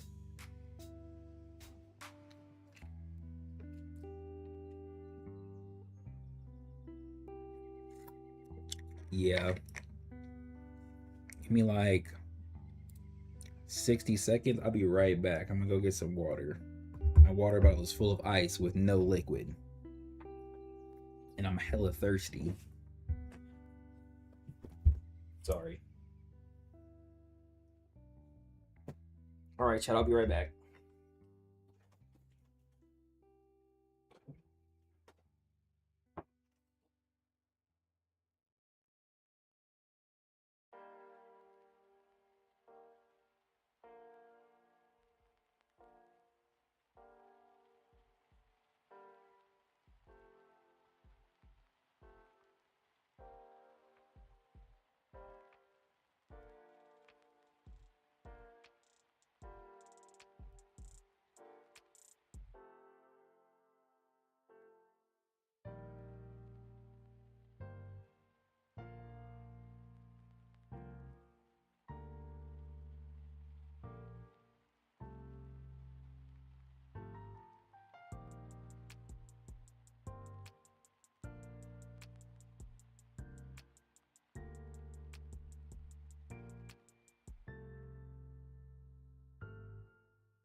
All right, my good people, I have returned, but I'm eating a snack. So let's take a brief intermission.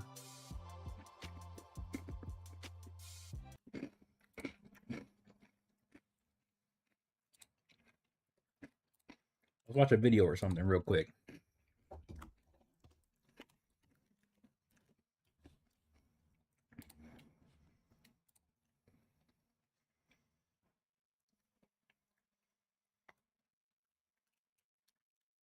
Let's watch this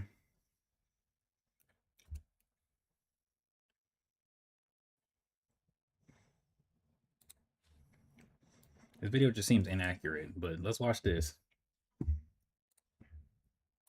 Y'all ever watch Dwayne and Jazz?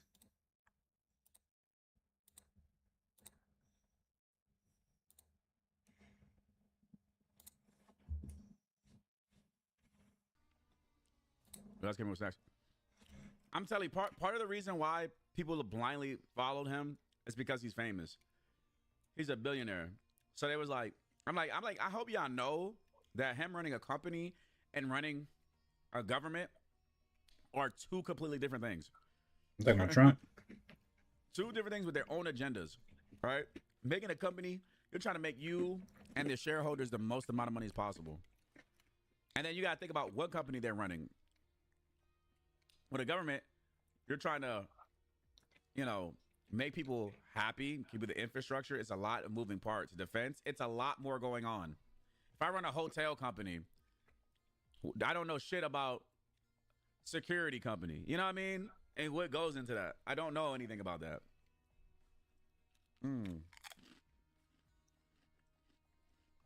Oh, there you go. There he is. Oh. Wait, who's the Jazz? Are you the leader of the server? Yeah. Can you make me how leader? do I know that? Can you make me leader? I can. Who's the leader of the server right now, chat? Make me. I think I have make me the leader of the server. So I can change the settings. Anger, whatever.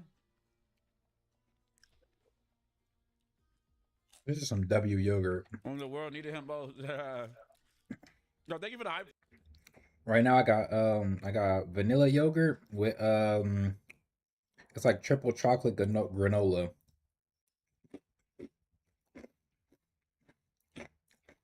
Fire right now, it's fire.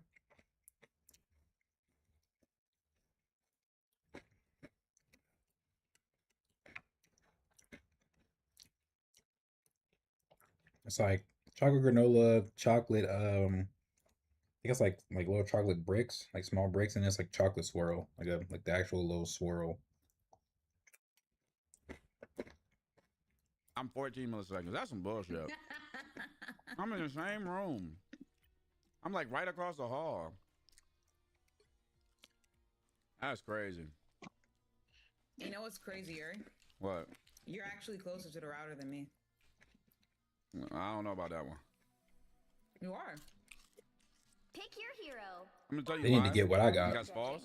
That's because I had to get a longer wire to connect my computer to the router than you did. I'm not talking about this one up here. Need to get what I got. Talking about the one downstairs? Mm-hmm. That's the main one. Yeah. That's true. You're closer. That's true. The wire's shorter though. Oh, I don't even care if y'all see what we playing, bro. I'm not doing any bans. I'll fight. Let me stop. Are you ready to hunt?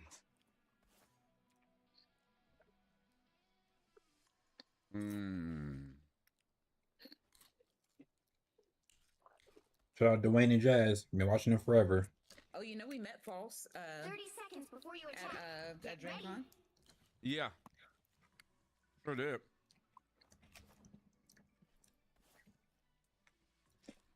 And season 9 is already out. What do you mean early access? Hey, bro, let me clickbait, bro. We met False at DreamCon. We met one of my other mods, Jax, at DreamCon. Battle starts in And 5, then Red Cheerio. 4, 3, Yeah, I remember Red Cheerio. I remember Jax. All you need to do is I capture don't the remember mission False. area. Got it? I don't like you, False. Let's see how good he is on Black Panther. I'm just fucking with you, bro. I'm almost done with my yogurt, chat. Don't hate me. I see him. I'm shotgun the shit out of that man.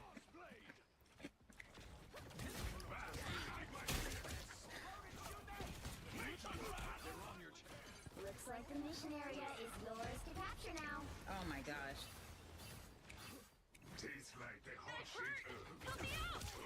Alright, I gotta get Roderick back. I ain't like that. I ain't like Okay, he got him. Coming. They captured the mission area. He got him.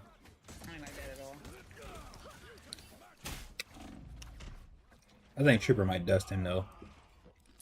On BP.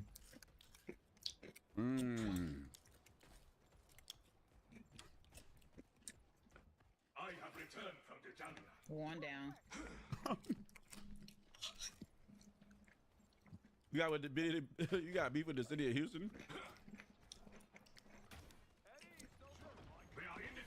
Oh. Come on, come on, come on, Roderick. Hey, behind us. I Damn. ain't gonna lie.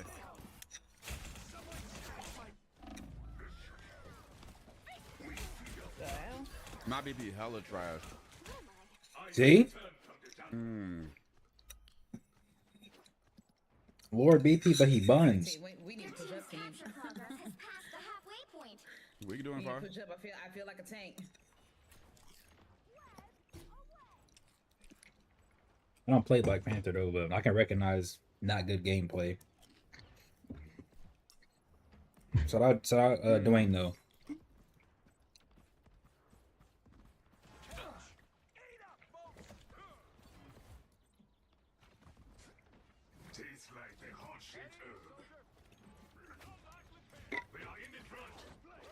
This nigga missed a spear throw. Good.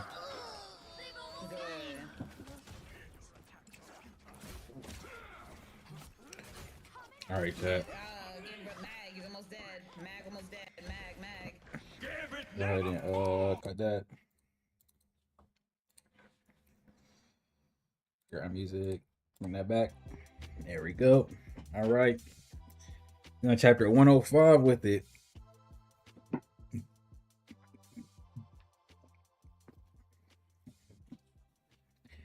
All right, 1, 2, 3.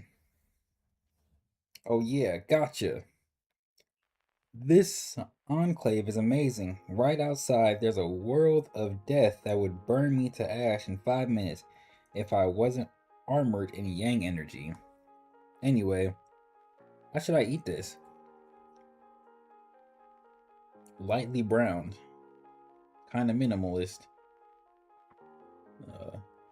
Who'd have thought I could catch and eat fish from my world inside Magano? No matter what you've turned into, don't forget that you're alive. Words to live by, literally. Anyway, you're remembering. Is he teaching him literature? Yo, Sutura is that guy, bro. I gotta freaking name a character after him. Bro. He's too tough. He's too tough, bro. This guy's a real nigga.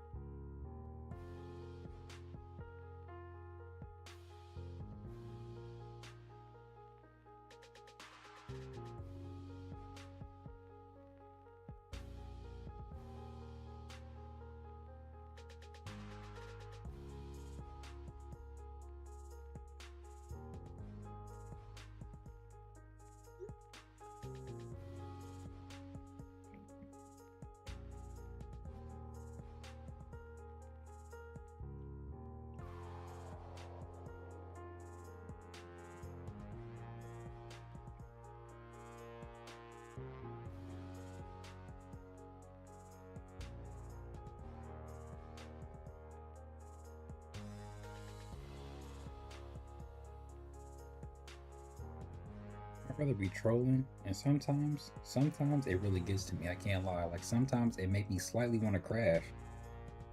Why are you asking me stupid questions, bro? Alright, hold on, let me go to my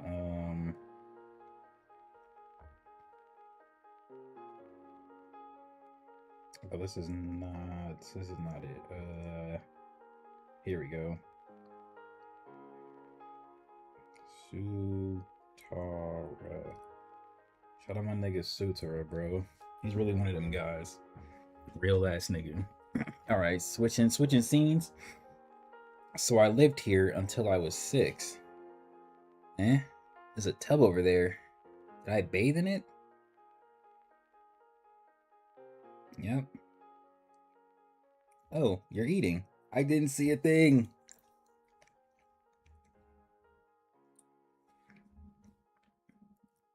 I didn't, really. Not a thing.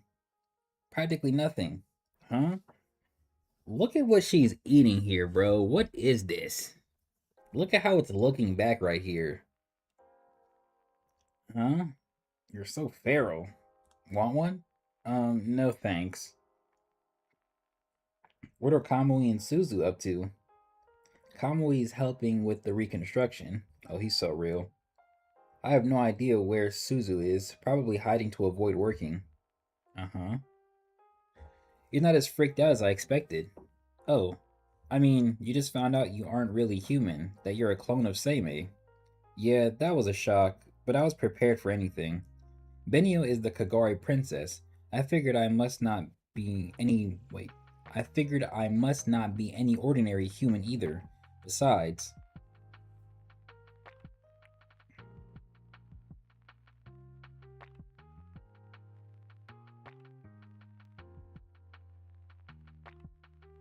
Did I read that backwards? Hopefully not. Being different is much harder for her. I'm actually glad to know I'm like her. Plus, Sagan told me to keep an open mind no matter what. Huh. You've got such a positive attitude. I've been through so much. I can't afford to lose my sense of humor. Come with me, Rokuro. Huh? There's more to the story I told you yesterday. I've got something to show you. Follow me. Oh, look. It's the twin star, Mr. Rokuro and Mado. Where's he going? Do they look up to me? Asuha, I'm going to show it to Rokuro. Alright, go ahead. You already know you're a clone of Abe no Seimei, and that as soon as one of his clones is created in the abyss, it comes here. What I want to tell you now is why you and your brothers, the vessels of the Great Yang, all end up in Outcast Valley. You've awoken as the Great Yang, which means you've met the soul of the Great Yang, right? The soul of the Great Yang. Yeah, that fucking weirdo. You know about the soul, Asuha? Of course, we're very familiar with the soul, actually, okay?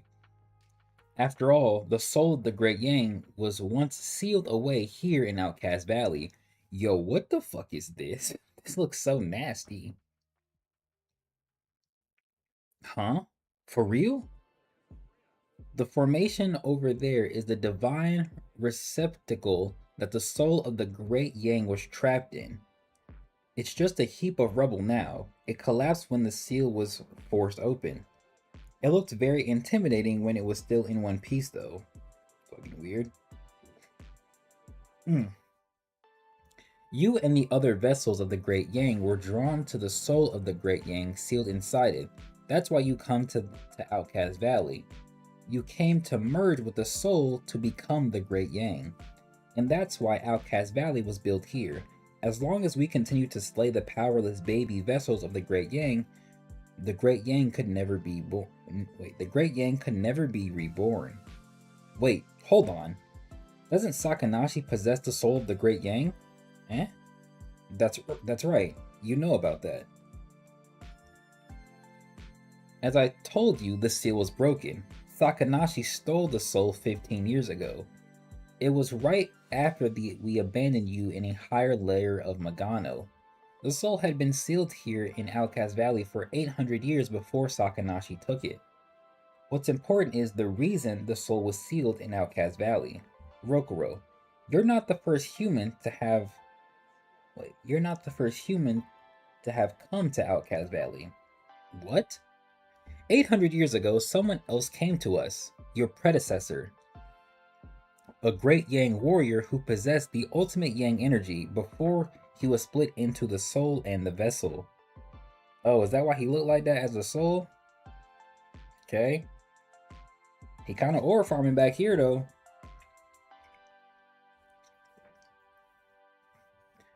We don't know why the Great Yang came to Outcast Valley, but his presence led to an epic battle. One Great Yang against all of our ancestors. Back then, the Karma Purification Seal hadn't been created yet. Our ancestors were a huge army of powerful Basara. It said the fight dragged on for over a year. Oh, he was in here for a year? So in the end, they must have... Right. The Great Yang was defeated. That was when the soul and vessel got split into two parts. The Great Yang's body, the vessel, was destroyed, and his soul was sealed in Outcast Valley, so it would never be able to reincarnate. Okay, so that answers the question I had earlier as to why they've been doing this, kind of. Potentially a revenge thing, potentially. Because bro showed up and just said, you know what? Everybody die. He said, I think I want to solo them.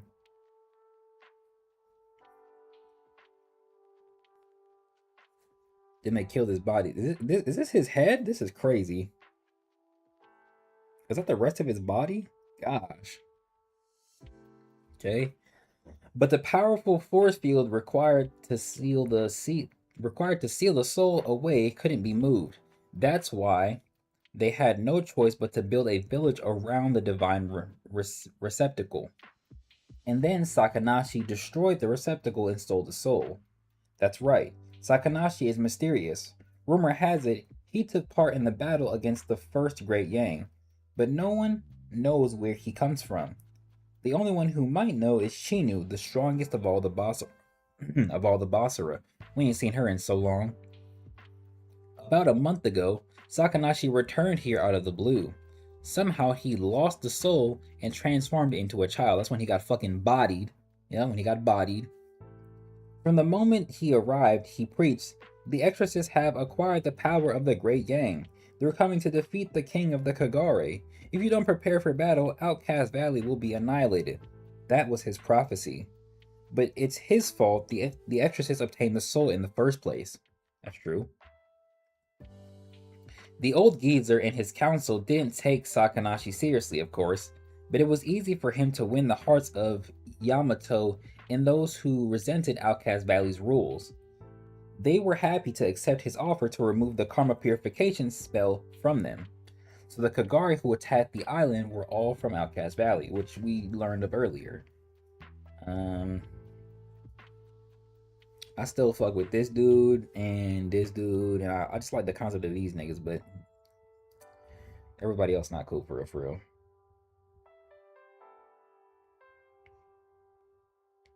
Oh, my nigga Sutura. Sutura and Kamui too. Each of them had their own personal motivation, but Sakanashi was pulling the strings of everyone involved in the attack like they were his puppets. Okay. Rokuro. Sakanashi is extremely dangerous. He'll sacrifice his own kind to pursue his goal. Okay, I like that Sakanashi is continually like a threat. I like that Chinu, the strongest or like the oldest Basara, isn't the greatest threat, even helping Benyu become what she's supposed to be. But the second strongest, Sakanashi, is the grand threat of the series. I like that. It's more interesting that way, in my opinion. He doesn't care about the residents of Outcast Valley or the Great Yin you're trying to save. Right. Well, I can take him. Don't worry, Asuha. Did you hear me? This is serious. Okay, put a hand on her shoulder. I can handle it, I promise. I'll deal with him. Hey, don't be so cocky. Okay, switching scenes. What is this upside down ass? Actually, it wouldn't be an upside down light bulb. Because, you know, sometimes light bulb be in this position. Big brother? What is happening? It's time we talk about saving the world. Chapter 105, The Melancholy of Trash. What a title. My goodness, what a title. I never heard that one before.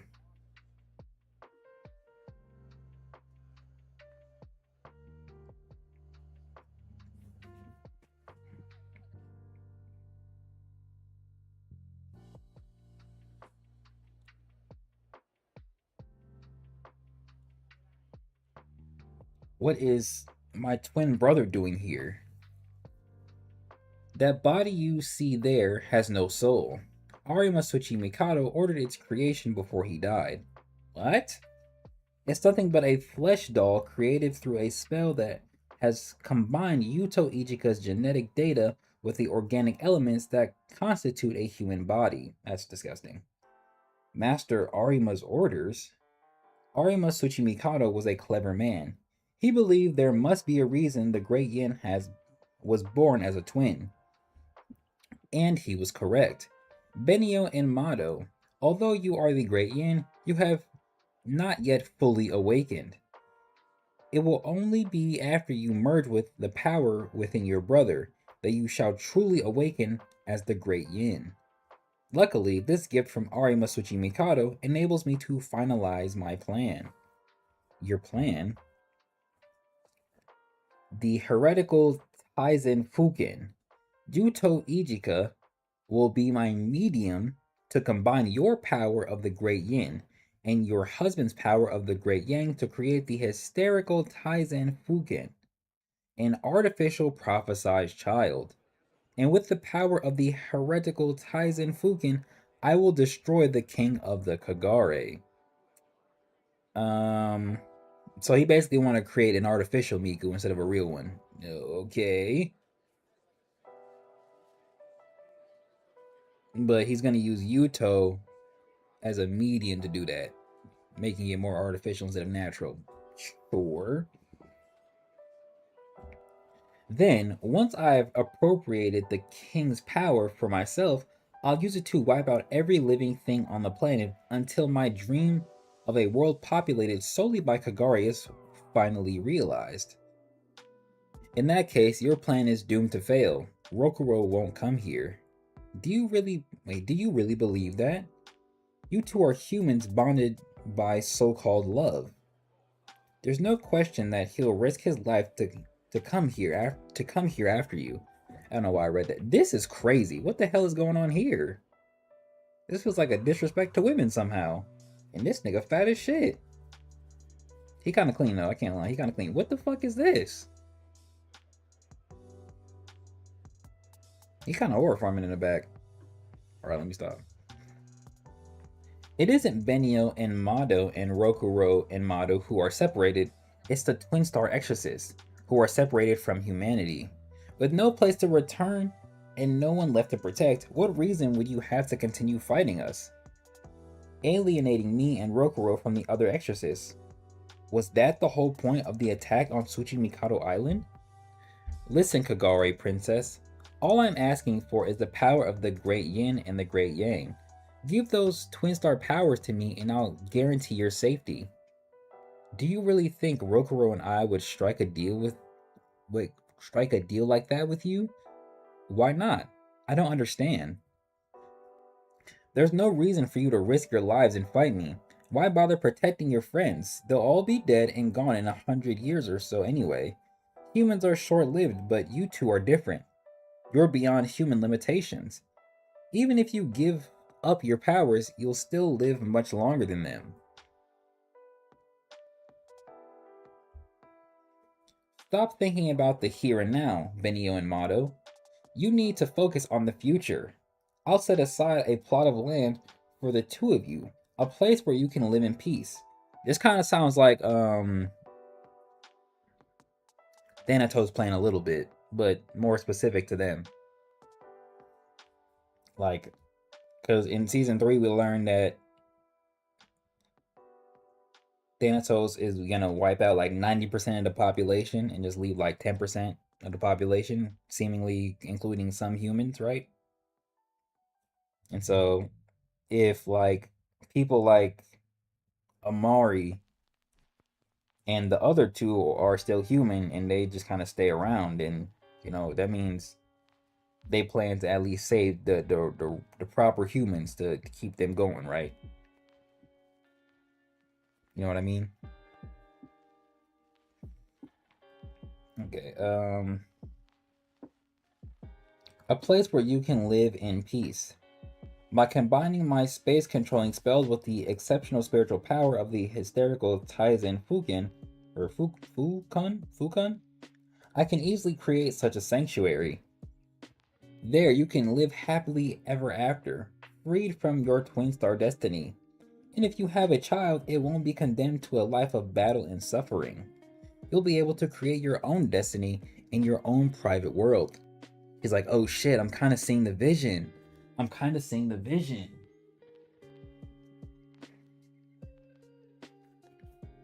I'm kind of seeing the vision.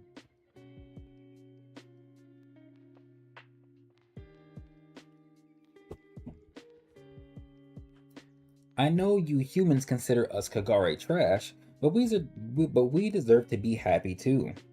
Give me your power, Kagare princess. After all, we are the same, you and I. You will become the cornerstone of the future of the Kagare.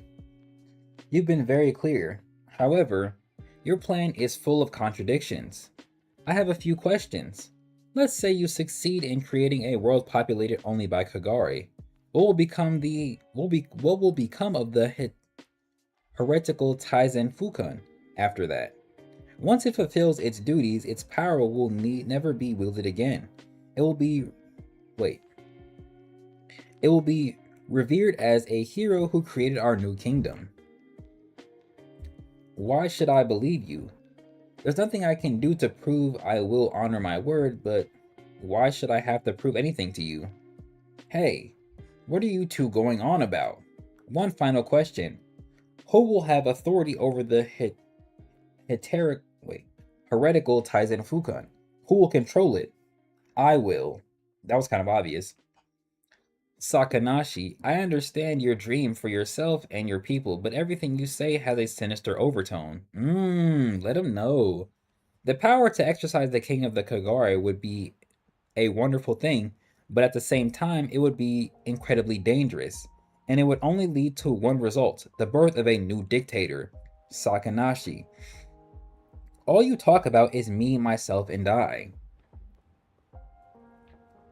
Besides, why would I trust you after all? Why would I trust you after you sacrificed the lives of so many of your fellow Kagare to implement your plan?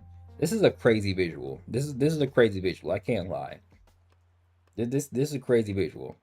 All right, she lift up her leg, kick the ground, break it, separate them. Hey, wow, she's really calling him out. Let's do it, Chijiwa. Huh? He just got punched or something?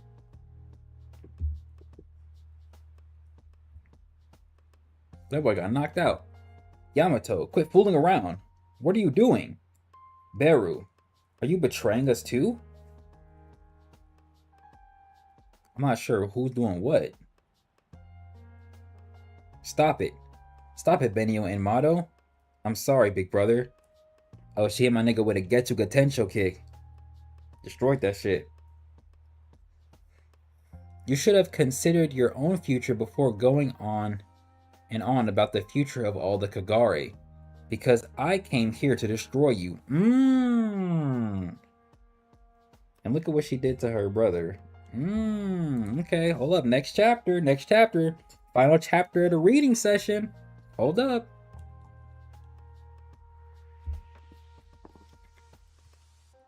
A brown girl Benio. This is a creepy ass visual. What the fuck is this, bro?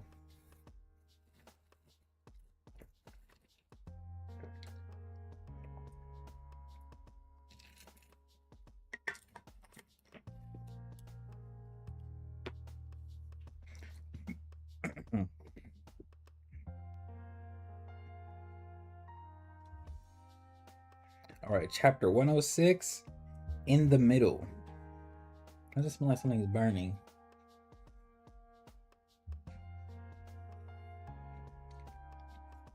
Okay. Enjoy your meal, Benio and Mato. Pure malice. Okay, he dropped that frog, some random liquid. She look like fucking Magano nuggets and Magano French fries. Is she eating or is she refusing? I can't tell. How can you... Oh, she's eating it. Okay. How can you be so cheerful? No flavor, but the texture's okay. Oh. She's finna choke. She needs some water. That's quite a reaction. You're the one who told me I need to ingest yin energy. I meant your sudden change of heart is suspicious. Those are the eyes of someone who hasn't given up. You've lost everything you've worked for, and your bond with the Great Yang has been severed. So what's your game? When you love someone, neither time nor distance can sever your bond. Message! Message! Let me take her advice a little bit, but not really. That's stupid. Are you really that pessimistic? Someday you'll understand. You know, you're all basically babies.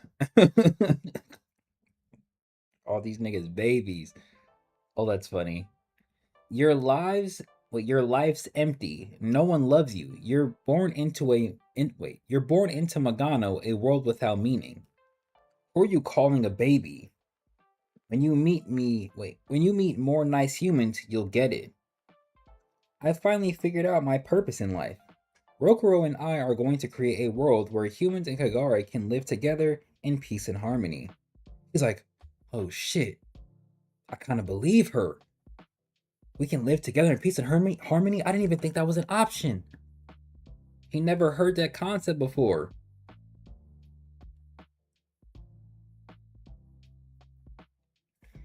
He never thought of that before. I like when they do like the little I kind of did this I have it on my page, I mean my YouTube channel, where the mask is still there but you can kind of see under it, you know? They kind of have to draw the eye over it, but you can kind of see under it, right? Brent did it with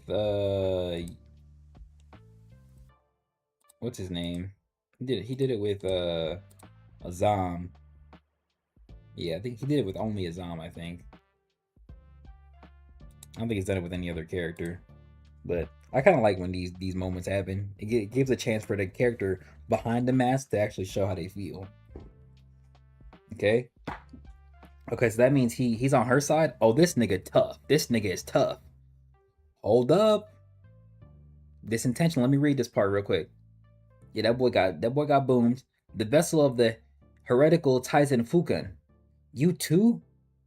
You've lost your mind too? Harmony, because she doesn't want to harm. That's funny.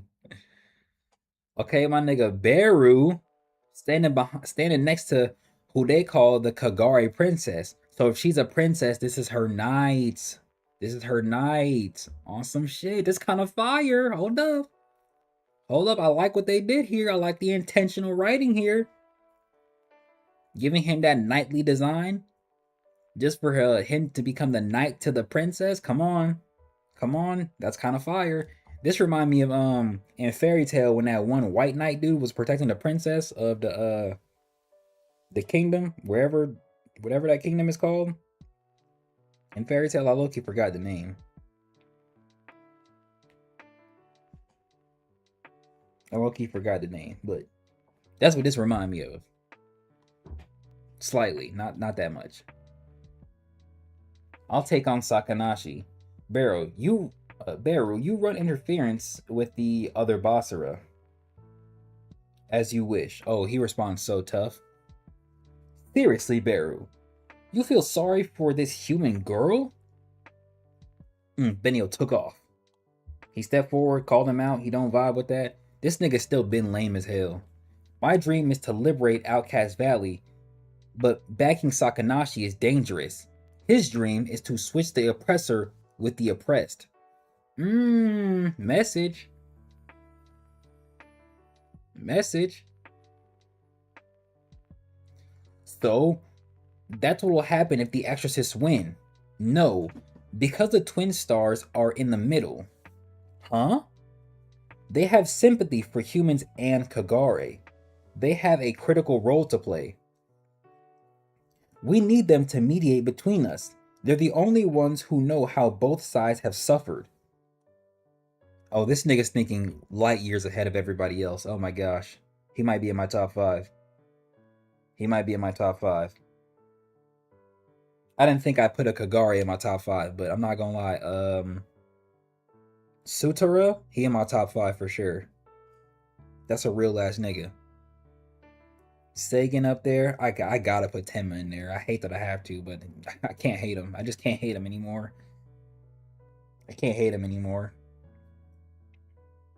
Tenma's in there, Sagan's in there. I might have to put Baru in there, and I'm definitely putting Sutara in there. That's 4 right there. 2 of them are Kagari. Isn't that crazy?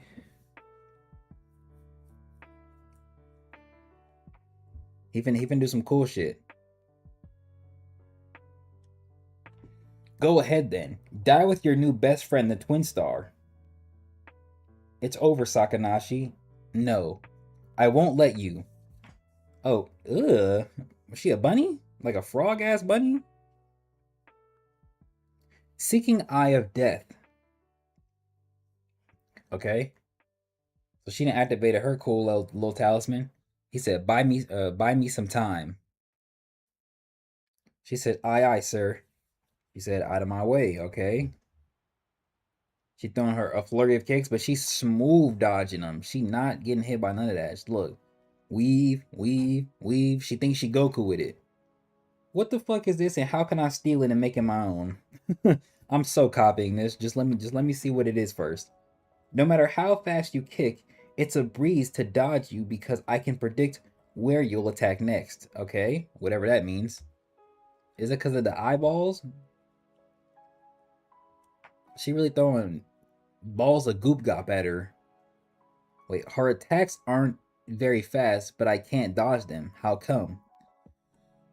Yuzuriha's ability is ultra high performance surveillance. She can see into the future, although only slightly ahead. That's not what I really wanted. I can't lie. That's not what I was looking for. Yuzuriha isn't aggressive by nature, so she's only used her ability to avoid battles and defend herself in the past. But now, I'm gonna use them to crush the enemy. Okay, that's kind of lame. Damn. She said, don't care. Throw a big ass flurry of kicks. Look, boom, boom, boom, right to the stomach. Boom.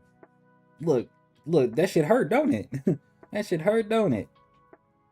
So what if you can see my moves? What good does that do if you can't keep up with them? You're next, Sakanashi. I love that she pointed right at him. So much aura. You're wasting your time chanting. Alright, she noticed it. She came back. Kick. Look, she beat her ass so bad, she depowered her. She came back to kick her. Just to get mollywopped again. How are you still moving? I'm a masochist. What does that have to do with anything? Oh, because she liked to get beat on. Sure. Move aside. A bossor is no match for the Great Yin. She getting beat on and she enjoying it. Why do you keep on fighting? I'm a masochist. You said that already. Why would you risk your life for a creep like Sakanashi? Can't you see he's just using you? I don't care. I don't care as long as he allows me to live. The Sharingan would beg to differ here. That's funny. What are you talking about? You don't need anyone's permission to live. You have free will. I don't need free will. Freedom, liberation, thoughts, decisions. If you can't have any of those things, no matter what you do, what's the point? I don't want to die for no reason. Even dying for someone else's reason is better than that. Don't judge us by your standards, Benio and Mado. Just ask her to join your side, my nigga. See if she'll die for you. Oh my gosh, that's actually terrifying. Well done, Yuzuriha. Really? I helped you?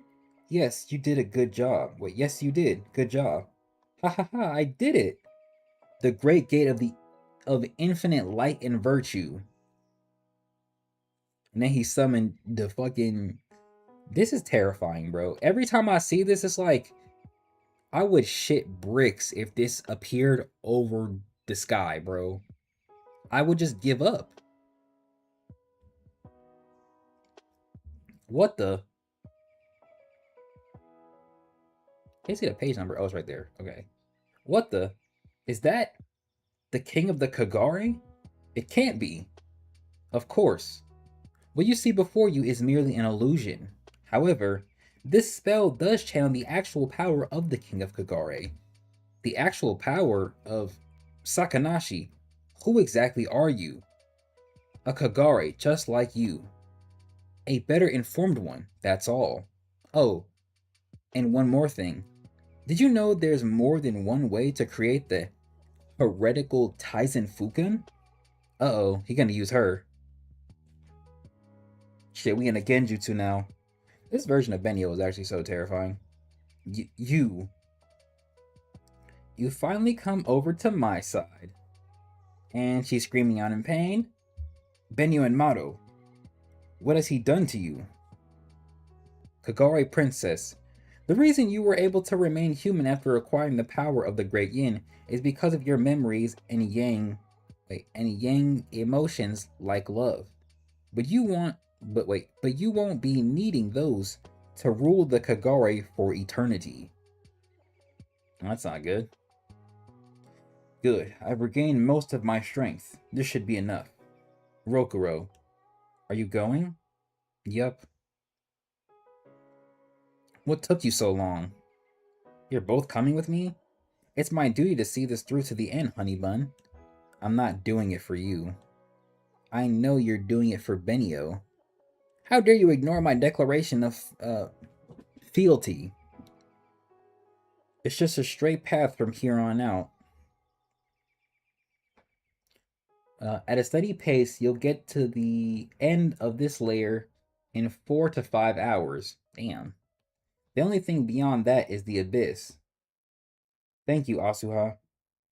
We can go on from here by ourselves. Oh. Alright. Alright then. Thank you so much for guiding me. And thank you for everything. Yep, thank you, Mom. I'm so glad the baby moved. Oh my gosh. I was just about to say, I hope the baby moves after. Like after he leaves or some shit.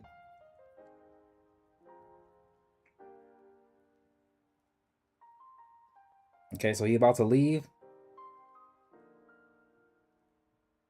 She see him. She's like, She was gonna say something. He said, ah. What was that? Sorry, I just remembered something really important. What is it? Yuff, touch your sibling like a real nigga. Touch your sibling like a real nigga.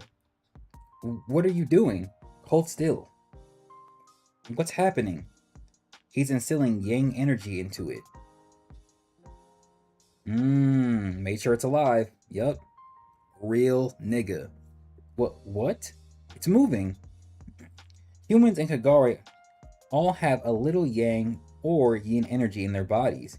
You and Sutara visited the inner yin so often when I lived in Outcast Valley that your bodies must have gotten used to containing a lot of yang energy.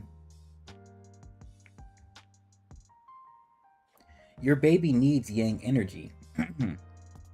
Wait, your baby needs yang energy. It's alive? It's alive. Our baby's alive.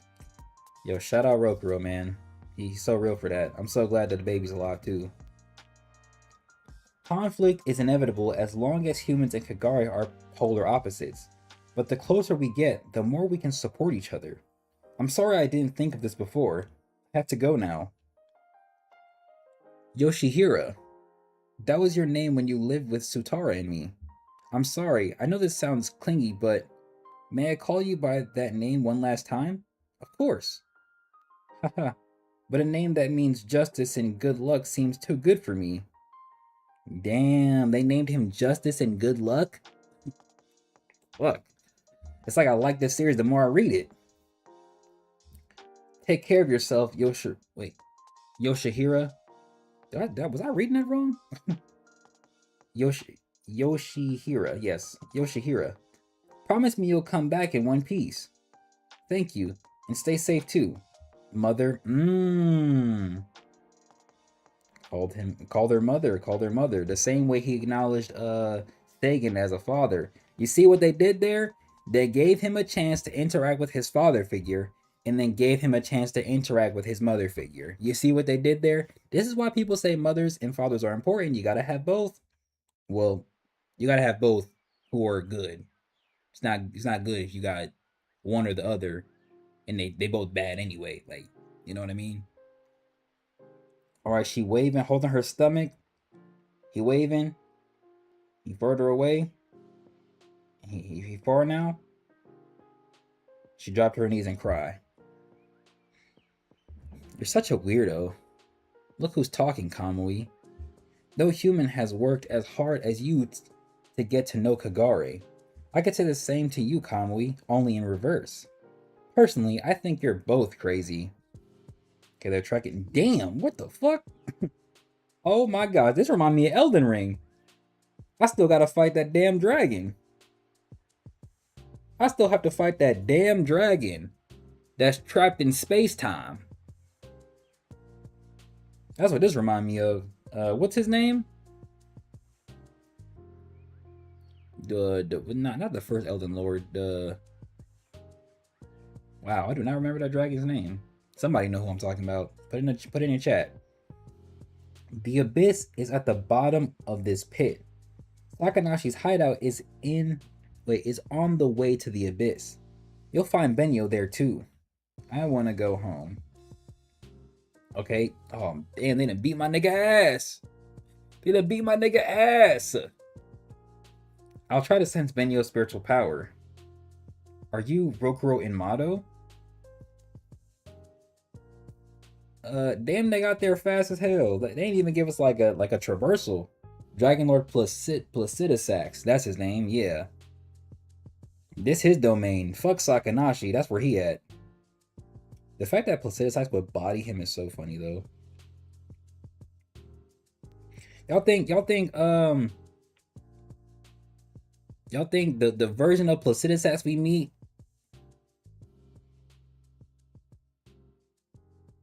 could beat the version of Sakanashi we see before he enters the Great Yang state?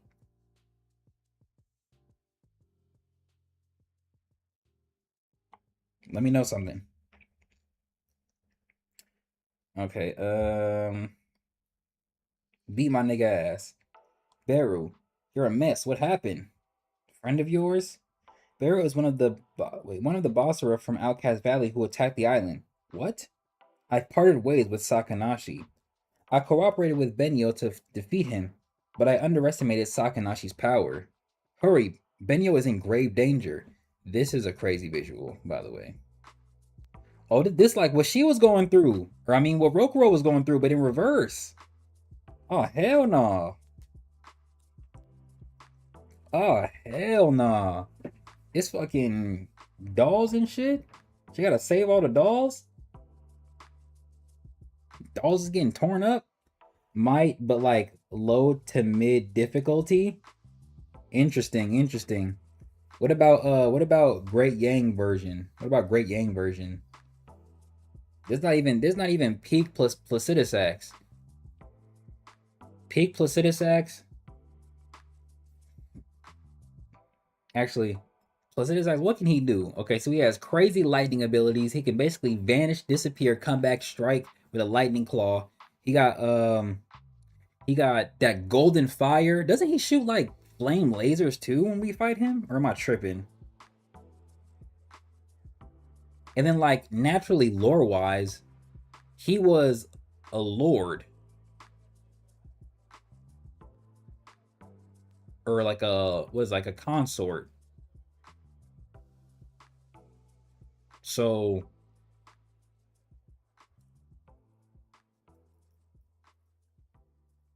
he's the dragon equivalent of a nigga like the Tarnished, aka Tasha. because we know Tasha like that, or Godfrey, right? But he's a dragon, and a strong one at that, and an old one at that. Not just strong, old as fuck. Crazy lightning powers, and he got golden flames. Oh, and he can do that lightning strike ability too. And then Sakanashi has like, it's like space magic. But like lore wise,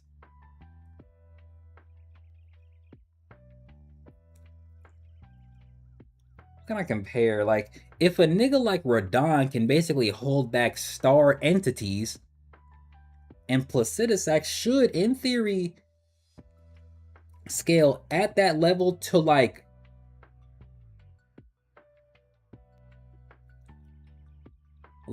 would at that level, especially like the version of Radon we meet, not even Prime Radon, the version of Radon we meet is still holding back the stars, by the way. So he's doing that passively on some shit. So if he can hold back star-like type of beings, and Placidusax, in theory, should be above that Radon, I don't really know how much Sakanashi can really do against these niggas, bro. Like realistically, the Sakanashi has some crazy abilities, but I don't even remember what he could do in the Great Yang form. He just like got a crazy amp, and then of course he already had that like gravity or space shit, which was that's that bullshit. I think it's space because like a lot of his abilities are space related. Great Yin variant would have a higher win con against current Placidusax. I agree with that. Man, W discussion. Shout out my nigga Placidusax.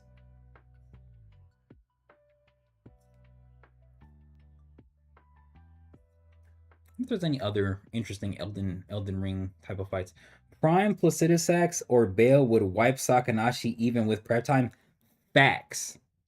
Fucking when we meet Bale, like in comparison to like the Placidusax fight, the Bale fight just feels so much more chaotic. And if you imagine these beings in their prime, in their best shapes, especially because they're not stupid. Like these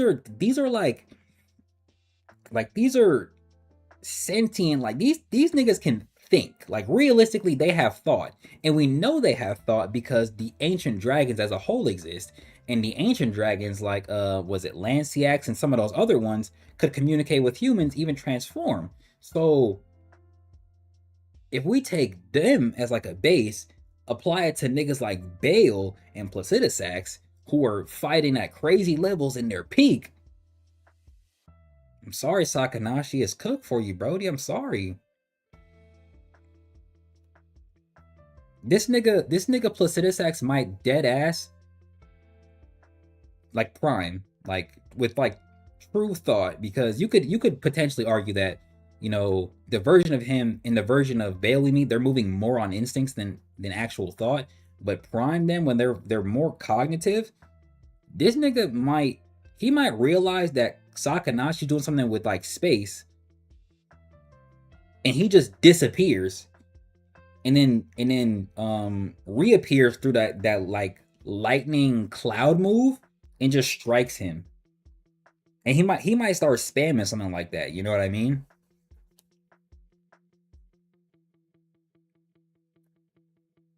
I don't think we've seen Sakanashi like use the... We've seen him use the orbs to protect himself, but it's not like he's surrounded himself in the orb though.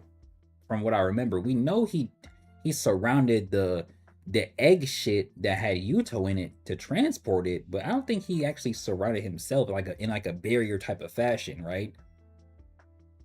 So if Placidusax does something like that lightning move, and then like chains it with like the lightning cloud move, so we get like an area of like AoE lightning plus him disappearing and then like slashing with lightning, and then he can breathe golden flames. I don't know, man. But it's like you take that and then you apply like a power amp to it because of the level he's supposed to be at for what he is. Not just in terms of species, but in terms of like status and rank, right? You know? Shit crazy.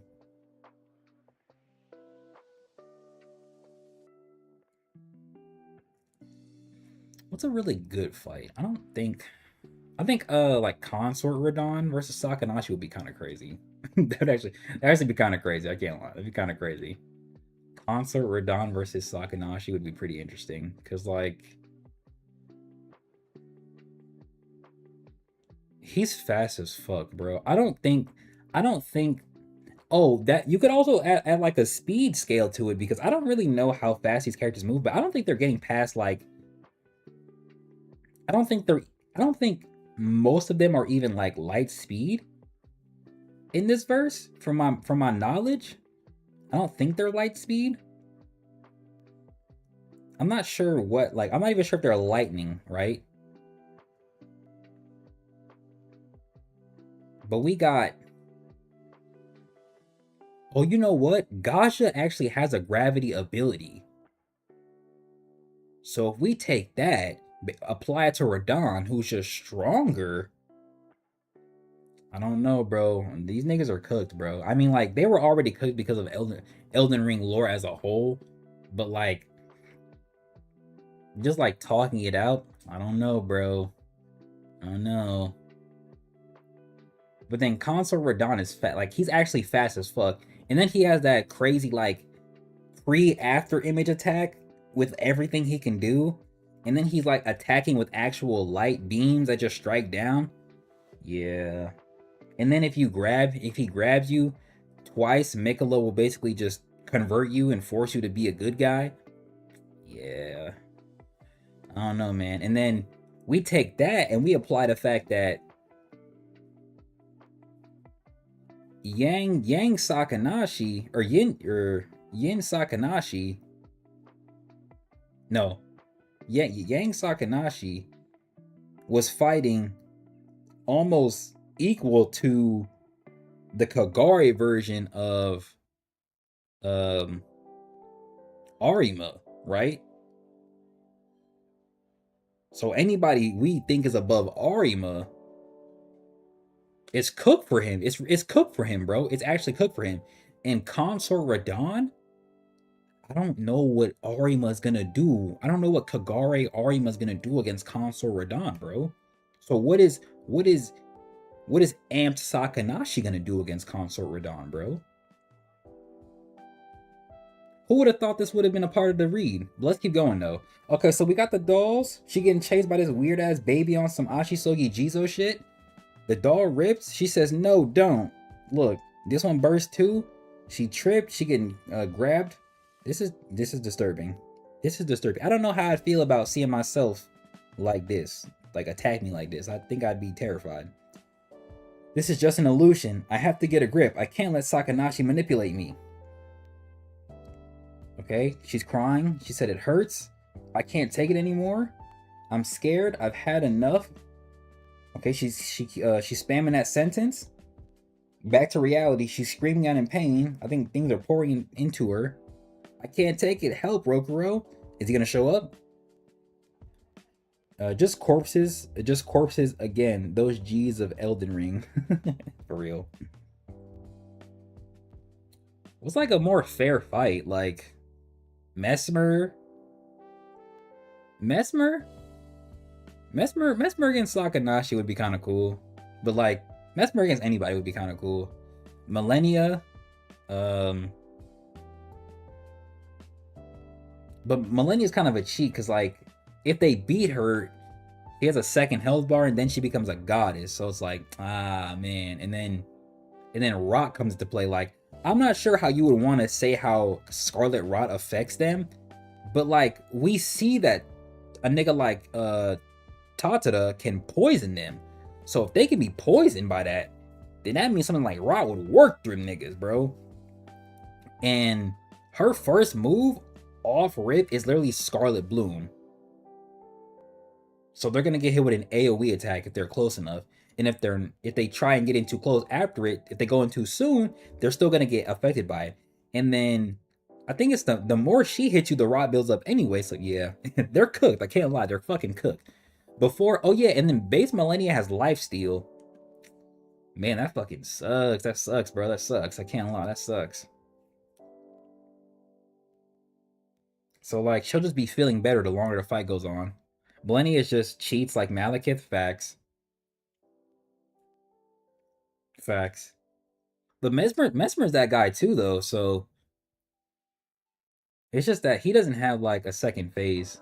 But you know what? Malekith doesn't have a second phase either. But or I guess not like a second health bar. But he has destined death. So the moment he touches you, you're dead. But Mesmer,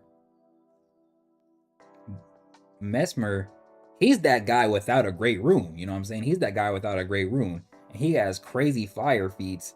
And then he can turn into that abyssal serpent form. Doesn't seem like that much of an amp to me, but his fighting style does switch up, which can prove difficult for the proper opponent. Who else am I thinking of? That's really it. That's really it. Just like Mesmer, maybe Millennia.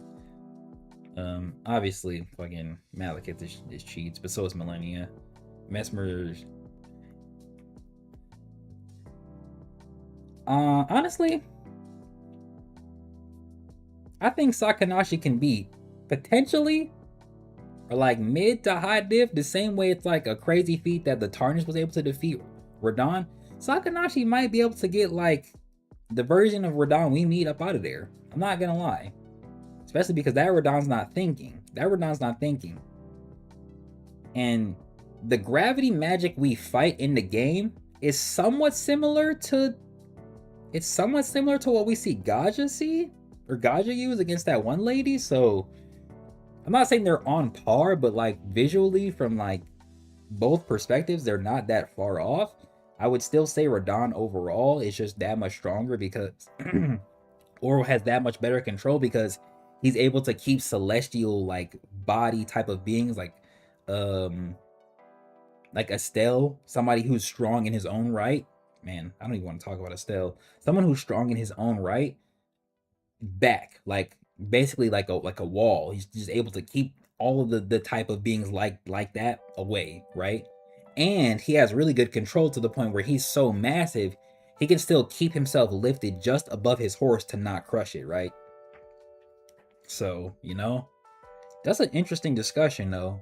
But I think Sakanashi, at least the Yang version, or the Yang, whichever version, the amped version, I think he could take out Radon, that version of Radon. But not like, definitely not consort Radon. That's no bueno. I don't think anybody in this verse can stand against Midra, bro.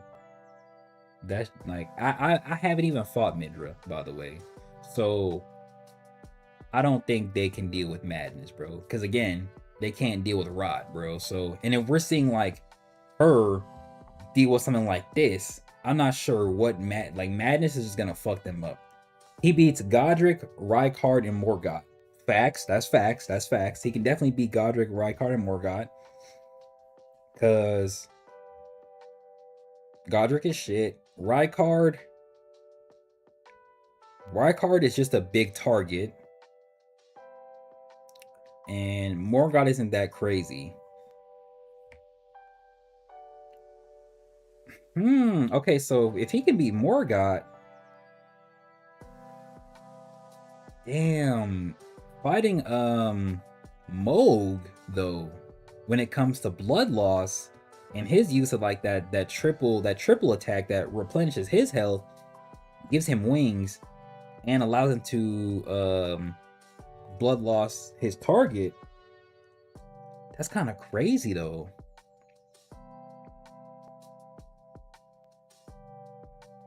It's kind of crazy though. Morgott isn't like a crazy fighter though, or not Morgott. Moog isn't like a crazy fighter for real. But that blood loss is sure it sure is something when it builds up, bro. And he's hitting you with his weapon. He's using it in his attacks and in his amped form. And he's throwing it out.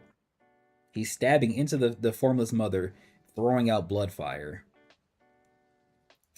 I don't know. I think Sakanashi might have that one mid difficulty. Maybe like mid difficulty. Maybe low to mid. Does that seem fair? Who else is relevant? Oh, Sakanashi can beat the fire giant, no question. That's easy work. That's easy work. Sakanashi putting the fire giant on his ass. Honestly, I think Kid Sakanashi can beat the fire giant. If we're being real. Sakanashi, the fire giant's really nothing. Who else do we face off against? That's like relevant. He'd win on Amp against Godfrey, Moog, Renala via spell with mid difficulty.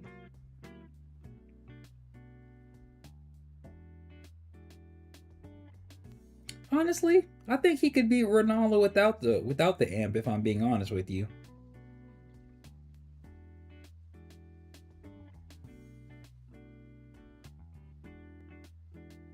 Though you could argue a sort of like magical superiority, since that is like a, what is it called?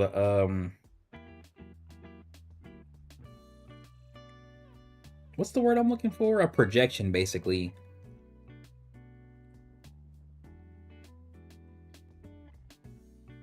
But who knows? I don't know. On Amp against Godfrey, Moog, the spell version? Yeah. I'm not gonna lie, I think he might not need the Amp for her.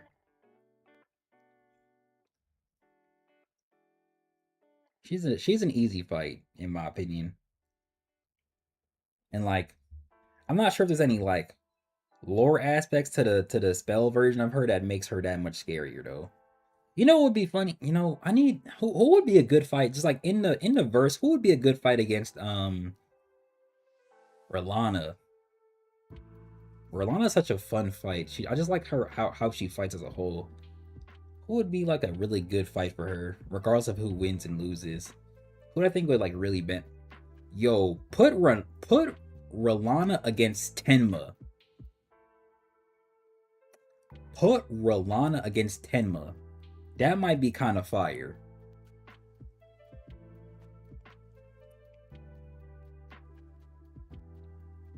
It'd be crazy to see Tenma deal with a twin moon technique where she fucking turns into moons and then she drops them hoes.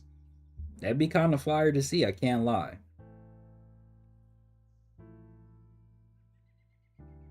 Who else would be a good fight for her?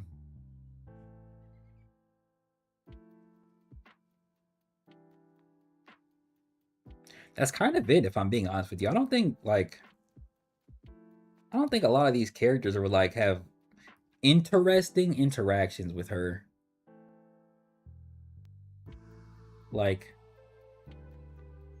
I think she would dice up Tatara, if I'm being honest with you. She might dice that nigga up. She might burn him alive, if I'm being real.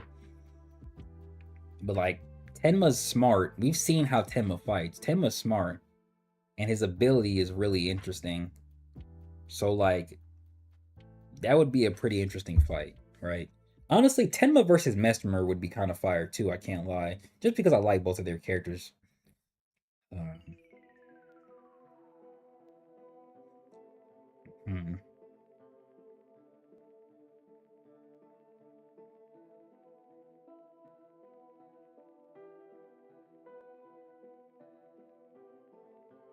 And then who else? Oh, there's also the Lion Dancer. Would be an interesting fight to fight the Lion Dancer. So we have like Wind, Ice, and Lightning.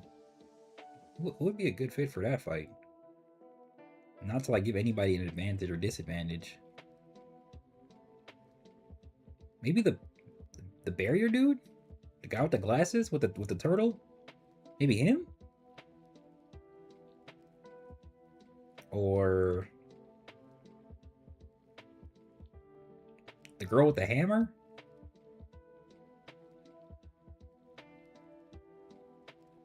I don't know.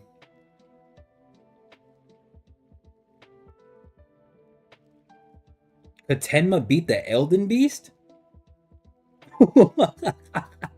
Yo, that's actually such a crazy question. That's actually a crazy question. Could Tenma beat the Elden Beast? I don't know. I don't know. I mean,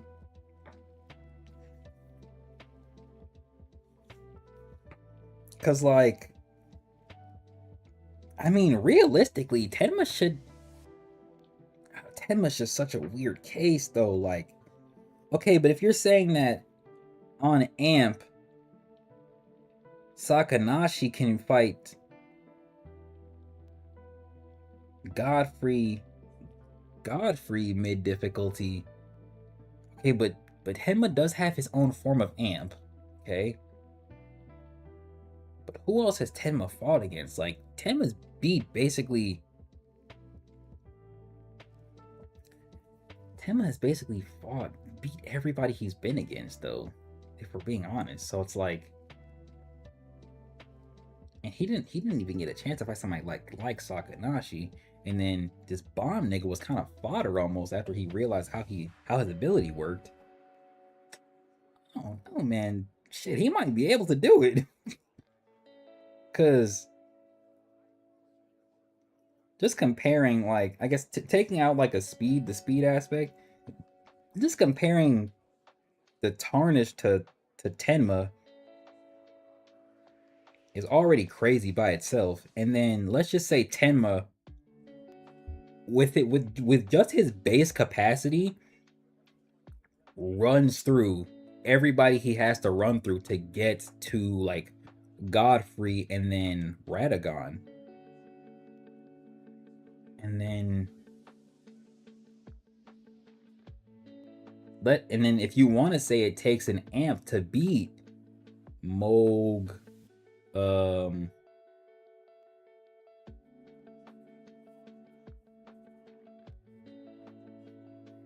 you want to say it takes an Amp to beat,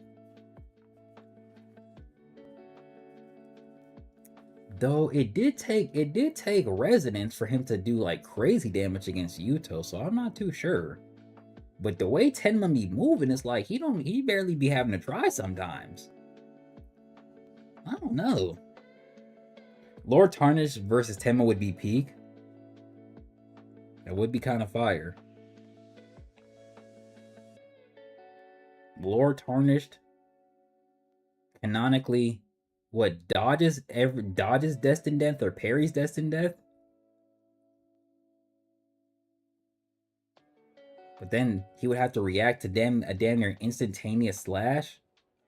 And then on top of that, he also has to fight. Lord Tarnished does beat Millennia, so you could argue that Lord Tarnished is either able to dodge or parry most of, if not all of, Tenma's mimicking technique where he has a bunch of the blades. You know what I mean?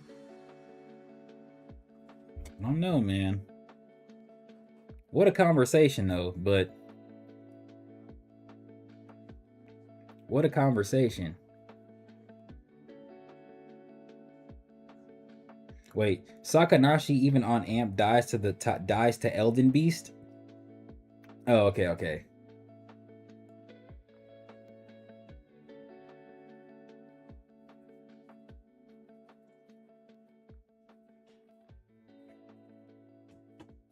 Man, what an interesting conversation. Didn't think we'd get there. Alright, so I'm assuming Rokuro's gonna bust through this freaking ceiling. Oh, and that's exactly how it ends. Alright, well that's the reading session. I'm gonna call it right here. Fire reading session. Again, Sutara and was it Asuha? I love those guys. Shout out them. Especially Sutara. That's my guy right there. Definitely going in my top 5 favorite characters by the time the series is over.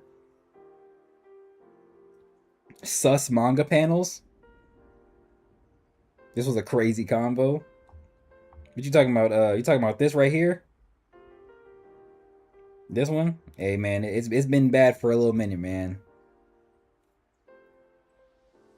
I like how it says next chapter is out now. That's crazy. They was like, I know this shit peak. Go ahead and read the next one.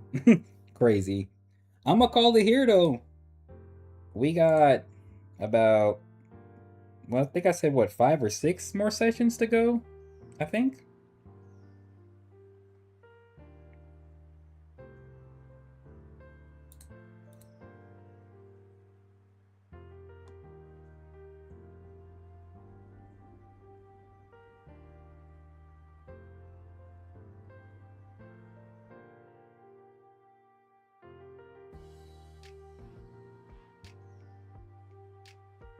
Okay, I'm actually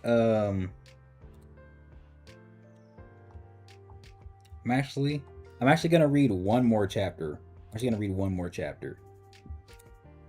And that way it makes the next few sessions a little bit more even. I'm gonna read 107.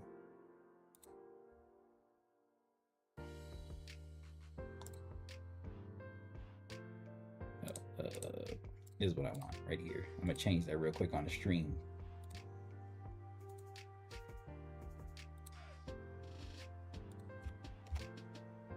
I did not mean to freaking.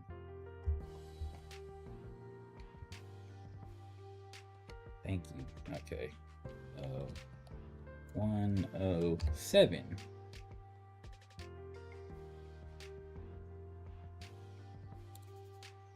Bam. Yeah, all right, I'm gonna read this. And we're gonna wrap it up afterwards. All right, so my nigga Rokuro pulled up. We in the fucking, we damn near the abyss. All right, shit's bad. Rokuro bust through the ceiling. We had chapter 107, the part of me I hate. Message? Maybe? Sakanashi look up. She says, is that real? She know her man on the way. I know he pissed off. I mean it when I said I want to become friends with the Kagari. But you're the one Kagari I'll never forgive, you pervert. You talking about, you talking about Sakanashi. That's funny. What's the Great Yang doing here? I know they're pissed. Rokuro, why? He's so real for that. This is such a crazy visual, bro. This is still so creepy. Why isn't it obvious? Oh wait, why? Isn't it obvious? Because I don't want you to carry this burden all by yourself anymore.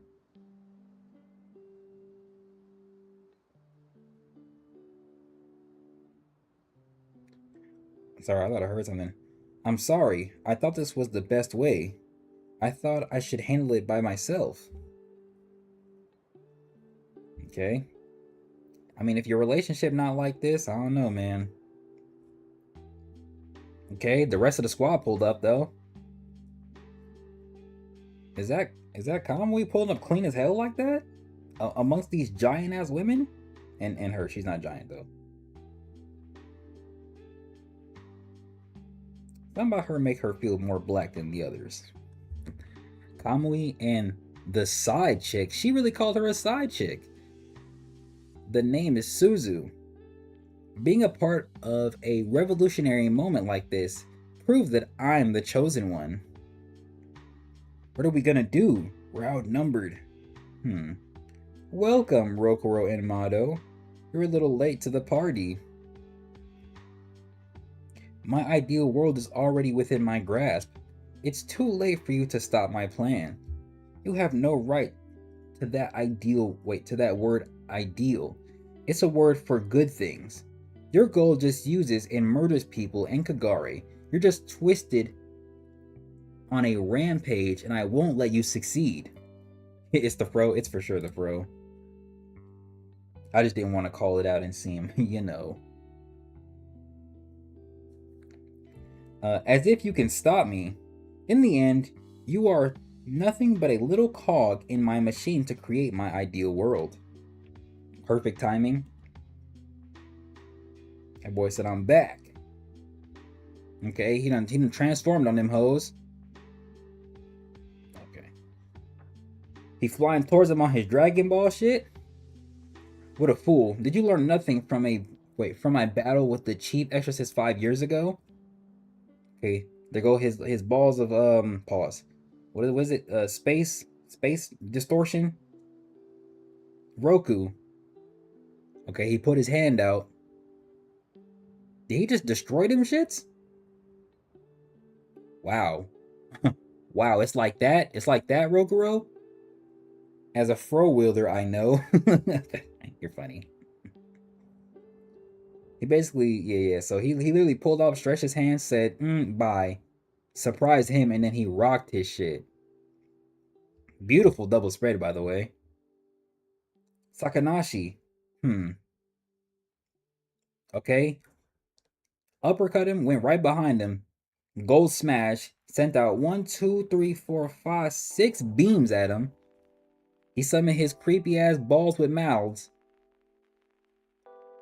They just go straight through it. Destroyed him. My spell, it sends anything it touches into a void. Why isn't it working? Yeah, show me why the Elden Ring character's finna beat your ass. The Great Yang's spiritual power, it's several times greater than mine. So that's what it takes? Just greater spiritual power? How do I translate that to Elden Ring terms? Okay, so some characters have magic. Some characters have more faith-based abilities. And we know the Great Rune amps people by a lot. I don't know, Sakanashi. I don't know. So, kid Sakanashi is too weak. We know that for a fact. Okay, we know that for a fact. But adult Sakanashi is a different story. Wait, if humans and Kagare can learn to understand each other, we'll be able to forge a path to peaceful coexistence. Only an egomaniac would declare war and attempt to annihilate the other side. Message for today's time. I'm not gonna say anything specific, but y'all know exactly what I'm talking about. Message. Hello. Okay, he's spewing out these nasty ass noodles with mouths and eyes. That's unfair. This war endures because you Exorcists refuse to acknowledge your history of murdering Kagare. That doesn't justify the deaths of countless bystanders who had nothing to do with it. He said weave.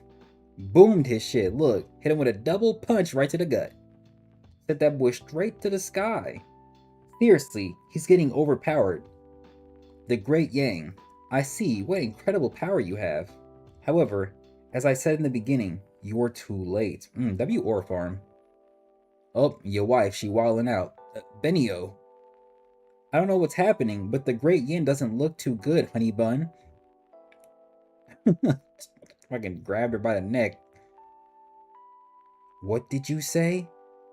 He possesses a lack of Great Rune and only got low Ronnie levels of intelligence in prep work. I said, how do I put that in Elden Ring terms? And he did it for me. What a guy. What a guy. Okay, so we can technically so we should be able to attribute a Great Rune to some capacity to the powers of the Great Yang. And you could almost say that that's his Great Rune in a manner of speaking. And then if that's the case, then he goes Great Rune Wielder for Great Rune Wielder. And now it's a matter of individual skill and and strength and prowess, right? You know? And if we scale the series, or if we scale who we fight up until kind of the end, you're definitely not touching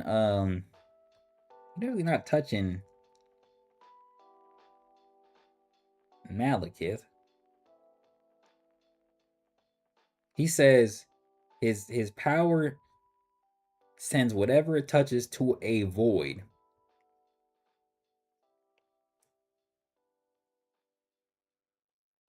But you would almost have to argue that certain characters would either nullify it because they're too strong, or they would come back from the void, which I don't think we've seen yet. Okay, have we seen...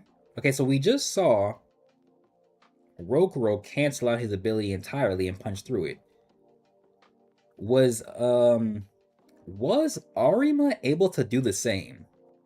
Was Arima able to do the same? If that's the case, then like Sakanashi's kind of cooked, bro. Regardless of Am, like he's kind of cooked. I'm only giving him the benefit of the doubt to just because I need to have the proper understandings from all the angles, right? From all the angles. Okay, so she grabbed her by the neck, said, "What did you say? Did you just call my husband Honey Bun?" Oh yeah, the evil side taking over. "And my spell is complete. Go. Get away from me." Oh, in the back of her mind, "I've had enough." This is so creepy. "Why am I always the one to suffer? I don't want any more pain. I want it to go away. Someone release me. Why do I have to always suffer like this? Fuck. This how I be. Well, I would if I was cuffed, but you get the idea. This spell enhances all the negative emotions deep within the corners of your wife's mind. Benio," that boy took off right to his wife. "I'm right here. You're not alone. There are so many people in Kagari ready and willing to help you. Don't worry. You're going to be alright. It's not that. I only need you, Rokuro, and no one else. It's just that for one brief moment, I wish that..." I'm not gonna read this again. "I've always been in pain. My duties as an exorcist, my destiny as a twin star, finding out I'm the Kagari princess. If only I could abandon all that. I'd be so happy if I could give it all up and just live happily ever after with you. I can't help imagining that. Wishing for it. I'm sorry. Sorry for being so selfish." Beautiful double spread. Really dramatizes the emotion right here. Let's keep going. This is creepy as fuck. This enhances the next panel because we go from innocent and sorry to an apologetic to "so I deserve to be alone." Twisted, warped, and almost disgusting in a way. Okay, will she just blow up? What kind of home should we build when our life together begins? We won't need a lot of rooms. A large one-story house would work. It'll be hard when we have children, but that's when I can show off my homemaking skills. Rokuro, you'll be tired at the end of your day. I'll make our home a relaxing place to recharge. Then again, knowing you, you'd probably pretend you aren't tired and coddle me. It would be a fake world populated only by the two of us. That would be tough. But as long as you're beside me, as long as we're happy together. Did you just fucking blow up? Oh, okay, never mind. That the light switch type of timing? Facts. Oh boy, injured. Benio? What is it? Rokuro? You called? Is this her true form? This remind me of some damn... What are these flowers called, actually? Are these spider lilies? Is that what these are? This should remind me of some scarlet rot. Again, beautiful double spread. Is this her true form as the great Yin? This remind me of I don't know, Power Rangers Jungle Fury a little bit. I don't know why. Oh, it reminds me of that Gecko nigga. Hold on, let me see if I can pull him up. I think his name is just Gecko.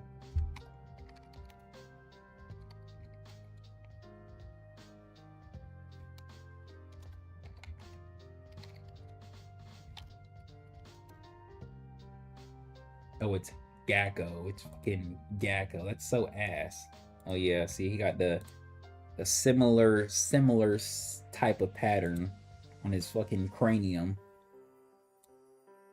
You see that? You see that pattern on his cranium? It's like kind of the same, but not really. But that's what it remind me of. This nigga ugly as shit. You got it anywhere else? Actually, yeah, he actually has it on his boots. And, not really on his arms. Kinda on whatever his pelt shit. This nigga's ugly. Get him off the screen. Bye-bye. Alright, keep going. Oh. Oh, damn, this just got sad as hell. She turned around. Sayori. That's the one with the fro? Oh, man.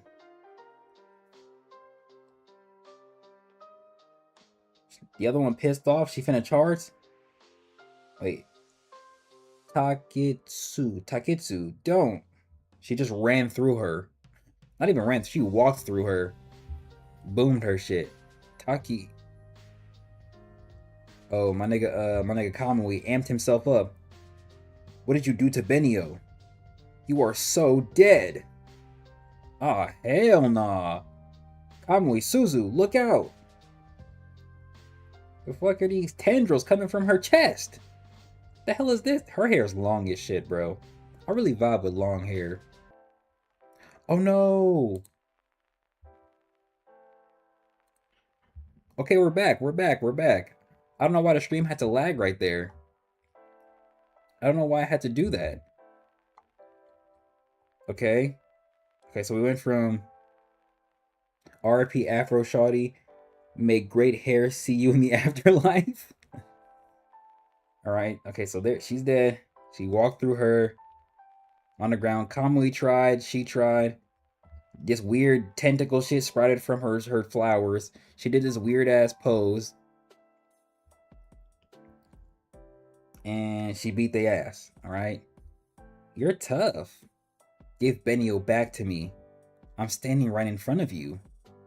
Oh, she done grabbed my nigga with her tentacles. This remind me of in Transformers 2, when that one Transformer transformed into that blonde haired girl. That one is Sam, and she wrapped her like cybernetic tongue around his throat and strangled him and tossed him around the room.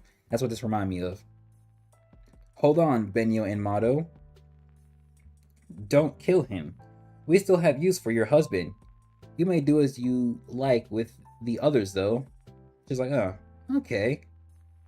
I guess I'll fuck them over instead. Stop! And then she chopped up the ground and let them fall to their impending doom? Damn, the Native American shorty's still alive. She saved him. Okay, she caught him. And again, falling to their impending doom. Kamui! I'll need you to wait there for a while. Low key, I think this is a little partially this might partially be some like subtle planning. She didn't outright kill him the same way she did with Shorty up here. And this was more of an after effect. Like she just got killed from the explosion, protecting her. As opposed to actively trying to kill her, which I think is what really happened. Which is what happened with her. Or maybe it didn't. Maybe this was also an after effect, not even really realizing that she just straight walked through her. She don't care. But I don't know, just something about this aura farming moment kind of different. But she could have killed him differently, potentially. We just gotta see. But again, falling to their impending doom. Okay, he said, I'll need you to wait there for a while. Put up this spell shit. Stab my nigga through the arms. Benio, are you listening to me, Benio? Yes. Don't worry. I won't give up on you. He's smiling. I will never stop pursuing you until I get you back. When they say they want a yearner, that's what they be talking about. But I don't know if they really deserve it the way Benio does. She been putting in work. I'm here for you. Always and forever. Yo, I low-key used to say this to one of my exes, but we don't gotta talk about that. He's an obstinate... Wait, he's as obstinate as a cockroach. Oh, he's dragging him into the void. I didn't even realize that. You see the ripples? See the ripples? And then he had the swoop. He's gone. Let's move on. We've got no time to waste. Can't we rest for a minute? Where are we going now? Outside. We're gonna attack Tsuchimikado Island again? No, this time we're headed for the mainland. To create the heretical Taizen Fugen, we'll need to take the lives of every single human in this country. Whoa! Mayura done pulled up? She and Magano with it? Okay, now this was a better end. I'm glad I stopped here instead. I'm glad I stopped here instead. Hold up. Okay, Mayura. You better do some cool shit next session.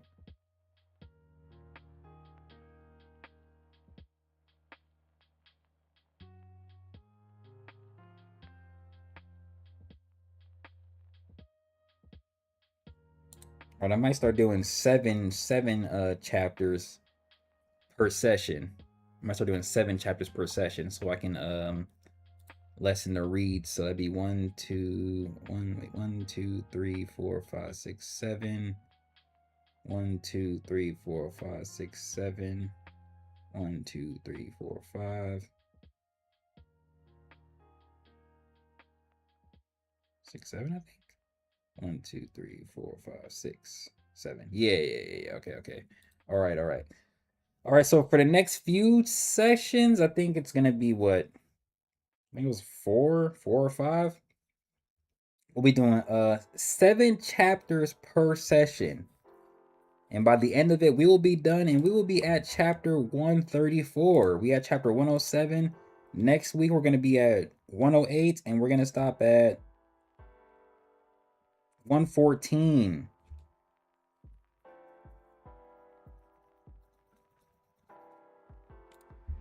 W session, W stream, variety streamer. Tomorrow, we will be getting into some video editing. I think it's going to be more so audio than visuals, but we'll see how a 3-hour editing session treats us. It's a lot of audio to get through. You're going to do some more reading tomorrow? No, next week, next Tuesday. Tomorrow it's a Ordeal video editing stream. Like how I did with what is it called? What was that game? Black Myth Wukong, like how I edited those sections live. It's gonna be like that, but just for the Elden Ring or the Ordeal video I recorded last week. And then the next day it's gonna be live scripting for the Kagurabachi video. I might also do it on Friday, depends. Y'all just let me know. We'll see how that goes. Maybe we'll do something else. And then Saturday, Tasha is going to attack the Halix tree, and we got to get Millennia up out of there. We have to get her up out of there.